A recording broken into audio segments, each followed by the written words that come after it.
Chapter 1. The Yondaime Hokage had sacrificed his life to save the village and people he loved the day before. The entire village was in mourning for the loss of their leader and the many loved ones lost in the battle with a nine-tailed demon fox that attacked with little warning.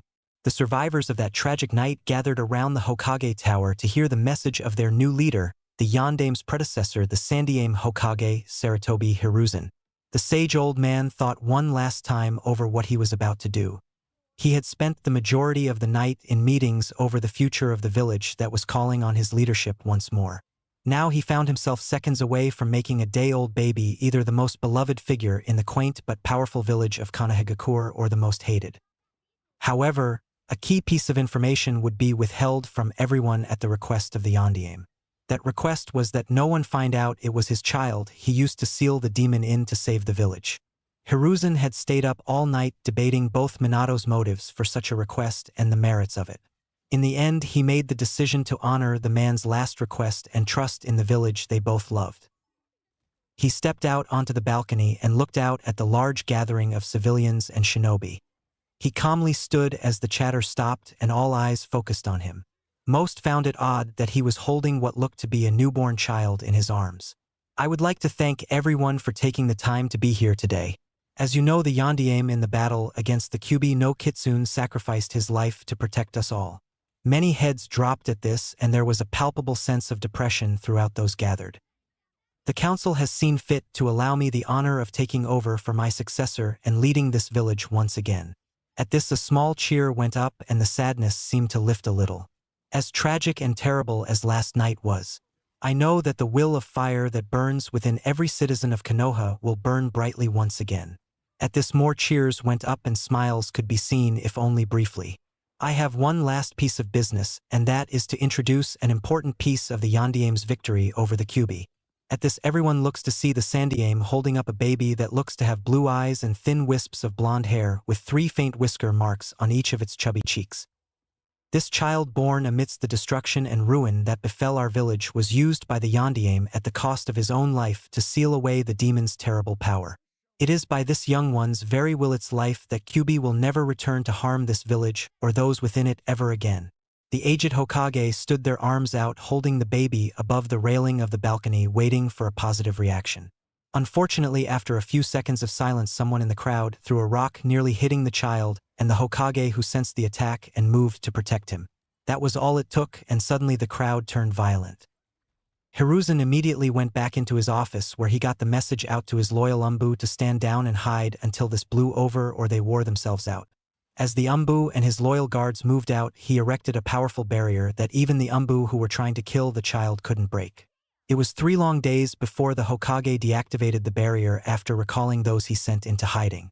They took care of the few remaining villagers and shinobi who refused to leave.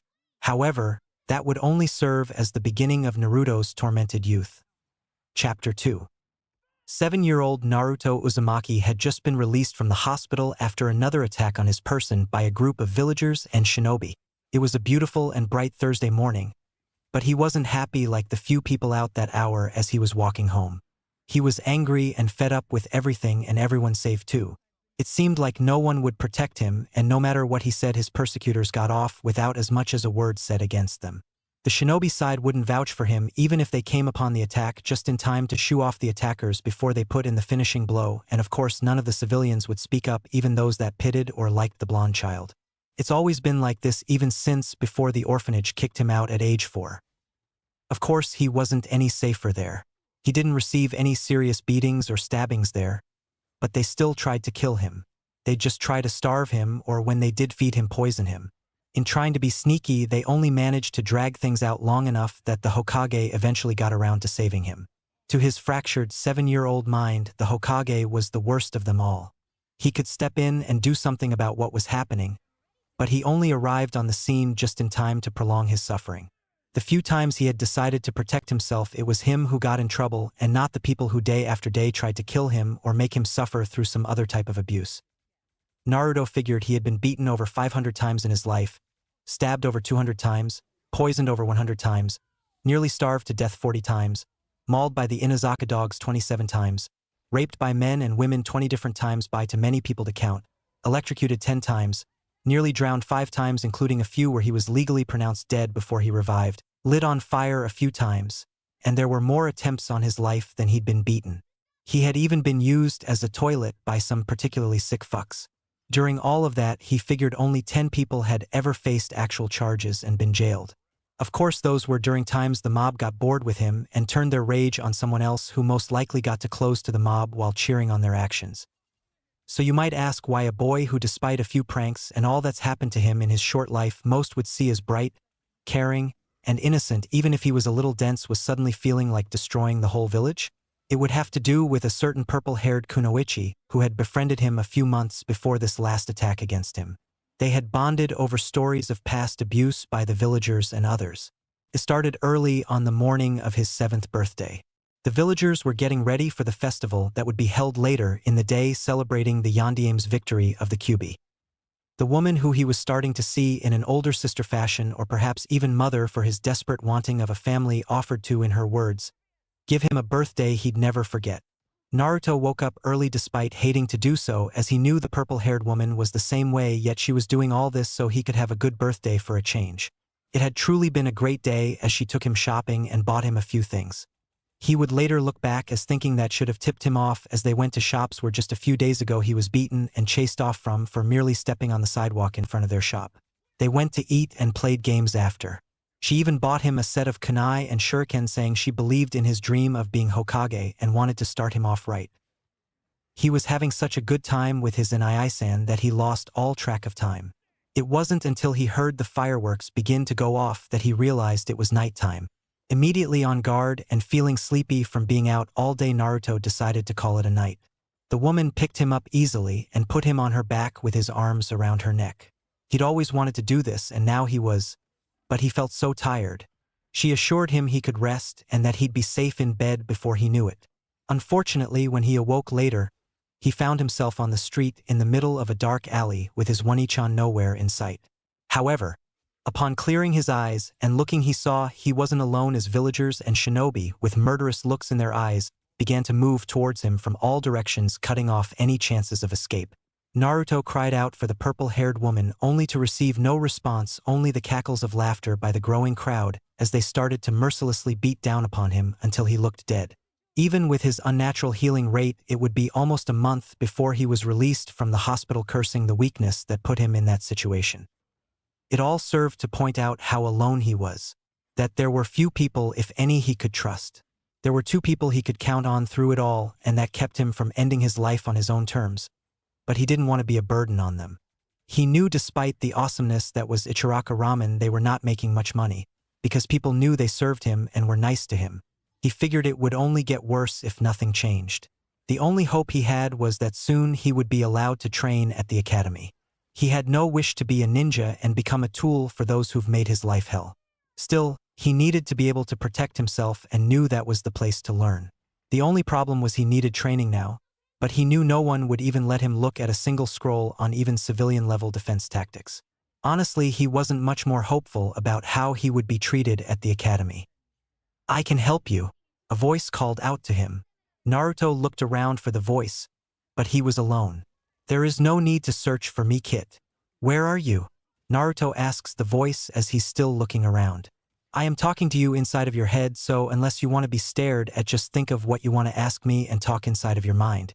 I will hear you just fine." "Okay then, who are you and why are you in my head?" Naruto asked as he was nearing his apartment. "I will explain all that when we are someplace where no one will feel an extreme amount of energy being released," the voice said. Naruto thought about the request for a minute before responding. "If you can read my thoughts, you probably already know, but I'll say it anyway. There is a problem with your request. I've recently noticed that despite my best efforts, there is always at least one person following me most of the time, although they never seem to be around when I'm attacked for whatever reason. Also, while I live in a shithole that no one else would even attempt to live in, others would notice us there, and thanks to break-ins and attacks, the windows and locks in my apartment wouldn't keep out a 2-year-old. The only place left to consider is the Forest of Death, but I've heard people tell other people that there are things in there that are far stronger than the normal forest areas." Naruto says while waiting for a response. "Head to the forest and don't worry about anything. I'll be showing you a technique along the way that will both hide what we're going to do and keep the creatures of that forest at bay. Naruto wasn't sure he should trust the voice, but when the voice started calling out hand seals, he decided to go along with it, of course, after an explanation on what hand seals were and how to do them. Naruto made it to the Forest of Death, as this area was called, half an hour later. He looked around and couldn't sense anyone following him, which really didn't mean much as most genins could still escape his notice. But with the relative isolation of the area, he figured he was safe. Okay kid, you're going to learn a sort of chakra control exercise called tree climbing. You need it to be able to scale these walls, and it will help increase your chakra reserves and make it easier for you to do the technique I need you to perform. That led to an explanation about chakra and why he needed more control before actually telling Naruto what to do. 6 hours later, Naruto was still having trouble, so that led to the fox having to reveal himself to the child before he wanted to and altering his plans. Okay, stop. The voice called out, frustration evident. Naruto gladly stopped, feeling a little tired and sore from where he fell numerous times. I think it's time we met face to face. Chapter 3. What do you mean meet? I thought you wanted me to get inside the forest first. Naruto asked, feeling a little better, but still winded from his attempts at climbing the wall. I'm going to answer your questions, Kit. But first I need you to sit down and concentrate on my voice. Naruto did as he was asked, and after a few minutes suddenly heard the sound of water dripping. He opened his eyes to find himself not outside the walled-off Forest of Death, but in a sewer with leaky pipes and water everywhere. This way, Kit. Hearing the voice, he walks towards where he thinks the voice is originating from. A few minutes later, he finds himself in front of a dark, dank-looking cage that's easily 10 times his height. Suddenly, 2 blood-red eyes shone through the darkness, coming closer and closer to him. As it came closer, he could make out a muzzle and then 2 fox ears. Fox ears, a red muzzle and eyes. I've seen that somewhere before. As the creature now stood only a few feet away from him, Naruto knew. You're the Kyuubi no Kitsune. Naruto states so the fox can hear him. And you're Naruto Uzumaki Namikaze. At the mention of his name, Naruto was confused. His face scrunched up a bit as he thought of what it meant as the fox just watched patiently. How do you know my name? Also, why did you say Namikaze? It's just Naruto Uzumaki. At this, the fox laughed and smiled eerily, baring his teeth.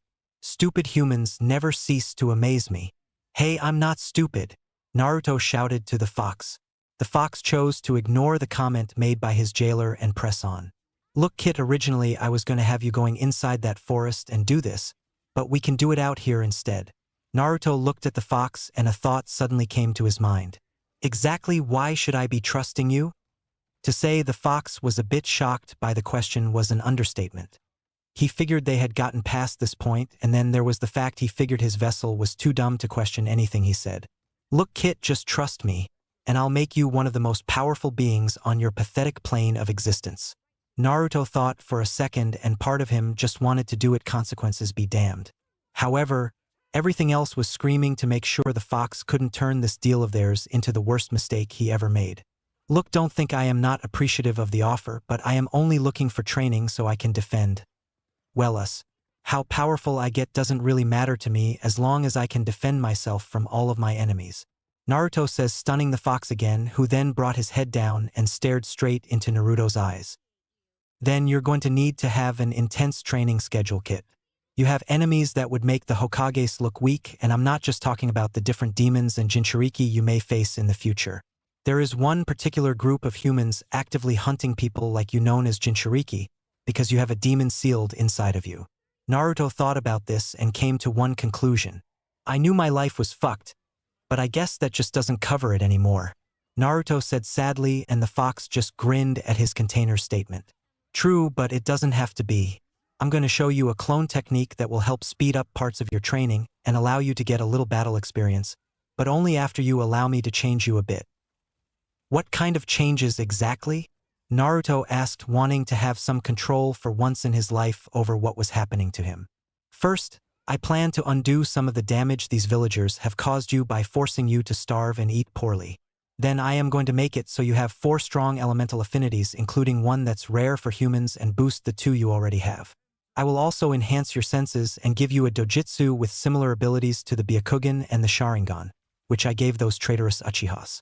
Last, I'm going to give you a Kekei Genkai that will allow you to combine two elements to create a new stronger one.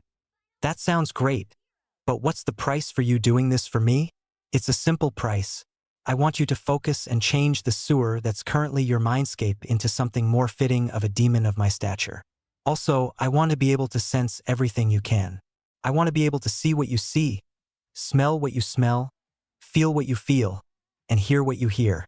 Lastly, since I am locked away inside of you, I'll need you to avenge me and kill a couple of people who belong to that group I mentioned.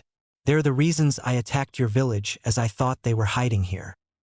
Naruto thought about what the fox was asking and had one last question. Okay, that sounds reasonable. At this, the fox grinned at his cunning. However, I want your word that outside of training you won't try to influence me in any way and that you won't attempt to take control of me. I also want those nightmares that I'm beginning to think are your memories to stop so I can sleep peacefully. Naruto said, stating his terms, which stopped the fox's grin. Fine, but the dreams I can't do anything about. That's part of the seal your father unwittingly created and used. The fox said, and now Naruto was confused again. What do you mean my father, and what is this seal supposed to do? That is the answer to why I called you Naruto Uzumaki Namikaze. The Yondaime Hokage, or fourth as you call him, was the one who sealed me into you, and he was your father. Why else would he use you to seal me when there were other flesh bags even newer than you that could have been used? The fox stopped to allow this to sink in. He was my father? The man who cursed me to this existence and left me all alone was my father. Naruto was stunned hearing this. But he was more than that, he was pissed. He always thought when he was finally told who his parents were he would find the love and attention he's always craved. But this was not what he expected. The only emotions he was feeling now were betrayal and anger. He was tempted to say to hell with everything and kill himself, but he knew the fox and the man he used to think of as a grandfather wouldn't allow that. He also knew he couldn't leave, as even with the fox's help in training, he figured there were some things he wouldn't be able to learn without becoming a ninja. Thanks for telling me. Can I ask, what do you want me to call you, since I highly doubt your name is Kyubi? I actually don't know my name, human. I've held many in the millennia I've been alive. Naruto sweat drops at that and then decides to come up with a name for the great beast. How about I call you Kane when I'm talking to you? Naruto asked, and the Kyubi thought for a moment. It's not the worst name you humans have called me, so I'll accept it. Okay, Kane-sensei, then what's this about the seal? Kyubi, or Kane as Naruto named him, was a bit flummoxed by the use of sensei. Sure, he was the strongest demon on the human plane, but he couldn't remember the last time someone showed him such genuine respect. It made it all the more strange that it was coming from a kid whose existence up to this point was comparable to the lower denizens of hell, but that was going to change, and Kyubi, or Kane, would make sure of that. The seal your father used will continuously drain me of my yukai and convert it into chakra for you, which also means your chakra control will always be an issue for you. Once the seal accomplishes its primary goal, I will become little more than a spirit inside of you, and you will become a demon-human hybrid, better known as a Han-Yu. If I ever get the chance to meet the sperm donor that helped create me, I might kill him. Naruto's statement caused the Kyubi to grin and hope he's around to see it. Okay, so how long do I have for this transformation to occur? Naruto asked, hoping that it wouldn't be anytime soon, yet at the same time wishing it would happen now. It all depends on you, Kit. I imagine if you get strong enough to not need my yukai, the process will slow down or possibly stop if you block off the seal. Anyway, Kit, it won't be anytime soon, so I wouldn't worry about it. Naruto thought this over and decided Kane was right. Okay, so what do you need me to do, Kane-sensei? Unfortunately, there is going to be a lot of pain for you, and it's going to be a while before it stops. All you need to do is rip the bottom portion of the seal that's on my cage. Then lay down and take the pain while praying no one comes to check on you. Also, if you could take off that ridiculous jumpsuit and check it for a sensor I think the Hokage slipped on your clothes, that would help as well. After you find and destroy it, lay down and try to think of things you want to train in to distract yourself from the pain. Naruto was surprised at what the Kyubi said. Would Sarutobi Gigi really go that far and still not be there to help me all those times I was attacked? Naruto ripped off a small part of the tag, leaving it mostly unharmed or changed. Naruto woke up and found himself back outside the forest of death. He had to know if the fox was right, so he took off his jumpsuit and looked inside of it, and seeing something he never remembered seeing before. It looked like one of those seal paper things like on the fox's cage except silver in color. He tore it off and decided he needed to go through his entire apartment to see if there were any more and maybe fix the place up a little while he was at it. After he tore up the tag, he laid down on the ground and not a second later the pain started. Trying to distract himself like the fox suggested, he started thinking of all the jutsus he wanted to learn and the excitement began to override the pain. He knew for sure he wanted a big sword to strike his enemies down with like he remembered seeing some guy do on a TV as he was passing by a shop window. That led to memories of how the shop owner beat him with a broom until he was a couple of blocks away for simply doing what a bunch of other kids were doing. Of course, he was the only one that got hit with the broom as the other kids laughed before turning back to watch the show. He also thought about that seal he found and wondered if he could learn about how to make them as something inside him found it very interesting. Meanwhile, in the Hokage's office, a tired and confused white-haired old man had been watching all of this from his crystal ball he had hidden in his office when the ball deactivated as Naruto found his tag. There were a lot of questions floating through the man's head, and he could see this was going to be a long night. Back at the entrance to the Forest of Death, it was going on 10 minutes and the pain was still coursing through Naruto. He had run out of things to think about, and even if he hadn't, the pain coursing through him was taking his complete focus. Naruto spent nearly the next 5 hours feeling nothing but pain. However, to anyone looking at him, it just looked like he was resting and having a bad dream or something weird. As soon as the pain left him, he passed out, oblivious to the physical changes his new sensei made. Naruto once again found himself inside his mindscape, but stopped to focus for a minute to change it into a forest like Kane-sensei asked. He concentrated for 5 minutes before opening his eyes and finding himself in a wooded area with trees 3 times the size of the ones he normally sees. He walks through the forest at a pace faster than he's accustomed to and finds himself in a clearing with a waterfall feeding a river that has extra large fish occasionally jumping around in it. He saw in the distance a castle he remembered creating based off one he saw in a book that was in a dumpster he was searching through for food once. That's when he found the Kyuubi running through his mental forest, chasing after a larger than normal rabbit. Suddenly the rabbit jumps down a hole and is gone before the fox can catch it. Slightly angered that his prey got away, it took a few minutes before he noticed Naruto. "Having fun, I see." The fox just smiled and then to Naruto's surprise changed into a more human form. He was tall, over 6 feet easy, with 2 red fox ears, red hair, red slit eyes, wearing a simple black kimono with black pants and a shirt underneath. It was nice to run around for a second, but now we have some business to attend to. Your training will start tomorrow, but I need to teach you a simple genjutsu to hide your new look. Kane-sensei taught Naruto how to hide his new form with a simple henge and how to layer it in case someone tries to dispel it. It took him a couple of hours inside his mindscape, but he eventually got it and after waking up applied the henge and layered it 5 times just to be safe. He would have done more, but with no control over his chakra, layering the henge in such a way almost exhausted him. He raced to the nearest shop and tried to go in. When he was kicked out as the store owner yelled, "Get out, you little demon!" he figured he looked as close enough to how he normally did and headed home. Luckily, he managed to make it home without running into anyone else, so once he got home he immediately dispelled the technique and went to bed. Back in his office, the Hokage was looking out the window in the direction he knew the troubled young blonde lived. After witnessing what was happening, a lot of thoughts were going through his mind that demanded answering. He decided to let Naruto sleep for now. He couldn't prove it, but he knew whatever was happening involved the Kyuubi. He just hoped whatever it was that the boy would at least be honest with him about it. However, lately he had been feeling a bit of disconnection between himself and his self-appointed grandson. He couldn't help but feel a deep sense of dread and worry over what would happen next. Chapter 4. It had been a month since the night Sarutobi felt he witnessed the Kyuubi influencing Naruto. He had an umbu bring him to his office the next day, but the boy wouldn't say a word, so he asked the umbu he had trailing the boy to report any weirdness. However, things seemed to be the same. He felt bad when through his globe he saw a group of citizens and shinobi beating on the boy savagely, only to feel a sense of relief when it was over.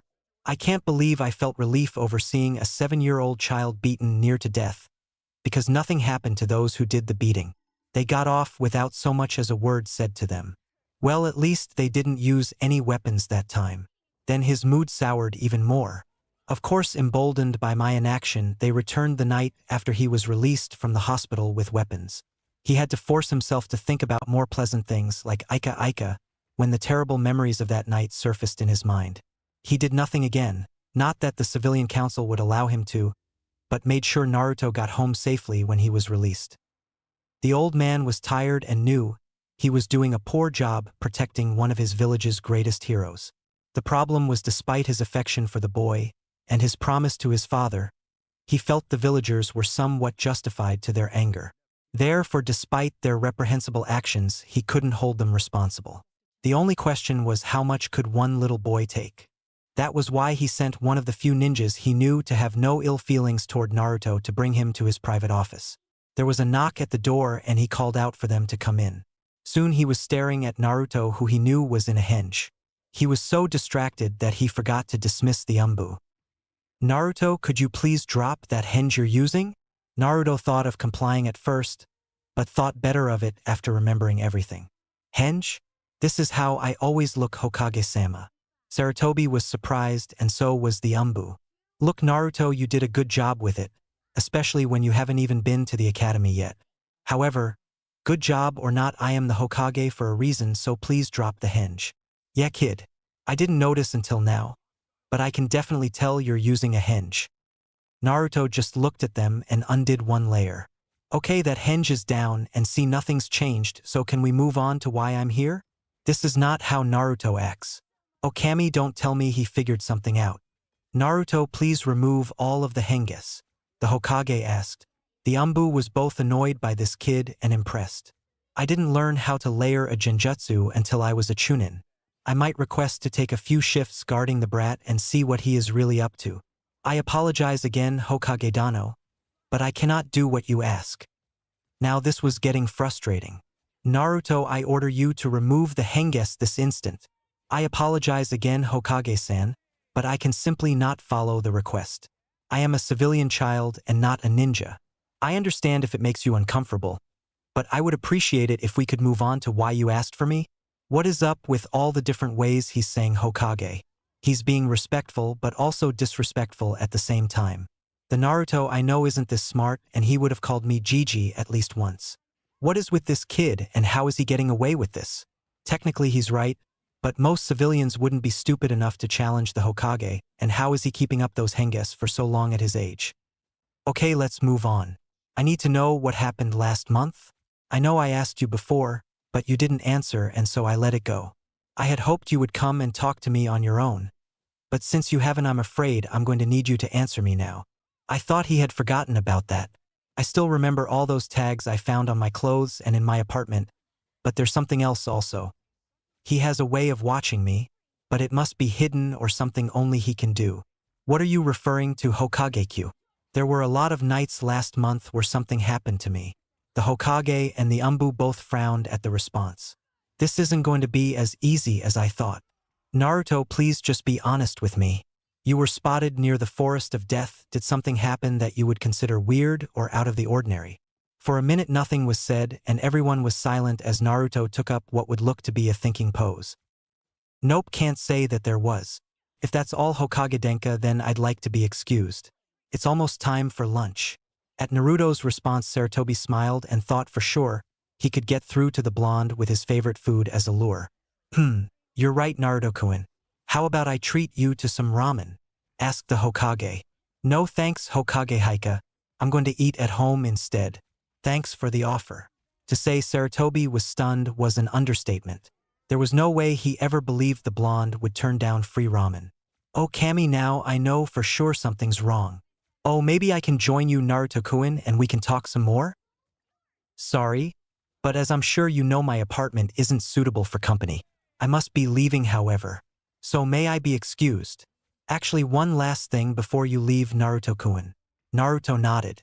"The council has decided you will be allowed to attend the academy when it starts next year. We will of course pay the expense, but you will be responsible for your supplies. They've also decided that instead of putting you with the first years, you will be allowed to join with the kids of your age group so you don't feel too out of place." "Thank you," was all Naruto said as he walked out of the office without so much as a goodbye.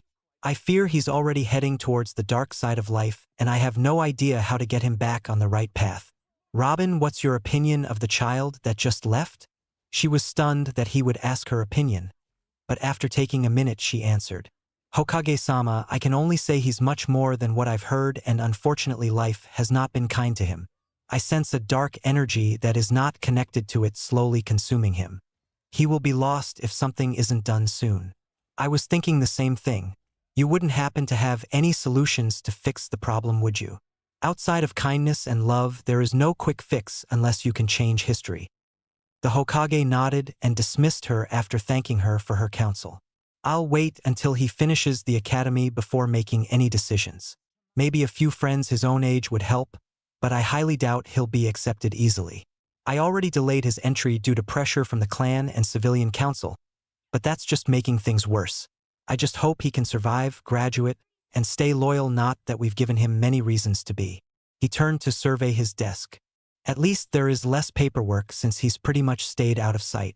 Time for a smoke, a drink, and a certain little orange book.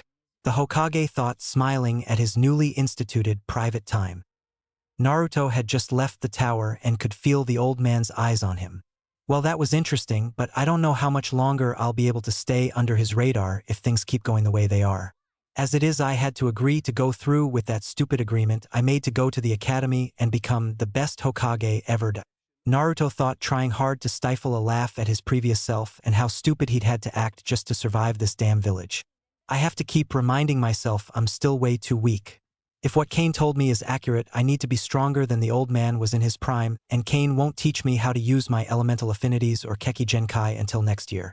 Naruto sighed when thinking about everything he had yet to do and would need to do. I guess right now I should just keep focusing on my current training.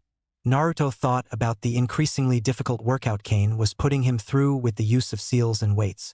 Kane decided that the boy needed physical training more than anything right now and a better diet, as he was slow and short, two things that didn't bode well for his jailer. Although he figured he fixed one of those issues somewhat, and only time and a good diet mixed with punishing exercises would take care of the rest. So with that in mind, he had Naruto go to every store hinged as his normal self and try to buy what he needed. It took a week, but soon Naruto had a map that marked every store that would serve him and another mark for those that would treat him fairly, which was a handful at best. Only one place had a third mark for treating him well or like a hero, and that was Ichiraku's, although he made a point to not be seen there except under the guise of a henge to not mess up their business. So to get everything he needed, it started with the stores that would treat him fairly and then the ones that would serve him. He did get kicked out of a few when he tried to force them to serve him fairly with honest prices, but most begrudgingly sold him items at their correct price. He even got a few items at sale price. He was happy he had found a ninja supply shop that would treat him fairly even if he was forced to come back after hours to shop, so no one would see him and hurt the owner's business. The owner turned out to be a nice guy who Naruto found out had a daughter who was only a year older than him and already in the academy, though he never met her and was thinking it was on purpose more and more. However, food was still an issue, as it seemed like no one outside of Ichiraku's ramen wanted to even have him near their establishment, and the grocery stores tried to force him to buy stale or rotted food. He got around this by simply changing his henges to resemble a couple of boys from some of the clans he saw walking around the village. He thought about being angry at how much better he was treated, but it served no purpose for him. He had resigned himself to the fact that as long as he was in Konoha, no matter what he did, he'd never be treated just like everyone else, much less like the clan kids who were treated better than average, some bordering on royal treatment. No, it wouldn't change things to be all angsty about. Besides, if they knew what he could really do, he'd never be treated like the Uchihas or Hyugas. But he had little doubt they'd be lining up for blocks to kiss his butt and apologize while trying to force him into something so they could use him. He figured as things were, life was getting better for the young Jinchuriki, but they were still far from ideal. Hey brat, if you got the energy to think about all this crap, then you need to do your afternoon exercises. Naruto sighed, but did as he was ordered.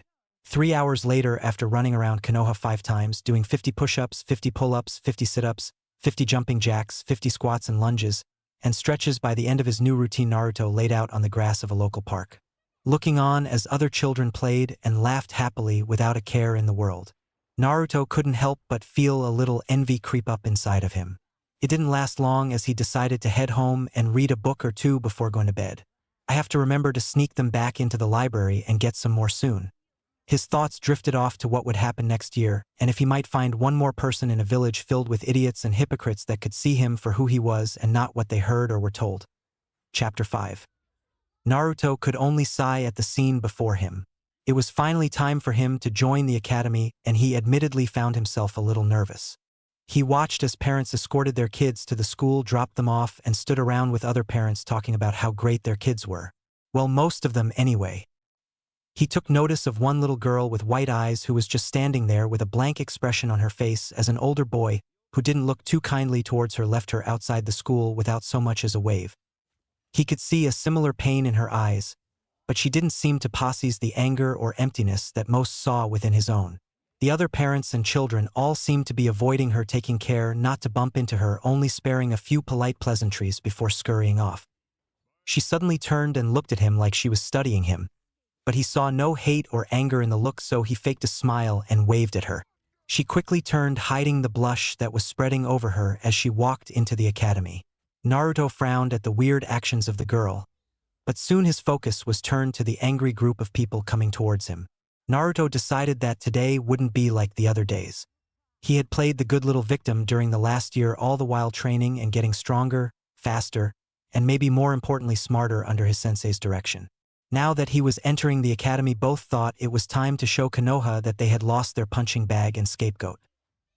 He just stood there with his eyes closed as they circled him and started their taunting and jeering. "What are you doing here, demon?" There was no response. "Answer him, you little demon shit." The shrill pink-haired woman was ignored as well. After a few minutes of this went by with the boy saying nothing and a gathering crowd cheering them on, one of them went to strike the blonde boy. Naruto's eyes suddenly opened and he grabbed the fist of a pink-haired woman that was inches away from his face. "Why are you trying to hit me?" Naruto asked in a voice that reminded all involved and those watching that he was still just a child. "'Cause you're a monster," the pink-haired woman shrieked as she tried to wrench her fist back from the boy's grasp.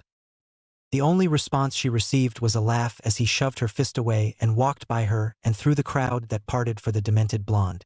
"What the hell was that? Do you think he's finally breaking? Have we gone too far? I know my kid would have snapped a long time ago." Those were just a fraction of the many questions and thoughts that ran through the crowd until the sounding of the school bell broke their thoughts and they went about their day. They all left with thoughts of telling their kids to avoid Uzumaki Naruto at all costs when they saw them later. In his office, watching everything from his office through his crystal ball, Sarutobi was wondering the same thing. Naruto continued walking and had almost reached the front doors of the school when a group of teachers quickly came out and surrounded him. They mirrored the earlier mob in their taunts, jeers, and questions. Naruto merely flashed the registration papers signed by the Hokage himself and walked by them, easily pushing past the Chunin blocking the door. As he walked through the halls, he could see the teachers all looking at him evilly, and he just smiled at each and everyone, giving a little wave. All had two thoughts: is he really so dumb that doesn't notice I don't like him? Or, is that little demon shit mocking me? I'll show him. Naruto just kept walking until he reached the door of the class the Hokage assigned him to. Opening the door, he was greeted to the sight of his future classmates trying to stare a hole through him. Well, maybe not all. The girl from earlier was looking at him, but he still couldn't sense anything bad from her, so he slowly walked up to her, ignoring the stares and glares the others were giving him. She was sitting in the fourth row near the middle with two empty chairs beside her, so he asked, "Mind if I sit here?" She just shrugged her shoulders and looked away from him. Naruto calmly rounded the desk, taking the aisle seat, and slid the chair out, but just as he was about to sit down, someone decided to put their hands on him. Naruto looked at the window as he watched the reflection of the person behind him. "I would appreciate it if you would remove your hands," Naruto says calmly, not wanting to fight on his first day as he sat down. "And I would like for you to get up and find another seat," said a scruffy-looking boy with dark eyes and red marks on his face, with what looked to be a white puppy on his head barking. Now it was true that Naruto hadn't started to learn anything outside of chakra control and a few seals that, according to Kane-sensei, would help make him faster, stronger, and quicker if he kept up with his exercises and other physical training. However, that did not mean he hadn't experimented with a few of his gifts, and the scruffy-haired kid was about to feel the result of one of those experiments. "I will ask one last time, please remove your hand. There is another seat next to the lady if you wish to sit next to her, otherwise leave." The other kids had watched as all this happened, and except for a certain white-eyed girl, thought the new kid or demon brat, as they heard their parents refer to the blonde, was about to get his butt kicked. "Make me demon!" At the scruffy kid's shout, all Naruto did was give a wide grin, still sitting in his seat. The smile lacked the eye-piercing gleam that Mateo Guy was known to produce, but it still gave off an innocence that would belie what was about to happen. Kiba was putting as much pressure as he could on the demon's shoulders, trying to make him cry. He was so focused on his task that he didn't notice Naruto place his hands over his until he started to feel really warm. Still, he pressed on, figuring he could cool down when the demon kid ran back to his crappy rat-hole apartment. Kiba knew where he lived as he joined some other kids from time to time and threw rocks at the building the blonde kid lived. He didn't know that what he was doing was wrong. He was just trying to fit in and make some friend, and picking on the blonde kid seemed to be the easiest way to do both. Kiba was sure he was going to be praised and become popular for what he was doing. Also, he wanted to impress the Hyuga heiress, and surely she didn't want the demon kid to sit next to her. No, she's just too kind to tell him to get lost. Kiba was sure of that, so he pressed on despite feeling a little hot now and smelling something like meat on the grill. Naruto just continued to smile as Kiba remained oblivious to what he was doing, to the disbelief of everyone in the classroom. How can he be so dumb not to notice his hands are practically on fire? Was the common thought. Naruto had spent the entire year training his speed, strength, and chakra control. However, he also bought quite a few books on many different subjects, including elemental manipulation. He hadn't even done one exercise to begin to master his elements, but thanks to a strong affinity for fire and his Kekkai Genkai, he found he could heat the area around him to ungodly temperatures, which is what he was doing, focusing on the area around Kiba's hands so as not to bother the pale-eyed girl who sat next to him. It didn't take but a second more as Naruto focused more on Kiba. What the hell? Why is it so hot in here, and why do my hands... Oh, ouch, ouch, hot, hot, hot. Kiba screamed as he ran for the nearest water source, knocking down their Chunin teacher in his mad scramble for the bathroom. The puppy had also fallen during the collision, and after a few shakes ran barking down the halls after his master, which alerted the other classes who were wondering what was going on. The teacher Kiba ran over, got up, and dusted himself off before standing in front of the class. "Can anyone tell me what just happened?" asked the white-haired Chunin. He didn't receive an answer, but by the looks everyone except the Hyuga heiress was throwing towards a blonde boy. He didn't need one. "Uzumaki, what did you do?" The man shouted, only to get a shrug from Naruto, though he wondered how he knew his name when he hadn't even looked over the attendance sheet. "Fine. But until you remember, you will stand outside the classroom, and you better be there when I come out to check on you," the Chunin says loudly as his classmates snicker and laugh at him. Naruto didn't reply or look at anyone as he walked out of the room, so he never saw the pale-eyed girl watch sadly as he walked away. He stood out in the hallway for hours, and the only thing that happened was Kiba coming back with his hands wrapped up and smelling like he rolled around in a toilet that the previous user hadn't bothered to flush. Naruto just smirked as Kiba and his little puppy, although Naruto couldn't be sure on that one, glared at him with looks of revenge on their faces. They quickly ran into the classroom, though when they noticed it was starting to get hot and Naruto was giving off some reddish-orange aura. Naruto looked inside the room to find the teacher and saw him with a similar smirk to the one he just gave Kiba.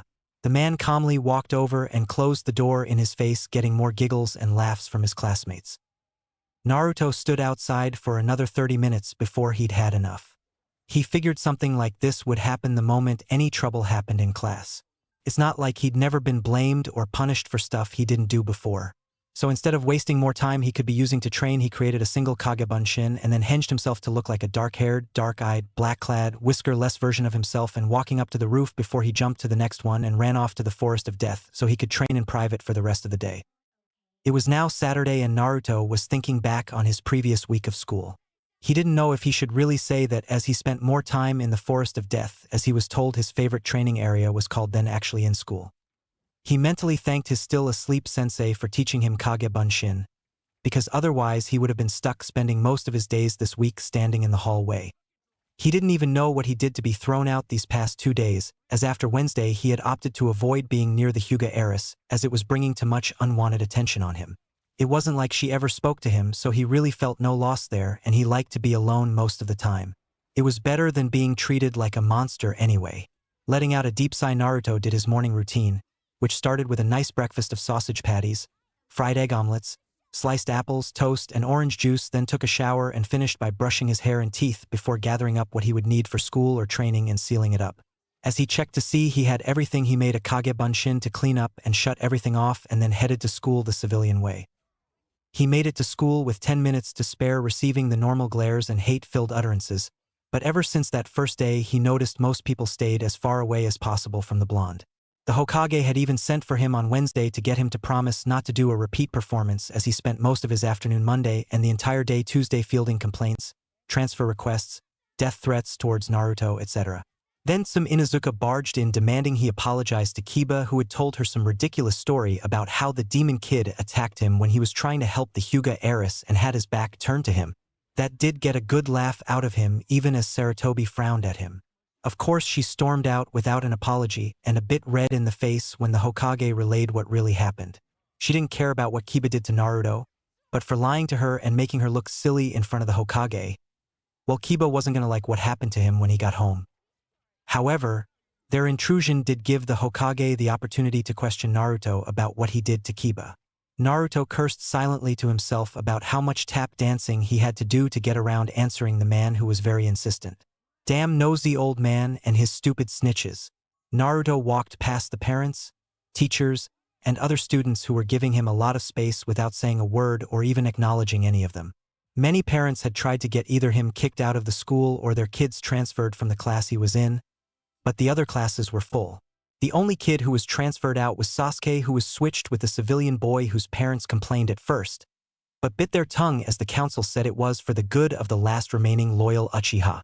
After hearing about the incident with Kiba, they tried to force the Hokage to kill or exile Naruto, but even with a majority vote in favor of both, the Hokage refused, and so they settled for secretly upping Sasuke's secret training and asking for an upgrade to the watch on Naruto, as he was clearly getting training from somewhere. The Hokage granted the request, as he himself had trouble watching Naruto through his own devices and wanted some answers. Unfortunately for Naruto, when the reason for Sasuke's transfer got out, his fangirls didn't take it so well. Naruto suddenly became a target for every mean-spirited joke and prank they could come up with, but all had failed and in some cases backfired, which only made them angrier and more determined. Kiba also took any opportunity to make a joke at Naruto's expense or insult him.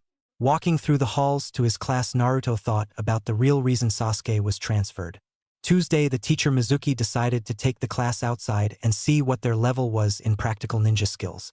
He bombed Genjutsu, as he'd only had enough skill to break out of Genin-level illusions and didn't have any knowledge of how to make one. He also bombed ninjutsu, as he didn't know any. Throwing weapons he barely passed, as he hadn't practiced much yet with them. Taijutsu, though, is where he rose some eyebrows. It wasn't because of his skill, as he hadn't actually found a style he liked yet, but his speed and strength were at such a level thanks to his training that the civilian kid he was pitted against was badly hurt with just a few punches, as he couldn't guard against Naruto's speed. The council didn't think he could beat Sasuke, but why risk it? To have Sasuke lose to the demon brat would ruin all their plans, so for now they thought it best to keep them separate until they had no choice, which would give them 2 more years before the class size would dwindle to the point that it would be foolish to have more than one class. Naruto walked into class and took his customary seat at the very back next to a window. He chuckled at the fact that since the fight he'd been given an even wider berth than before, as no one would sit in his section of seats, so he could lay out using the 3 chairs as an uncomfortable bench of sorts. Oddly enough, Mizuki left him alone and didn't kick him out until he raised up and tried to participate in the class discussion they were having. At this point, all the remaining students entered, with Mizuki quickly following. After roll call, Mizuki got into a long lecture on the founding of Konoha, at which point Naruto tuned him out. It was 10 minutes into the lecture when Kiba, who was sitting a few rows in front of Naruto, decided to blow spitballs at Mizuki. Naruto was impressed by the range, but less than impressed when he was blamed for it, and angered when, just like every day this week, he'd been kicked out of class. Leaving his books, Naruto got up and walked out of the class with the snickers and comments following him. Standing outside, Naruto didn't even wait 5 minutes before creating a Kage Bunshin and once again going up to the roof hinged to look like someone else and racing off to train. Part of him was glad Mizuki kept kicking him out and giving him the opportunity to leave and train instead of wasting time in a place that would only seek ways to humiliate him and hold him back. Still, he reckoned the next 4 years were going to be the longest of his life. Well, at least Kane-sensei promised he would start his elemental training tomorrow, so he had something to look forward to. Chapter 6. The morning sun shone down on our blonde-haired hero. It was the morning of the exams, and he was debating with Kane the merits of showing up or not. You have to go, otherwise the old man will just insist that you stay another year in that place. All he got was a deep sigh. I know that, sensei, but I don't see why I can't just send a powered-up Kage Bunshin instead. You do remember what that so-called teacher of yours said last week, right? This got another sigh. I know somehow after not seeming to see it for the whole year the asshole caught on to our little act. Though I'm not sure how. Naruto frowned at being caught by a mere Chunin teacher. I doubt it was him who caught on to it. Yeah, you are probably right, which means I have no choice. Naruto sighed and got ready. After showering, eating a clone-prepared breakfast, and brushing his teeth, Naruto left a little early and started his walk towards the academy. It wasn't a long walk, but it always felt like it with the glares that accompanied his every movement. Still, he moved with an air of confidence and awareness that kept them at bay. After the first day of the academy, the word had gotten around the Uzumaki boy was cracking and was starting to fight back. Despite what one would believe, the village of Konohagakure was not filled with morons, hypocrites, or evil-minded bigots. No, they didn't need to be told who Naruto's parents were or see several hundred blood tests to recognize who he was. It seemed like every day he was becoming more and more the mirror image of his father, and his old personality reminded them even more of his mother. Lady Kushina, the last survivor of Whirlpool, had become a beloved figure in Konoha, and her relationship with Minato was much less a secret than they believed. Still, in their grief they had become blinded by the lies of a few. The few became the sum, and the sum became the majority. But the anger had long since gone away, replaced by a weary tension the last 4 years. The carefree, smiling, helpful child was replaced by a cold, uncaring, untrusting boy. Then there was the council. It wasn't only the Hokage who was slowly being reduced to little more than a paper tiger, a figurehead by their greed. No, it was also the civilians. By the time they had all come to their senses, they were too much under their thumb to do anything other than follow their orders and continue to treat Naruto like they had been treating him. So, with many regrets and great sadness, they turned their hate, now fueled by the council, towards the boy they all secretly admired and wanted to help. Naruto just looked at the school, recalling the memories from his clones. After that first week, Naruto had just kept sending fully charged shadow clones every day while he worked on his physical skills and abilities: chakra control, elemental manipulation, fuinjutsu, genjutsu, and ninjutsu. However, Naruto's favorite skill to practice were his clone jutsus. They were just so useful, and with or through them he could literally be his very own army. His chakra control by the end of his second year in the academy was enough to finally be able to do the basic clone jutsu they taught in the academy, and as weak as it had its uses, he would admit. One of the things he hated most about the academy was that Mizuki seemed to follow him, or rather his clones, throughout his years in the academy. First as a teacher, and then as Naruto rose past his responsibilities, he managed to weasel his way in as an assistant. It was like the guy was possessed by the need to make his school days hell. It only got worse when Sasuke returned. If his fangirls were unbearable before, he was sure there was a special place in hell for all of them. Especially the ringleaders Sakura, Ino, and Ami with her 2 shadows. He seriously questioned what it meant to be a ninja if these girls were being allowed to pass. As he walked into the school and through the halls with the all-present glare following him, he couldn't help but think of what might have become of him if he didn't know the Kage Bunshin Jutsu and wasted 8 hours a day 6 days a week being intentionally misinformed and misled. He seriously doubted he would be prepared for what Kane told him was coming in the future. He only knew for sure of one threat, but he was enough of one.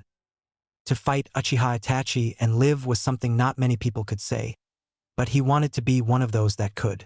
He could still remember that night when Itachi delivered said threat personally. Naruto had been awakened by a loud banging noise and wasn't in the mood for company due to a little run-in with another of those damn mobs earlier. "All right, already, I'm coming, damn it," Naruto shouted at the jerk that was still banging on his door. Good thing I took some time to actually fix this place up a little. That old door would have long been smashed through, which reminds me. Why am I answering the door in the middle of the night with my history? Before Naruto could really think about it, though, the pounding stopped, and a second later the door opened. "Hello, Naruto-kun," the voice said, and before Naruto could respond, he found himself in darkness. "Welcome to my world, Naruto-kun." Naruto blinked, finding himself in an open grassy area with trees on the edges as a strong gust of wind made him cover his face for a second. "You can lower your arms now, Naruto-kun." Naruto did, and a frown overcame his face. "To what do I owe the pleasure of your visit, Itachi-san?" "Interesting. I didn't know you knew my name, Naruto-kun. Well, your clan among others have caused me a lot of pain in the past. I make it my business to know about those who would be able to do so for future reference. It seems I was right about you, Naruto-kun. My clan was of the opinion that my brother or me would end up being the strongest from our village, but I always disagreed with that assumption. Do you know who I always told my father would one day be that individual? Naruto just shrugged, looking around for a means of escape. All he got for a response was a smile. Itachi noticed that Naruto seemed to continue looking for a way out. I apologize for not explaining this sooner, Naruto-kun, but this world we are in is Tsukuyomi, an ability of my Mangekyo Sharingan, and there is no escape. Oh, and how long am I here for? A few seconds in the real world can be days or weeks in here, but I will only keep you long enough to deliver my message. I have been set up by people who seek yours, or more to the point, your prisoner's power. So why are you telling me? I have been watching you for a long time and I'm impressed. You have survived where many would have fallen. Okay, so what am I supposed to do? I would tell you to train hard, but you do. Just make sure by the time you're graduate you have at least low jounin level skill in most if not every aspect of ninja skill, or you won't make it past your first year. Besides the obvious, why are you telling me this and what do you want? Itachi just looked at Naruto and then gave a rare smile. The answer is one and the same, Naruto-kun. I desire strength, and sometime after your graduation I'll find you and we'll fight. I hope you'll be ready, Naruto-kun. It was dark again, and before Naruto could do anything he felt lips touch his and found himself in a strong embrace as suddenly a tongue slid in past his lips. He struggled against it, but something about it felt right. Suddenly though, he found himself back at his front door and nothing there except for a key that looked like his. There was a note taped to his chest, so he looked down and read it. It was a warning about Sasuke and the believed method of attaining the Mangekyo Sharingan. I hate him anyway, so no problem with that. But why would he care to warn me, and what was with that kiss? Naruto thought as he picked up what was a copy of his key that he hadn't made. I really need to do something about that landlord of mine as well. Naruto went back inside to try and get some sleep after burning the note and placing the key in a drawer filled with copies of his key. Naruto awoke from his thoughts to find himself outside of the classroom. Luckily, he was still early, so walking in and only seeing a few people, he headed straight for the seat his clones usually took, all the way in the back near the windows. Taking his seat, his thoughts once again turned to that night. I still have no clue as to what that was about or if it was really real. I mean, what was that pressure against my chest when he kissed me? Ah, is my little Naruchan thinking about his little boyfriend again? Shut it, Kane. I am not gay. TSK, TSK, TSK, Naruchan.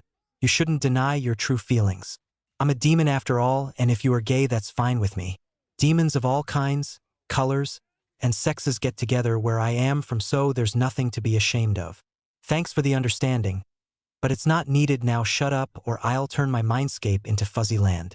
Naruto was soon pulled out of his conversation by the shouting of Ino and Sakura as they were fighting over sitting next to Sasuke, who was doing his best to ignore them.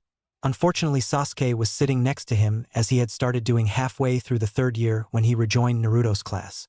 Naruto hated it, but after his clones started to dodge him so it didn't have to put up with the two crazed girls, the Uchiha would seemingly wait him out before jumping to the seat next to him.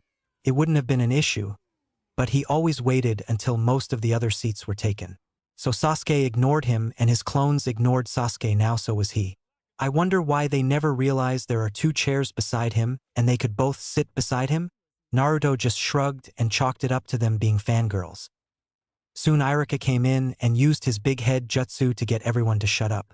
Also, surprisingly, Ino managed to steal the seat from out under Sakura and was smugly sticking her tongue out at a defeated-looking Sakura as she sat next to Sasuke.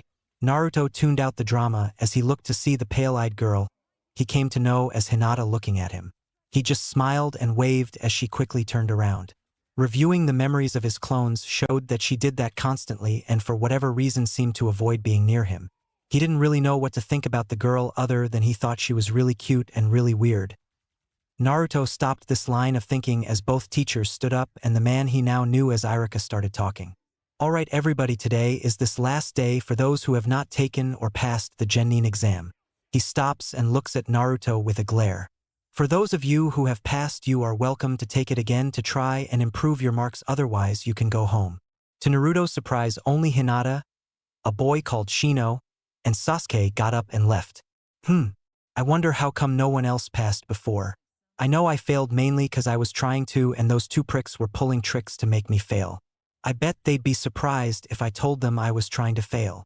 Naruto just grinned, suppressing a laugh as he once again caught the glares of the two teachers.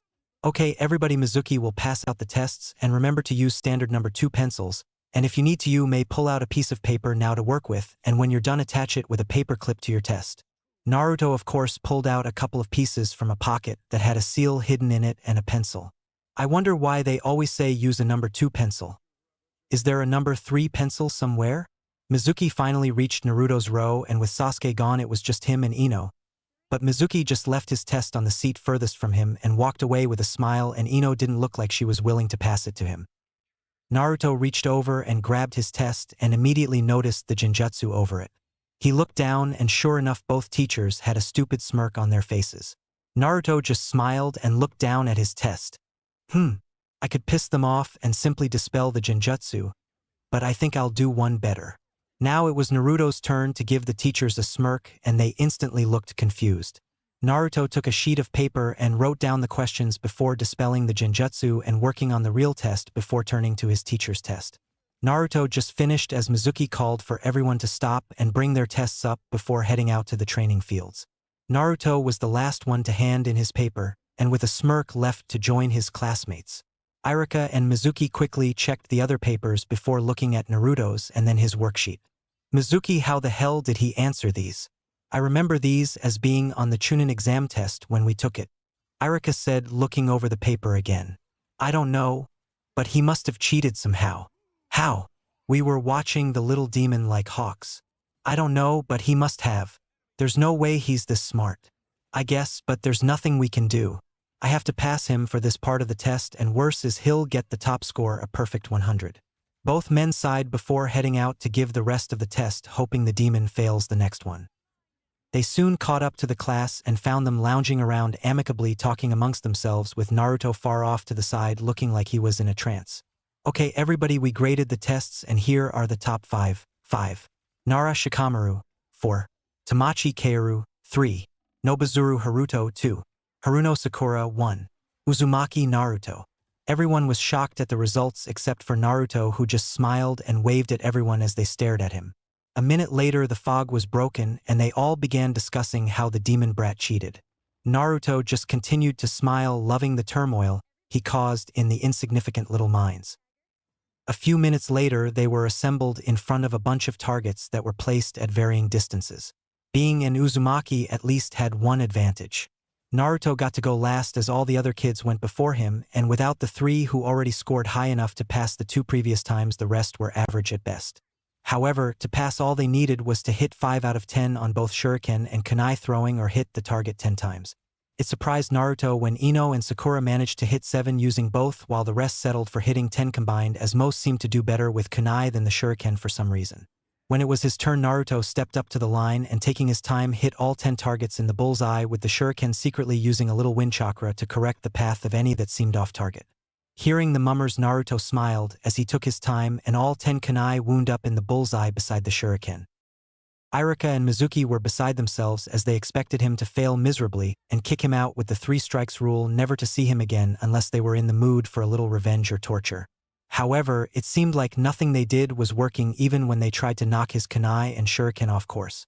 It wasn't looking good for Mizuki's plan, as he really needed Naruto to fail in order to get him to steal the forbidden scroll.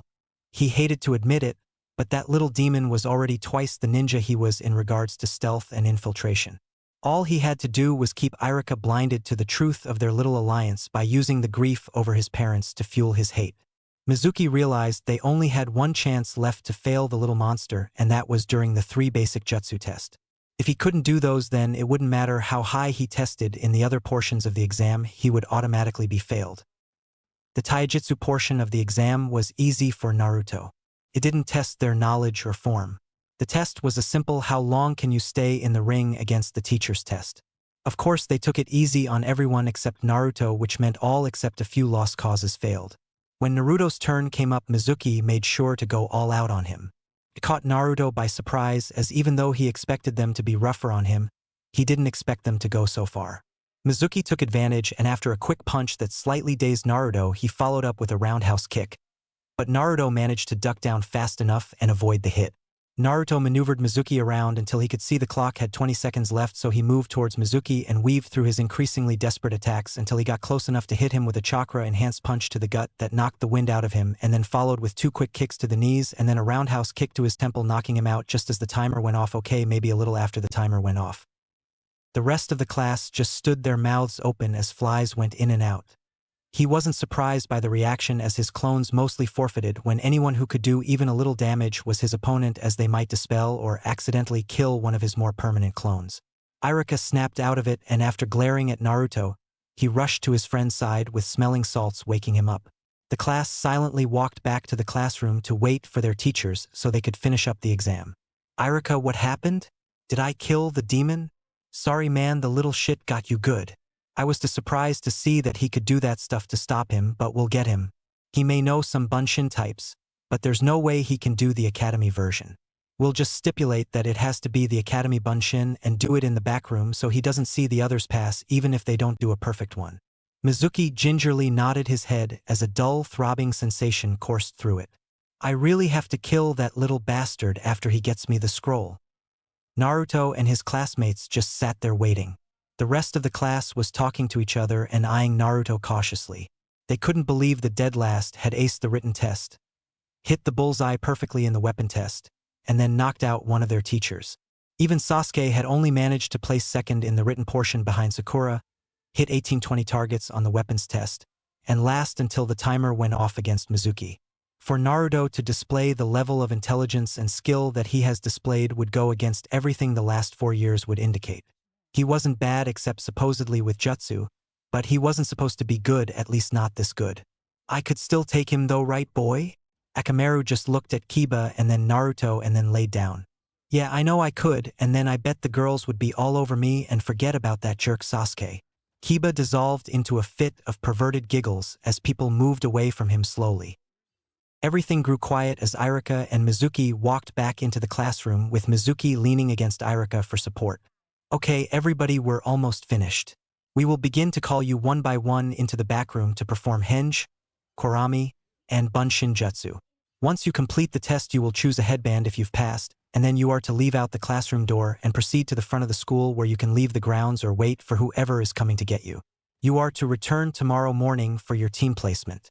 For those of you who don't pass, you will be given the option to return next semester and try again, or to become a civilian.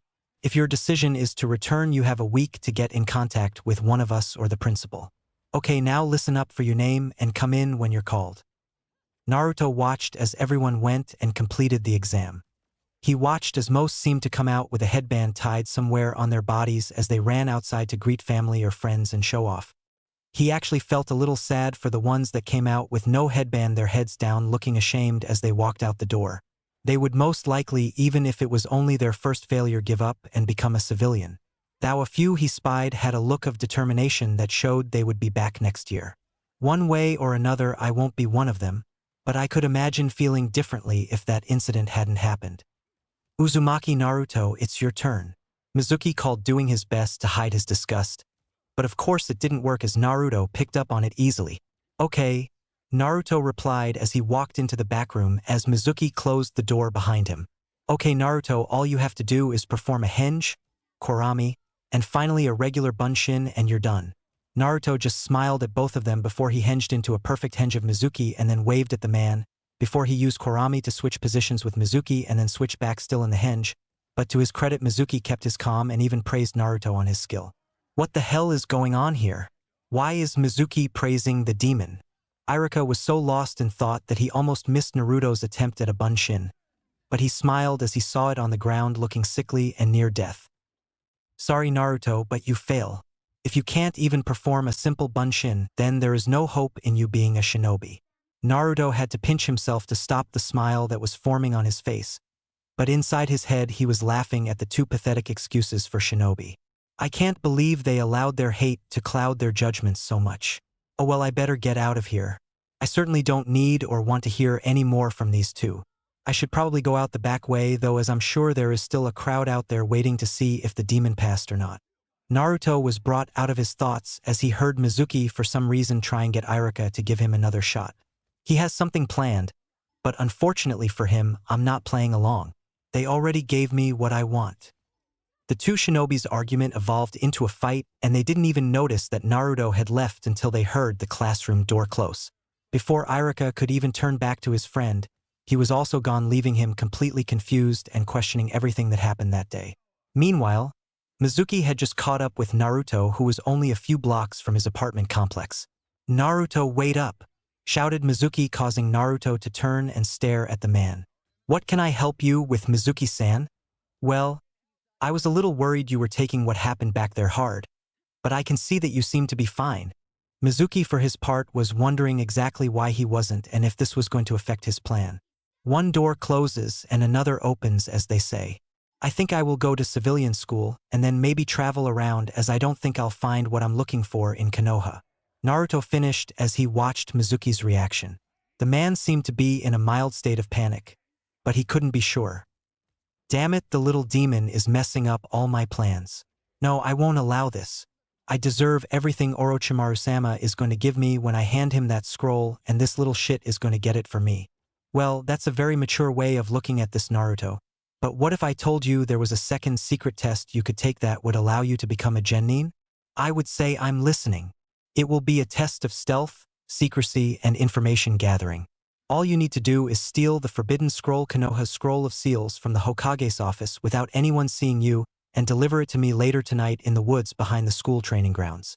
Okay, how long do I have to complete this test? Naruto asked. Until 10 p.m. After that you fail automatically, and you'll never become a ninja. Okay, see you then. Naruto just walked away, missing the evil grin that was plastered on Mizuki's face. Mizuki, however, missed the evil smile that was on Naruto's face as he walked towards the tower. Half an hour later, Naruto was knocking on the Hokage's door after he managed to make his way past the hateful guards, ninjas, and secretaries that worked at the tower. "Come in," he heard as he opened the door and walked in, taking a seat in front of the veteran Hokage.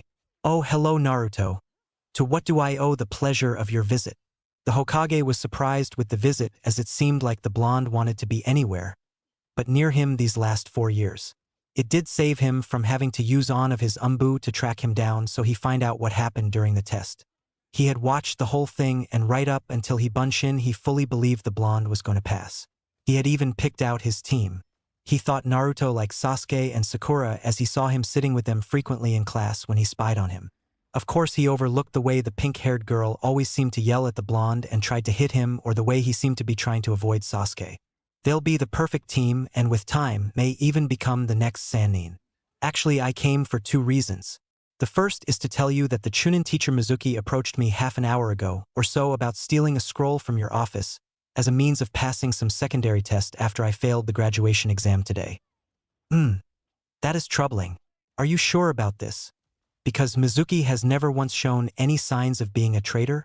I don't know, that depends on if you think it would be treasonous for me to knock you out right now and take the scroll of sealing, so I can deliver it to Mizuki later tonight. I see. Hiruzen took up a thinking pose. I could just send Umbu to find the fool and let that be the end of it. But then there's Naruto to consider. I need him to become a shinobi to both fulfill my promise to his parents and to better protect him from the council and his father's enemies, not to mention these Akatsuki people Jiraiya has been telling me about lately. Naruto, how would you like to help me deal with Mizuki and become a genin as well? I'd say no thank you, Hokage-san. That's good, my boy, now let's... Wait, what did you say? I said no thanks, Hokage-san. Nanny? Chapter 7. Previously on work release. Naruto, how would you like to help me deal with Mizuki and become a genin as well? I'd say no thank you, Hokage-san. That's good, my boy, now let's... Wait, what did you say? I said no thanks, Hokage-san. Nanny? No thanks is what I'd like to say, but I had a meeting with the daimyo earlier this week. Sarutobi had calmed down enough to hear this. What? When? Where? Why? How? Sarutobi was truly and completely confused by this.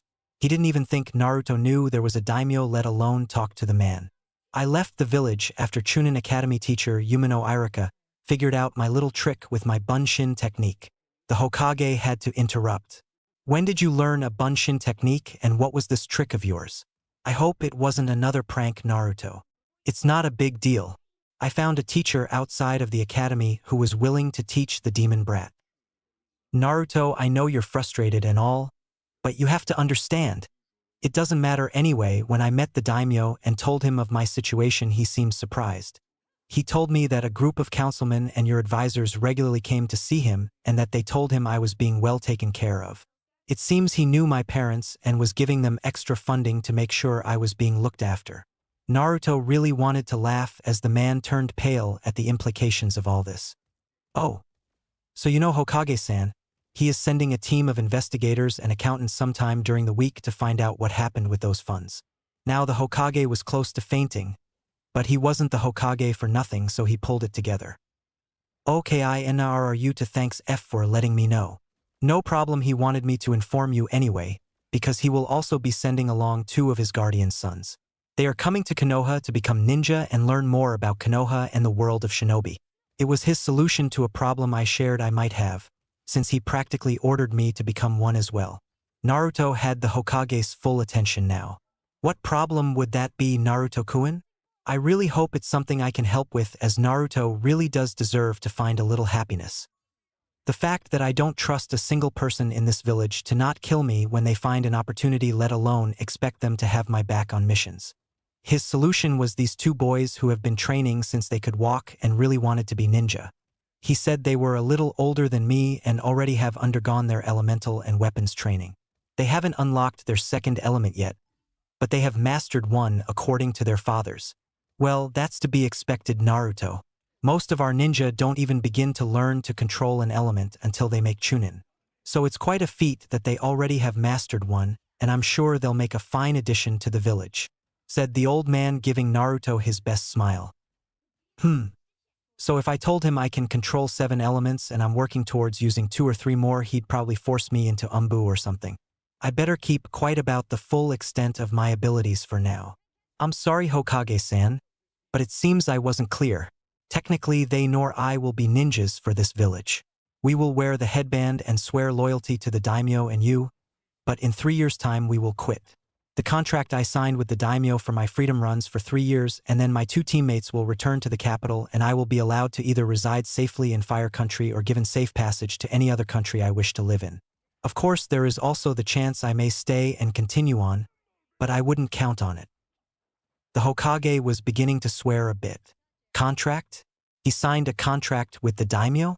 I can't do anything, but nod my head thanks to those stupid, annoying idiots on the council. Sarutobi took a deep breath to clear his mind a little. Fine, just let me see the contract and sign it if need be. Naruto just handed it over to him and watched as he read, seemingly deep in thought. After a few minutes, the document was signed and he called in his secretary. Yes, Hokage-sama, you called for me. The woman looked over at Naruto and sneered at him. Naruto just ignored the woman, as he was used to this. It seemed no matter how many secretaries the man went through, they all seemed to share one common trait: an unabashed hatred for him. Ah yes, I would like it if you would take this contract and make a few copies, please. As you wish, Lord Hokage. Nothing was said until she was out the door and the lock clicked back in place. In the contract I saw where the daimyo has stated you are to be given access to Jounin level material? Yes, Hokage-san. It was what I wanted out of this deal, so that my growth won't be stunted and prevent me from being strong enough to protect myself in the future. However, there is a limit to the number of techniques I can learn per month unless given permission by you. The Hokage just nodded and went on to his next issue. I read that as well, but you will have to be accompanied by either your sensei or me, okay? It's not that I don't trust you, but there are some things better left unknown. Naruto just nodded, as there were ways around that if the arrangement didn't meet his needs. Okay, moving on, it states here the daimyo expects me to give you money to buy out the apartment complex you live at and do some renovations? Yes. After he heard the conditions I have been forced to live with since I was 4, he was particularly angry as the council told him I was living in a house with adopted parents who loved me. The Hokage once again paled at the treachery displayed by the council. Those greedy idiots never bothered to think one simple unplanned visit by the boy would send their plans and this village into chaos thanks to their lies. I'm really sorry, Naruto. I really did try to make that lie a reality, but it doesn't matter anymore. Anyway, he expects you to buy my current landlord out at market value for the property, and no more than give me adequate money and tools to do the renovations on my own. Naruto, that's an impossible task to let you do on your own. It will be difficult, but once again I don't trust anyone here to help me, so it will have to be done this way. Oh Naruto, I'm such a fool for letting you get this way. You should be able to trust that not everyone is out to get you. Okay, well, I've already signed off on this, so I will go along with this. But if you need any help, please let me know. He didn't even get a nod in reply from this. Okay, about the part that talks about your ability to defend yourself. I see there are penalties for attacks on you or your property. Yes, the daimyo, after hearing about some of the things that happened to me, decided if law wasn't enough of a deterrent, then they would pay monetarily. I get that, but it doesn't say what happens if they can't pay. Oh, it does in fine print. If they can't pay, then I get any possessions of theirs that are equal to the amount owed. It also states they are responsible for anything of mine they damage or break in the attack. Okay, but I expect you to remember you're a ninja now, Naruto, and you can't go around beating up civilians no matter what they say or do. The daimyo gave me permission to protect myself, but I will do my best to avoid confrontations and fights. Besides, the daimyo also had your worry, so he made me promise to not use lethal force unless it was unavoidable. I mean, even the strongest warrior can be taken down by the weakest civilian if the timing is right or the numbers too great. The Hokage could only nod in agreement as his words rang with a wisdom that belied his age. Okay Naruto, just do your best, okay? Finally, this last part about your inheritance. Does this mean you know about your parents? Yes, the daimyo was kind enough to tell me their names and what he knew of them and their wishes for me. However, he was unable to tell me if my mother was still alive or not and if they left me anything. The Hokage took a minute to prepare himself for what he knew would come next. Your mother is alive, but I'm afraid she left some time before your first birthday and I don't know where she is. I'm also sorry to say she took almost everything, and what she didn't take the council did. The only thing left for me to give you is a scroll your father left for you. Sarutobi got up and went to a painting on the wall and gently removed it, then set it down. There was a hidden safe, and Naruto watched as the Hokage opened it before grabbing a scroll and quickly closing the safe. He rehung the painting and then gave the scroll to Naruto as he again took his seat behind his desk. He waited a few minutes to see if Naruto was going to read it now, but all he did was drop it in a pocket. That leaves a request from me, Hokage-san, that wasn't in the agreement. Oh, what might that be? He probably wants money for past attacks. Sarutobi thought with a sigh at how much all this was going to cost him and the village. This wasn't added to the agreement, because the daimyo wanted me to hold off until I got the right information from you. But your answer of what happened with my mother tells me I'm doing the right thing. He now had his full attention. I no longer want to be known as Naruto Uzumaki.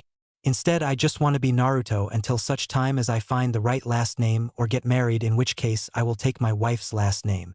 The Hokage could only nod, wanting to get this over with before anything else came up. So now that we got that out of the way, and you are now a genin of the leaf, I am giving you your first mission. He received another nod. I really wish the old Naruto would come back. This Naruto is very unsettling. Finishing his thought, he started up again. You are to fake the theft of the scroll of sealing and meet Mizuki. You will discover his motives for this action and apprehend him.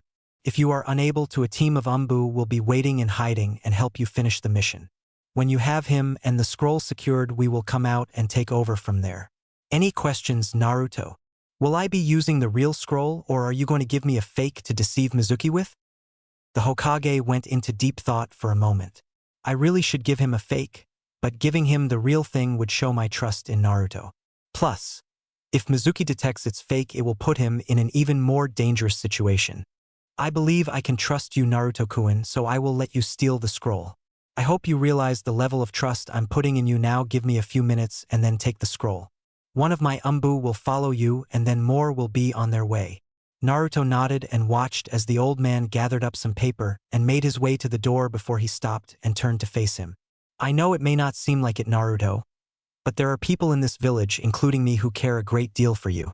Please think about that and be careful. After saying that, he left and went to engage his secretary in meaningless chatter for a few minutes, giving Naruto the time he needed. When he returned, he found a scroll sitting on his desk with a note attached to it and an empty office. Sarutobi read it out loud. This is for me as much as you and those who follow you in leading this village. The daimyo thought this would solve a lot of problems. Consider this the first payment for me still being here. The Hokage unfurled the scroll and began to read. As he continued, a smile began to grow until it shone like the sun. I owe that boy more than I can ever repay him. I really hope that he will reconsider this agreement and be the hero this village needs. Now if only he could help me find a way to deal with all this paperwork. The old man just sighed tiredly and started to go through the stack of papers on his desk once more. It had been a few hours since Naruto left the old man's office with the scroll of sealing, and he still had an hour before 10 o'clock rolled around. He looked up at the sky to see the moon in all its beauty as it provided the light for his clones as they went over the techniques that interested him.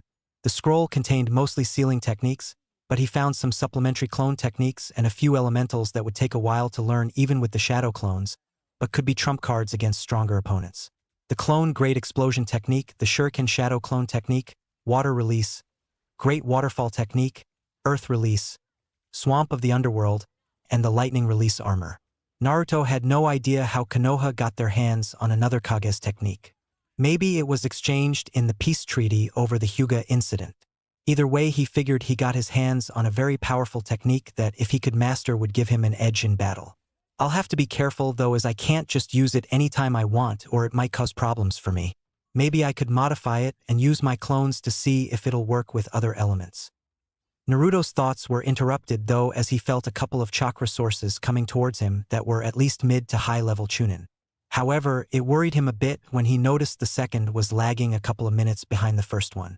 As he pondered on who they could be, he instructed his clones to go further into the forest and keep working on the techniques until they were out of energy. Remembering the level of the techniques, he created 50 more clones and sent them with the others. Perhaps I should have wrote some of those techniques down on a blank scroll, as it will take a while to master them. Thinking it was the best course of action, he created one more clone and sent it with the scroll a little ways away so it could copy the techniques and then leave the original while taking the copy to his apartment and hide it before dispersing. It was also ordered to double-check the entire scroll and see if there may have been a technique or two he overlooked and copy them as well.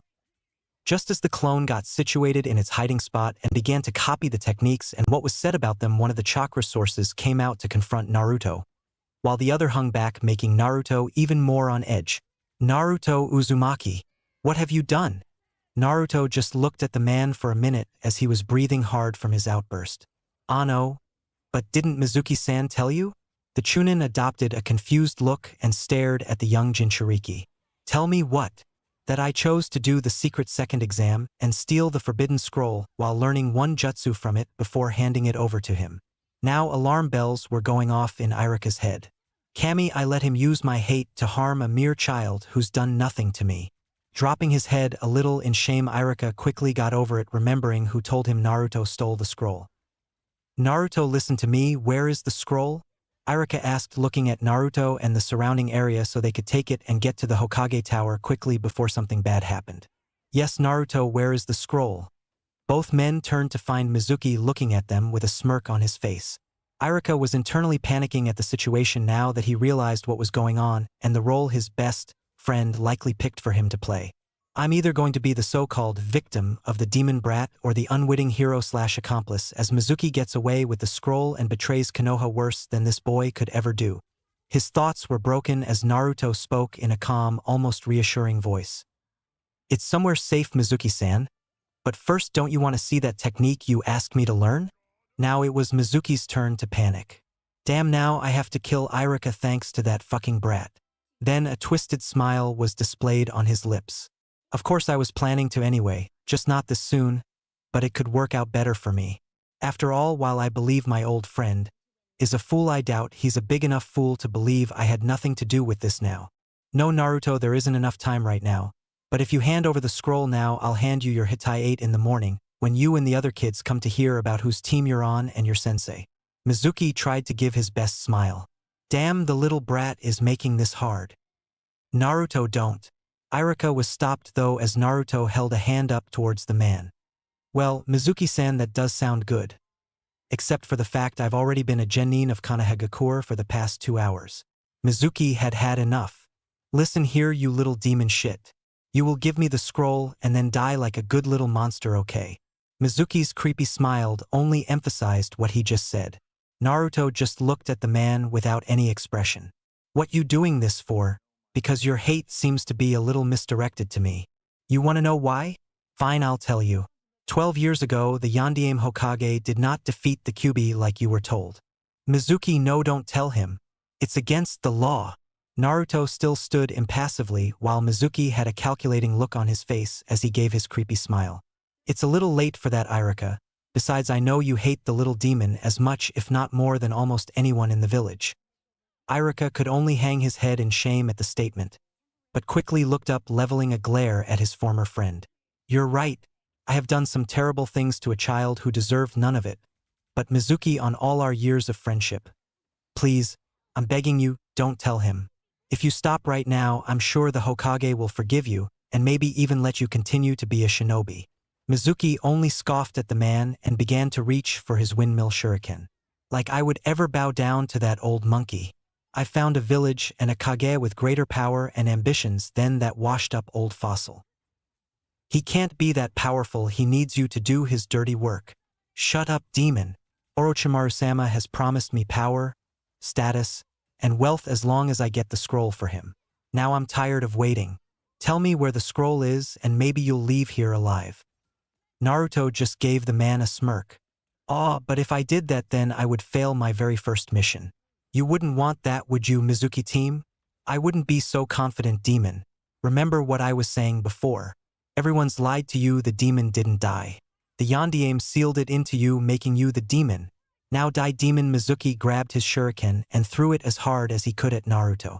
Seeing this, Irika tried to get in front of the blonde boy and take the hit, but was tripped and fell to the ground. He heard a weird sound almost like clanging metal, and when he looked up there stood Naruto, a katana in his hand thrust upward and what looked to be 2 pieces of a sliced-up windmill shuriken laying on the ground near him. You're really going to have to do better than that, Mizuki-san, if you expect to defeat me, Naruto said with a smirk as he lowered his arm. What the hell? When did he learn Kenjutsu? Both men thought, but Mizuki shrugged it off and threw a second shuriken only for it to receive the same fate. Irika just moved to the side, not really knowing what to do anymore. A part of him wanted to help Naruto and find a way to make up some of what he's done to him, but a small part of him still saw him as the demon that killed his family, so he just settled for staying out of the way for now. Besides, it doesn't look like the little Gaki needs my help anyway. I guess he was doing more than skipping and pranking when he was using those clones. Sighing, he took his mind away from his thoughts and watched the continuing battle. Fine, if that don't work then how about this? Naruto watched as he saw him start to do hand seals as he started drawing in air to his lungs before calling out. Katan. Gokakyu no Jutsu. As a flame that turns into a giant fireball comes out of his mouth and through the ring his fingers made. Naruto smiled as he did a ninjutsu of his own without calling out, Doton. Dochu Igyo no Jutsu, and went underground waiting for the fireball to pass. Mizuki smiled when the fireball dissipated and the brat was nowhere in sight. Ha, too easy. Then he frowned. Damn, now I have no way of finding the scroll before those idiots in Umbu find me. Turning to see his friend stare at the scorched earth in shock, he addressed him. I'd like to let you live, Irika. But the truth is I've always hated you, and since you're the only witness to what went on here, I can't let you leave. Look on the bright side though. When everyone finds out what happened here, you'll be seen as a hero who died killing the demon brat and finished what Yondaime-sama started. Mizuki started to do more hand seals to finish the job and get out of Konoha quickly, but stopped as the ground near the scorched area shook a bit and then something yellow popped out of the ground, followed by a head and then a torso, and finally he was staring into the blue eyes of Uzumaki Naruto. Sorry, Mizuki-san, it won't be that easy, but now I have to put an end to this as I can't show everything I've been working on yet. Mizuki tried to do the hand seals again, but Naruto flashed through his first, beating him to it as he calls out, Futon. Diatapa, as the wind around the blonde suddenly explodes out, hitting Mizuki dead on and pushing him into a tree, knocking him out. Moving quickly, Naruto takes some ninja wire and ties Mizuki up, then signals for the Umbu, who quickly come down, scooping Mizuki up, quickly taking him to a Biki. It was just Naruto and Irika now in the clearing. Irika was slightly in shock about that happened since the test began. He didn't know what to think about himself after reviewing all the hateful things he had done under the guise of revenging his family. Then he looked to the boy he once hated and watched as he went behind a tree and retrieved the scroll of sealing. How can he be such a good kid in spite of the many evil deeds done to him by people like me and that council? If he ever did seek revenge, it would rightfully be his to seek. He stopped his thoughts when he noticed Naruto was leaving without so much as a glance towards him, so he called out to him. "Ah, Naruto, could you wait a moment as I would like to talk to you?" Naruto stopped and turned to look at his former instructor. Irika sighed as he realized Naruto wasn't going to say anything. "I would like to say I'm sorry." Before he could get any further though, Naruto interrupted him. "I thank you for your apology, but it is wasted on me. I do not forgive you or anyone in this village, including the Hokage, for what has been done to me. However, I do not seek revenge. I just want to be left alone." "Why? Why what? Why don't you seek revenge? Surely if any of us were in your position, we would have a long time ago." "Well, that is one thing I'm proud of, and that's not being like any of you. Hate only begets more hate, and violence only brings more violence. I am by no means a pacifist, as I will kill when it is necessary, but I will not bloody my hands for this village. Anyways, I got to go give this back and get ready for team assignments tomorrow, so I'll see you then." Naruto turned to leave, but was stopped once again as the Chunin ran up to the young blonde. "How about, as a further means of apology, you allow me to buy you dinner?" "No thanks. I only eat with those I trust." Naruto didn't even wait to see the look of shame followed by one of shock on the Chunin's face as he shoe-shined to the tower. Naruto shoe-shined right to the front of the tower. He quickly made his way through and up to the Hokage's office. He managed to avoid most of the people who tried to keep him away from the Hokage and only had to deal with one annoyance. Finally making his way up to the door, he just ignored the secretary and knocked on the door. Hearing enter, Naruto opened the door and made his way inside. The Hokage looked up from his paper and smiled. "Naruto, glad to see you are alive and unharmed. I take it things went well then?" "Yes, I didn't learn everything, but I'm sure Ibiki or his assistant will get it out of him." The Hokage took note of the tone he used for Anko and sighed. "I guess he's serious about having nothing to do with her. Too bad, she would have been perfect to oversee his team and it would have helped her as well." "I'm sure they will. Ibiki is quite talented and well known for his style of interrogation. I've heard. Anyway, I did learn why he wanted the scroll." At this, the Hokage perked up a bit. "Oh, why's that?" "He said Orochimaru promised him things, and then he said some disparaging things about the village and you. He also said that Orochimaru was recruiting him to join his village, though he didn't name it." "This is serious information indeed, Naruto. I want to congratulate you on a job well done and hand you your pay personally." The Hokage gave Naruto an envelope with 200,000 ryu. "This will be documented as a solo B rank as your pay reflects. I would make it S rank, but I don't think Mizuki is worthy of that distinction." Naruto just nodded and pocketed the money. "Okay, now I want you to know the landlord issue has already been dealt with, and the money for the renovations will be given to you when you are ready." Naruto just nodded again. "There is one last thing, Naruto. The council somehow." At this, he looked around at the hidden Umbu, wondering who it was, but thought better of it.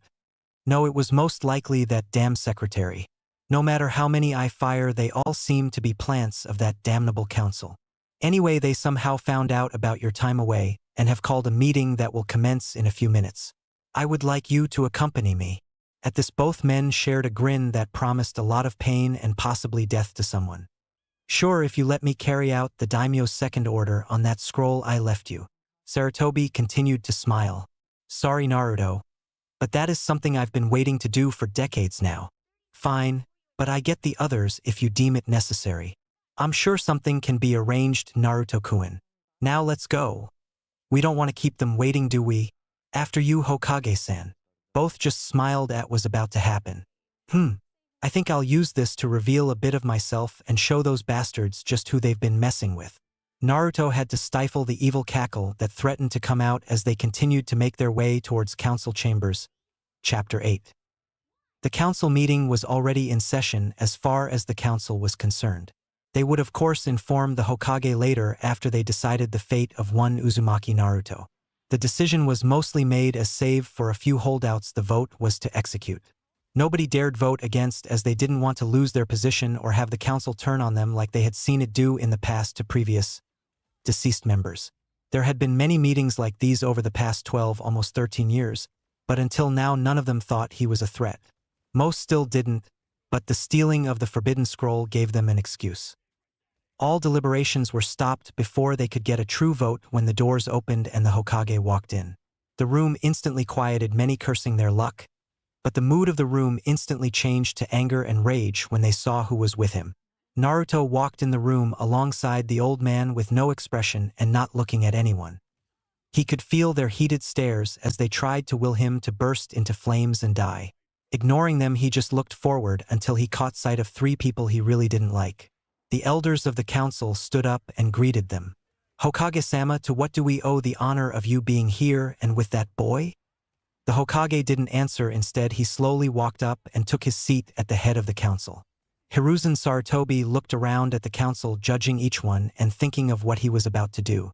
Before he could do anything, he was addressed by one of the civilians. "Lord Hokage, what are you doing here?" Sarutobi just stared at the stupid man for a minute. "Actually, that's a question I would like you all to answer." The Hokage states, waiting for one of them to be dumb enough to say it.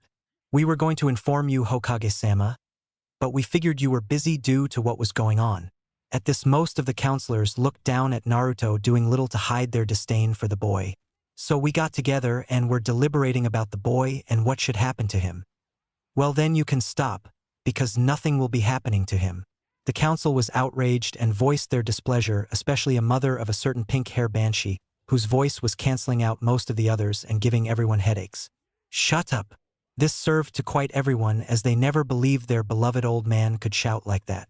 "Now, as I was saying." At this, he glared at the pink-haired woman, who shrank back in her seat as he continued to say, "Nothing will happen to him, because it was a special mission given to him by me to capture a traitor." This got their attention. "Ano Hokage-sama, but what traitor?" asked Udatane Koharu. Earlier this evening, after failing a rigged genin exam, he looked down to see Naruto glaring up at him. A few observant councilmen decided to check into that later as the Hokage continued. Naruto was approached by his Chunin teacher assistant Mizuki, who tried to trick him into stealing the scroll of sealing for him under the guise of it being a test to become genin. The council had a hard time swallowing this, as they believed Naruto to be as dumb as a box of rocks and about just as talented. Well, save a few who had designs on the boy and knew he was hiding something. "Wait, what do you mean tried?" Danzo asked. The Hokage cleared his throat and smiled at Naruto, who answered, "He means Mizuki thought of me just like you do, so he believed me when I went along with his little deception, thinking he was so smart, and I was so dumb, despite the fact that if he or Irika had graded my papers honestly, I would have earned top marks academically." Then he started laughing. "Do you really believe this woman's daughter is the top kunoichi of the class with 2 female clan heirs, and her minuscule chakra levels against her?" Naruto said as he pointed at the female civilian council member Haruno Shirori. "I think we all know how she got that distinction, and it wasn't in the classroom. It's, as they say, like mother, like daughter," Naruto said as the council erupted in laughter until a screeching yell caused everyone to cover their ears except for the unfortunate Anbu, who had to keep the woman from attempting to strangle Naruto. Soon enough, everything was calm again, and Naruto continued. "Anyway, I informed Hokage-san, who gave me permission to use the real scroll." Naruto was interrupted by one of the elders, who glared at his former teammate. "You gave that boy the real scroll of sealing written by the Yondaime?" The council was outraged at this lapse in judgment, as they began to think it was definitely time to replace the old coot despite how good a figurehead he'd been. The Hokage ignored the whispers and answered, "Yes, I believe Naruto-kun here has proven worthy of my trust," and then there was the chance Mizuki would have seen it was a fake and harmed him. That was the last straw, as most of the council was concerned. There would be a new Hokage as soon as they could get rid of the old man and call for a vote. Once again, ignoring the dissension he was hearing among the council, the old man pressed on. Naruto-kun proved to be quite capable as well. He saved Chunin Yumino Irika from Mizuki, delivered the forbidden scroll without so much as a smudge on it, and found out the root of these actions taken by Mizuki, who I feared to be a bad seed since that incident with his former teammates. "Oh, and why did he do these things?" asked Mitokata Hamura. "He was exchanging the scroll for citizenship in another village, among other things, with Orochimaru," Hiruzen said sadly as the council was again in uproar. After a break to allow everyone to digest the information, the council convened again. So what do you plan to do about this? Udatane Koharu asked.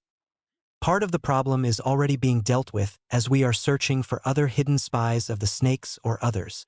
No one except a few prominent clan heads, Sarutobi, and Naruto noticed Danzo's flinch. There will also be some issues with this current crop of graduates that need to be fixed. Sarutobi says. What do you mean, Hokage-sama? Asked a civilian. I mean, it's just as Naruto-kun said. Unfortunately, due to the attempted sabotage of Naruto by the two Chunin who were in charge of this graduating class for most of their time in the academy, the other students were sabotaged instead. At this, shouts of "It's the demon's fault and I knew this would happen" were shouted with glares towards the boy in question. Better a demon like QB than pieces of trash like the majority of this council, Naruto said while closing his eyes. This only served to incite more yelling and once again needing the ANBU to restrain some civilian and shinobi council members. Enough! The old man shouted again, leveling a field of Ki on everyone that only the prominent clan heads and Naruto were able to shrug off. Once it was quiet again, the Hokage looked at Naruto. I know you're tired, Naruto, and these meetings can be tough. But I need you to wait a little longer, okay? Sarutobi said, giving Naruto a quick smile. What, that's it? You are not going to do anything about the disrespect he's shown this council?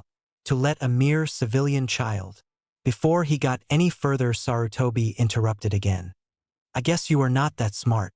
This confused some of the council and angered the man in question. He's not a civilian anymore, as capturing Mizuki and finding out his motives was a mission I gave him, and he performed brilliantly. So he's a shinobi now. What? Was the deafening shout heard through the village. After clearing out his ears and getting rid of the ringing noise he kept hearing, Sarutobi tried again. I said he's a genin ninja of this village now. There were no more loud shouts, just shock. The council had lost their pet and most were pissed, but they were still determined to get their way. As to what Naruto-kun said about this council, I agree.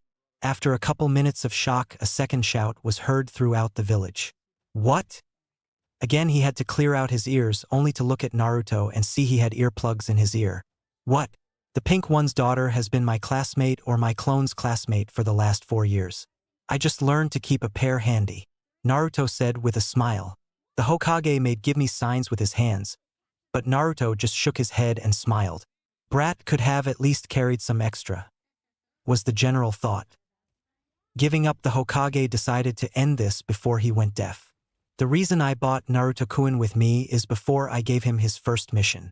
He told me something interesting, getting their attention again. He had a meeting with the daimyo earlier this week. The elders and several counselors nearly fainted at this, while the rest paled, save for a few lucky idiots that thought it meant nothing. WWH, what were you doing in the capital, Naruto? Asked Tamura. Naruto answered him with an ever-growing smile. Certain events happened this past week that let me know I needed some protection, so I took a page out of this council's playbook and went straight to the big man. We had a discussion where I told him about my life. Naruto looked around and saw fear in a few eyes. I tried to convince him that, because of my lack of trust and disdain for Konoha in general, that I shouldn't be a shinobi and therefore be allowed to leave Konoha peaceably. Naruto looked around again and saw various reactions.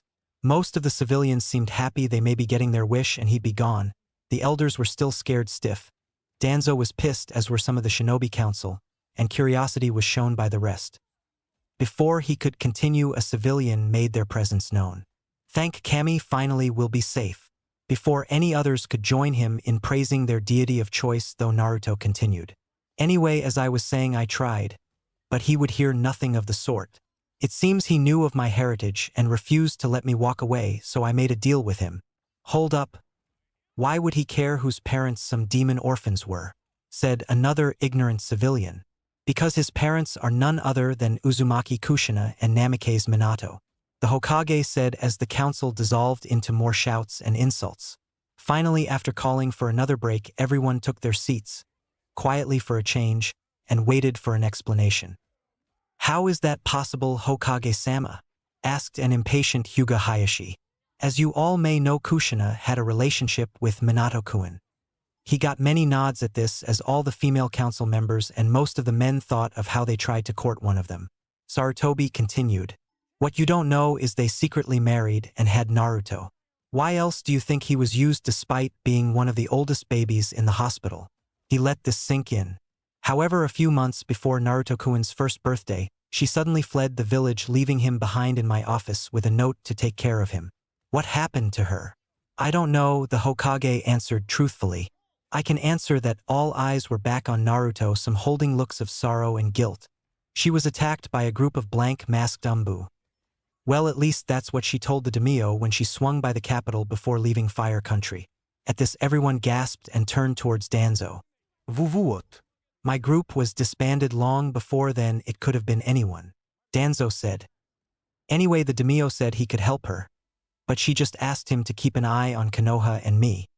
He asked her why, and her reply was that it wasn't the first attack on us and that the first 9 months of my life she had spent doing nothing but fending off attack after attack from civilians, the blank masks, and even fellow ninja she had fought with and thought of as friends. She just wanted peace and felt bad for leaving me behind with a bunch of monsters, but felt if she left with me she would have no peace and be hunted until we were both killed. Plus, she thought the Hokage would be able to protect me better than she could. Obviously, she was wrong. Naruto finished and noticed more sad and guilty looks among the group.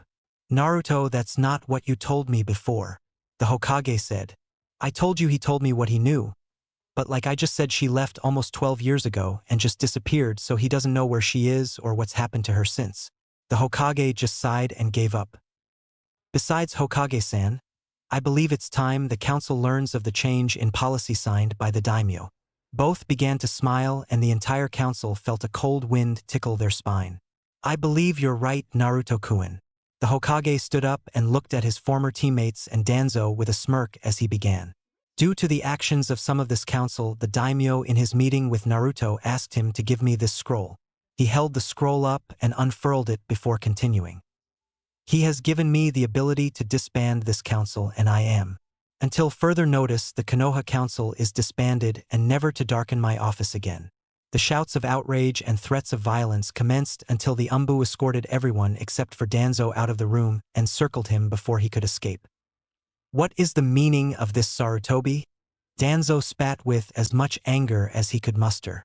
I think you know what this is about, old friend. Danzo was looking around for any means of escape, but saw none.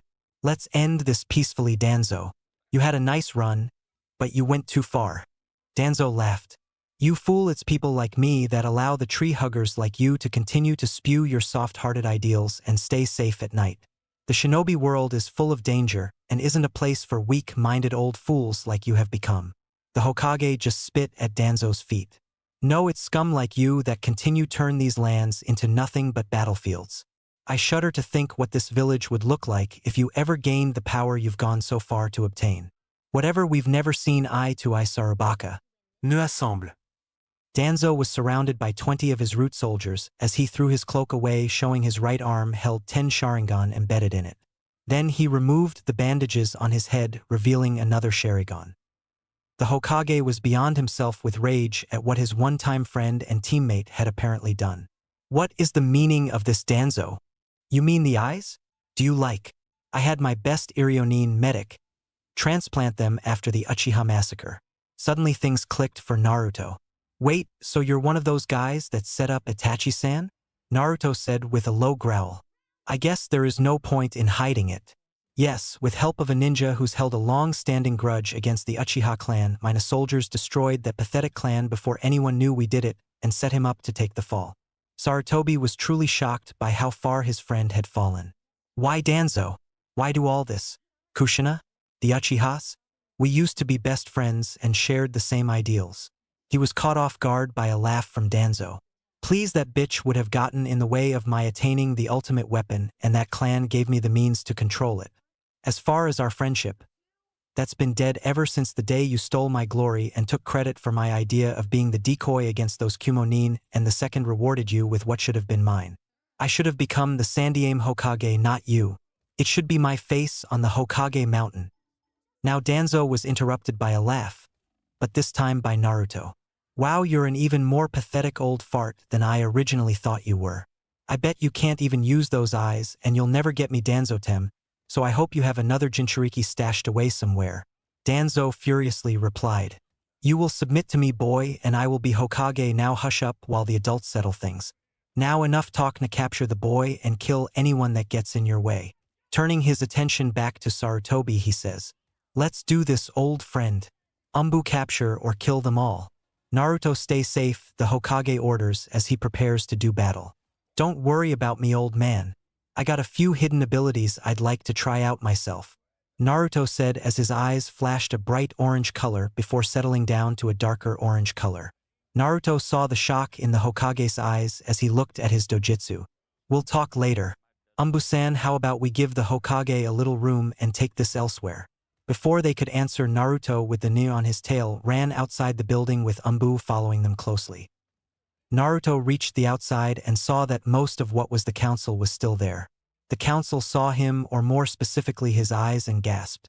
Is that a dojutsu? One of the civilians asked. I think so, Hyuga Hayashi answered. His parents didn't have one. Inuzuka Tsume said. It must be the Kyuubi's doing. Nara Shikaku responds. At this everyone bristles. Nothing more was said as the Ne came and surrounded him, and then the Umbu surrounded them. The clan heads decided to back up and give them some space, but wanted to see what the boy could do.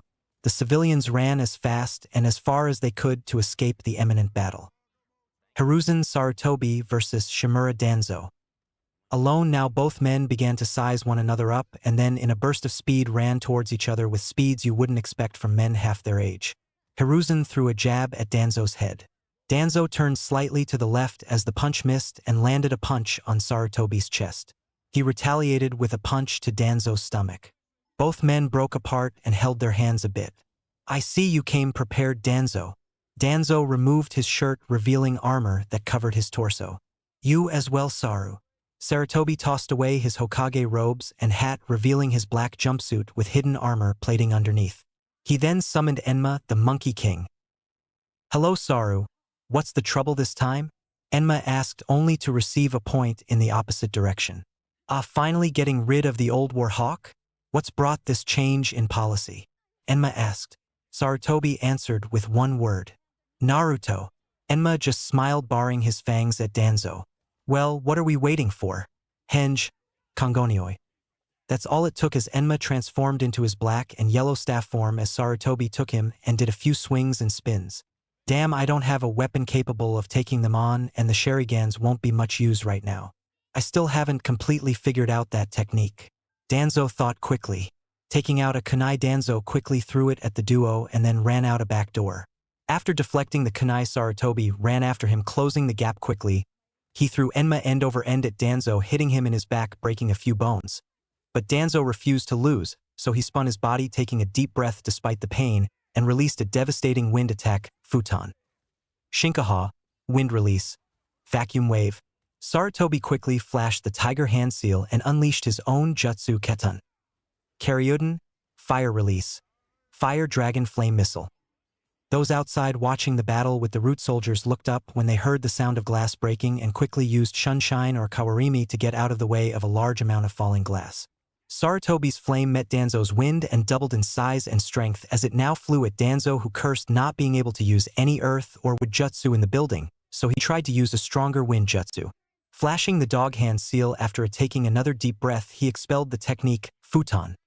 Shinku Renpa, wind release. Vacuum serial waves.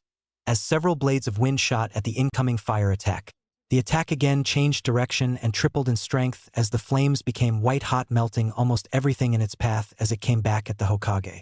Deciding two could play that game, Hiruzen did the tiger seal again and used half of his remaining chakra to boost the power and called out, Keton, Karyuden. This time Danzo knew there was no way to cancel the jutsu, so he tried to Kawarimi with Sarutobi. But that failed. Looking outside, he saw the battle going on with his so in order to save himself, he Korimi'd with one of his own soldiers and got out of the way of the technique. After a few seconds of disorientation, the soldier saw what was barreling down on him. He had one last thought, shit, as the technique collided with him, instantly incinerating him. The Hokage also decided to Kawarimi with a root agent as the technique exploded and white-hot flames were coming back towards him. The agent shared his former comrade's thoughts as he was also incinerated along with the walls in that corridor. Naruto was bored. Anbu had shown up and quickly surrounded the 20 agents, incapacitating most of them before he even took a step. so he had just been standing around after deactivating his eyes. Then the windows of the building the Hokage was in exploded, showering the area in the glass. Then a few of the routine disappeared, only to be replaced by Danzo first and then the Hokage. Naruto walks over to the Hokage as the only two root agents who had yet to be captured stood side by side with Danzo. "Tough fight, Hokage-san?" Naruto asked. "Yeah, it's been a while since these old bones have seen action, Naruto-kun. You just remember to enjoy your youth while you still have it," Sarutobi answered. Naruto laughs, but then focuses on Danzo and his two henchmen. The Yamanaka and Aburame clan heads gasp as they each recognize one of the men standing next to Danzo as former clan members who were believed to be dead.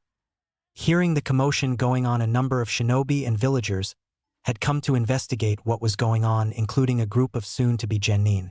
They all saw Naruto standing next to the Hokage and wondered what the dead last loser was doing there. Sasuke, though, was focused on one thing and one thing only, and that was Danzo's arm with the 10 Sharingan and his fully matured Sharingan in his right eye. How could he possess those? Is he an Uchiha? No. I remember this was one of those council people my dad told me to watch out for before he died. What's going on here? He was drawn out of his thoughts when he heard Naruto. "Ichen, what is the dobe doing there? He'll only get in the way," Sasuke thought.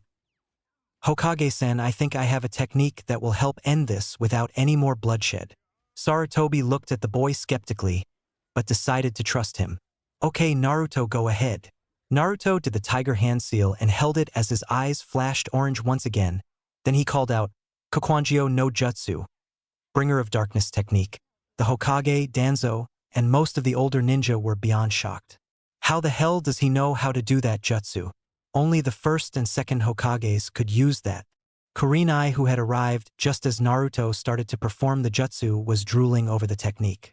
"Maybe I can get him to teach it to me," she thought, and then started to come up with ways to get it out of him. The younger ninja and civilians didn't see what the big deal was and deemed it weak, like they believed Naruto to be, except for Sasuke, who could literally feel the power used to perform the jutsu and knew he must have it. The Hokage quickly threw 3 kunai at Danzo, who used his sense of hearing to dodge them.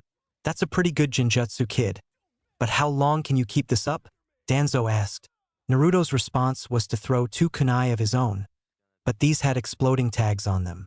Danzo and his tuna agents held their ground as they could hear the kunai coming and easily deflected them. But as soon as they did, they heard the sizzling sound like an exploding tag getting ready to go off. "KUSO!" The 3 called out as they tried to escape, but they were too late as the tags went off, exploding right in front of them. They were blown away a few feet, still alive but badly burned and injured. Naruto ended his darkness technique and the Hokage walked up to where Danzo was lying. Enma ended the transformation, knowing the battle was over, as Sarutobi took one of his ANBU's Tanto and cut Danzo's head off. Enma just puffed back to the summon world after ruffling Naruto's hair a bit, knowing that despite their differences and all the evil the man had done, Sarutobi would take having to kill his childhood friend very hard. Some Umbu immediately came in and broke up the crowd as a few took custody of Fu and Toryun, being especially careful of Toryun as they didn't want to be poisoned by his microbugs. After breaking up the crowd and gathering the rest of the agents that hadn't been killed, they shunshined to the TI department, who would deal with the next step. The Yamanaka and Aburame head followed them. The road was empty now, and it was just Naruto, the Hokage, and Danzo's body. Naruto walked up to the Hokage. "Will you be okay, Hokage-san?" Naruto asked as he watched the old man just stare at the body of his former friend and comrade. "I'll be fine, Naruto-kun. It's just hard seeing a former friend end up the way he did. I can't help but think back on things and question where it all went wrong." The Hokage took out a scroll and bent down, then sealed Danzo's body and head away to be dealt with later. Standing up, Hiruzen noticed how late it was, but knew it would be a long night for him dealing with the aftermath of all that's happened. He turned to face Naruto. "Naruto-kun, it's late and I'm sure you are tired. Why don't you head home and get some sleep before your big day tomorrow?" "Hi Hokage-san," Naruto said as he began to walk off. "Oh, and Naruto." Naruto turned around and looked at the old man, seeing the tiredness in his face as he seemed to grow new wrinkles every minute. "Come see me after team assignments as we need to talk." "Oh, and is there anything you really want to learn from your Jounin sensei?" Naruto thought about it for a moment. "I guess I could use a good kenjutsu teacher, the most as I have 2 swords. But I haven't been able to learn a real style yet, same with my taijutsu. Okay Naruto, I'll see what I can do. Good night. Thanks Hokage-san. Good night to you as well. Naruto walked off, leaving the old man to walk back to his office alone. Well, this was a productive day. Indeed it was Naruto-kun, although I think you reveled a little too much about your abilities. Hey Kane-sensei, I was wondering when you would talk to me again. You were awfully quiet today. It didn't seem like you needed my help and you needed to concentrate. Thanks for the vote of confidence. As for showing too much, it really doesn't matter. They would find out anyway, and with Danzo gone, much of the threat in this village has been reduced. Hey, don't let your guard down. For all you know, Danzo was nothing but a puppet. Plus, there is no way he was able to do whatever he did to his arm on his own. He had help, and whoever it was is most likely still a threat. You are right. Sorry, Sensei. Still, at least for now, there's one less threat. True, but I think your little display may have earned you a few more. I am glad that guy is out of the picture now, because I sensed with more time he may have found a way to be a major threat to you and me. Naruto just nodded as made it to his apartment complex. He entered finding no lights. I guess this is a parting gift from that old fat retard who used to be my landlord. I guess I'll have to find the fuse box tomorrow and flip the switch. Naruto's eyes once again flared an orange color as he walked up the stair, avoiding a few traps, and made his way to his apartment. Naruto didn't even stop for a glass of water as he headed straight for his bedroom and flopped down fully clothed on his bed. Good night, Kane. Good night, Naruto. Sleep well, for tomorrow will most likely be another long day. Is there any other kind? Just then he remembered the Kagebunshin he sent to practice the techniques from the scroll and dispelled them all, receiving their memories, instantly knocking him unconscious. Chapter 9. Naruto woke up with an hour to spare before he needed to be at the academy to meet his new sensei, with a headache. Remind me never to dispel that many at once ever again, he thought. Taking a nice long relaxing shower with his lemon-scented body wash helped to clear his head. It isn't ramen, but it smells good enough. Then he ate a nice hot meal that had been prepared by a clone while he showered. He had missed having a nice meal where he could take his time and relax the most during his 5 years in the Forest of Death. He mostly ate meat that he hunted and cooked using a makeshift spit and a katanjutsu, while being on the lookout for animals attracted by smell. He mostly ate meat in the forest, with the only variety being the occasional bird or snake eggs he would stumble upon from time to time, and his weekly visit to Ichiraku's, in a henge, where he would gorge himself to help keep their business afloat. The Ichirakas had been like family to Naruto when he was younger, but since his 7th birthday he hadn't felt like that. He realized family was a precious thing, and despite how kind they had been to him, the Ichirakus weren't his family. He had stopped calling people Ne-san, and Ai-san, Aji-san, etc. for a simple smile in his direction, as was his old habit. Oh, how he was counting the days until he could leave Konoha behind as nothing but an extremely bad memory. Now wasn't the time to think about that, though. Cycling through his memories from yesterday, he remembered the scroll. He had the clone make of techniques he could use from the forbidden scroll. Retrieving it from where the clone hid it between the mattress and spring box of his bed, he looked over it and found 2 more clone techniques. Placing the scroll back in its hiding place, he thought of what he wanted to do today. He knew the Sandaime wanted to see him after team assignments, but that wasn't in his plans. Naruto, having seen the battle, or at least the damage done by the battle between the Sandaime and that Danzo guy, made him want to get stronger even more.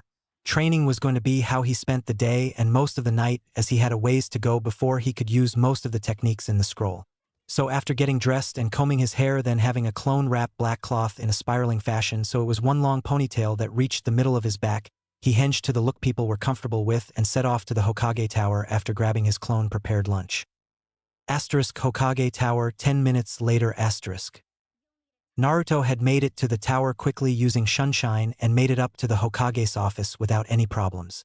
The floor his office was on was strangely empty, so he knocked on the door. He heard, "Come in." So he opened one side of the double doors and walked in. As he walked in, he noticed the room was packed and it was a struggle to make his way towards the Hokage. But he made it despite a few obstacles. Oh, Naruto-kun. I thought you were someone else. I'm sorry, but you can't be here right now, the Hokage said, while wondering where his former Umbu captain was. No problem. I just came to get the meeting over with now and to show you something, Naruto said. I wonder what it is he has to show me. Well, that lazy Kakashi team isn't here yet, so I do have a few minutes to kill most likely. I understand, but you need to understand that should you fail to be here by 4 p.m., I will add a little time to our contract, got it?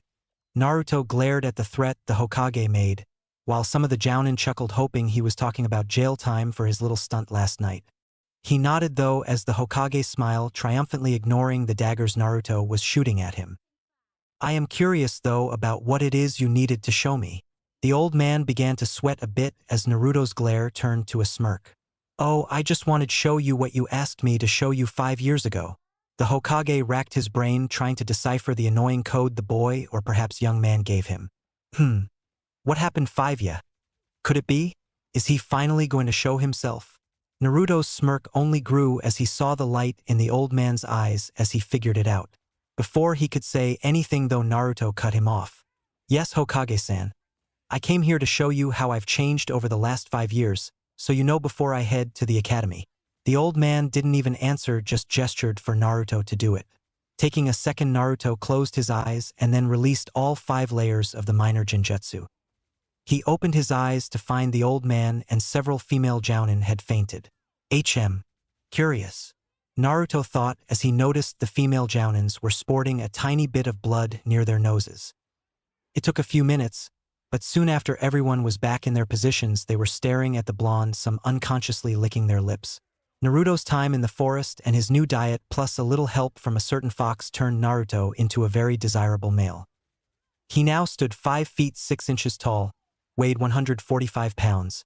His blonde hair now smooth and shining a bright gold as the ponytail stood out against the black cloth it was wrapped in. His still blue eyes were lighter and held a more icy appearance if he ever glared at you, and the muscles were noticeable even if most of his body was covered by his long-sleeved black t-shirt with a tiger on the back, black cargo-styled pants, and black civilian-style running shoes modified with a chakra-conducing metal plating in the bottom and tip. What they couldn't see were his 2 summon tattoos and the 10 different seals he had placed on his body to both help his training and make him seem like an ordinary, as much as possible, genin. Then there were the 2 storage seals where in one he kept his 2 special swords and in the other seal stuff he wanted kept on his person.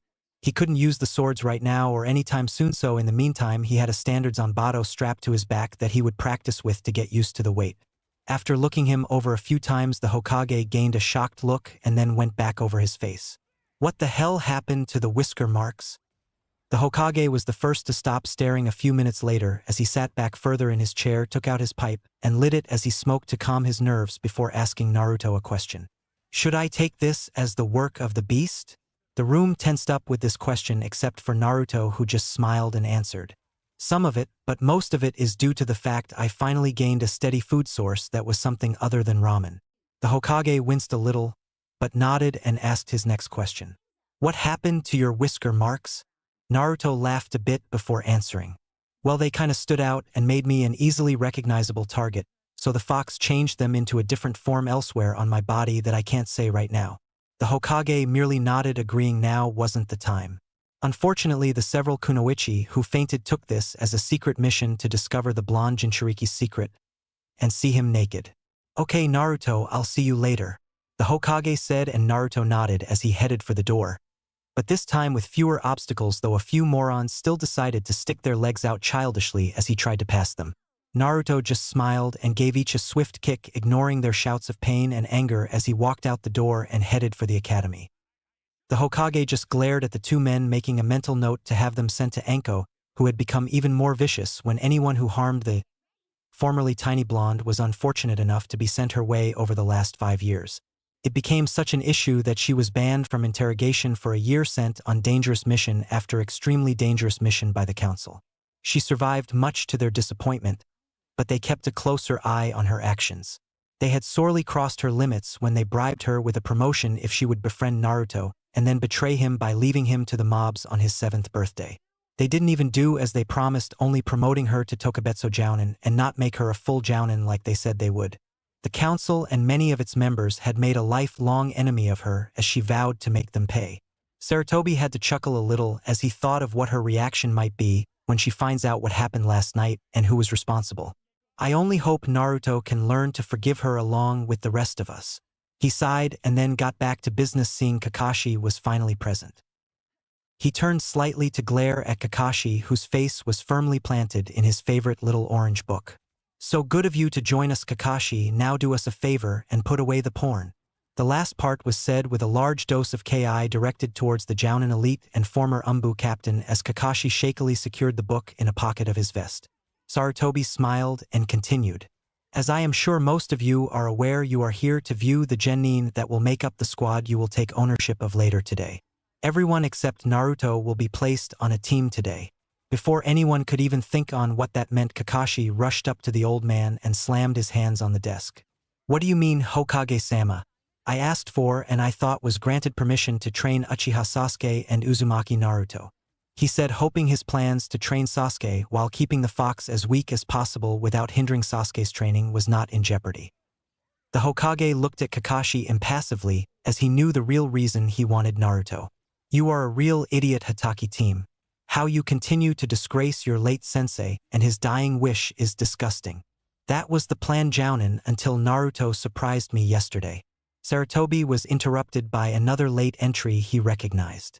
"What did the little Gaki do now, Hokage-sama?" Anko asked from the back of the room. "Actually, he helped this village tremendously yesterday. First, he informed me of Mizuki's intentions. Then he informed me of a meeting he had recently with the daimyo, which is why no one in this room will be his team's Jounin-sensei. The daimyo has seen to it that Naruto will team up with a couple of his guardian sons, because of how he has been treated up till now. That left me to find someone else to be the sensei for team number 11, and I think she will do a great job." Kakashi could do nothing but drop his head as his plan went up with a puff of smoke. "So then who will be the third member of my team, Hokage-sama?" Kakashi asked dejectedly. "I decided to move a kunoichi who happens to be an orphan with good potential in ninjutsu onto your squad. Her name is Ami. But she will also receive training from Jounin Mitarashi Anko, who will join your squad on missions out of the village." Kakashi nodded, not really caring since his brilliant plans were ruined now. The Hokage stood up and motioned Anko forward as he handed her a Jounin vest. Anko was on the verge of crying, but held it in to ask a question. How, Hokage-sama? Those Ikes and Tems on the council would never allow this. No need to worry about them for now, Anko-chan. Naruto's visit to the daimyo caused him to pass a few decrees that I agreed to, one of them being the disbanding of the council and execution of Shimura Danzo. All the shinobi except Anko and the Hokage visibly paled, wondering if they were next. Anko, however, jumped over the desk, unintentionally flashing the old man, and few shinobi then hugged him, breaking the mood. Thank you, Hokage-sama. You won't regret this," she said as she released the man. The Hokage, leaking a little blood and with a slight blush on his face, merely waved her off. "It isn't me you should thank, but Naruto-kun. His visit set the daimyo into action, and you deserved that promotion a long time ago." Anko nodded and held her vest out in front of her.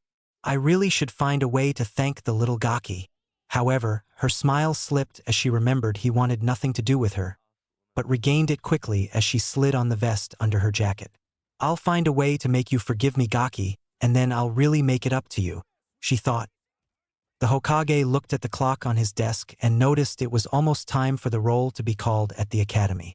"Okay, I called you all here so that you could view your soon-to-be students and get a good gauge on them before your meetings this afternoon."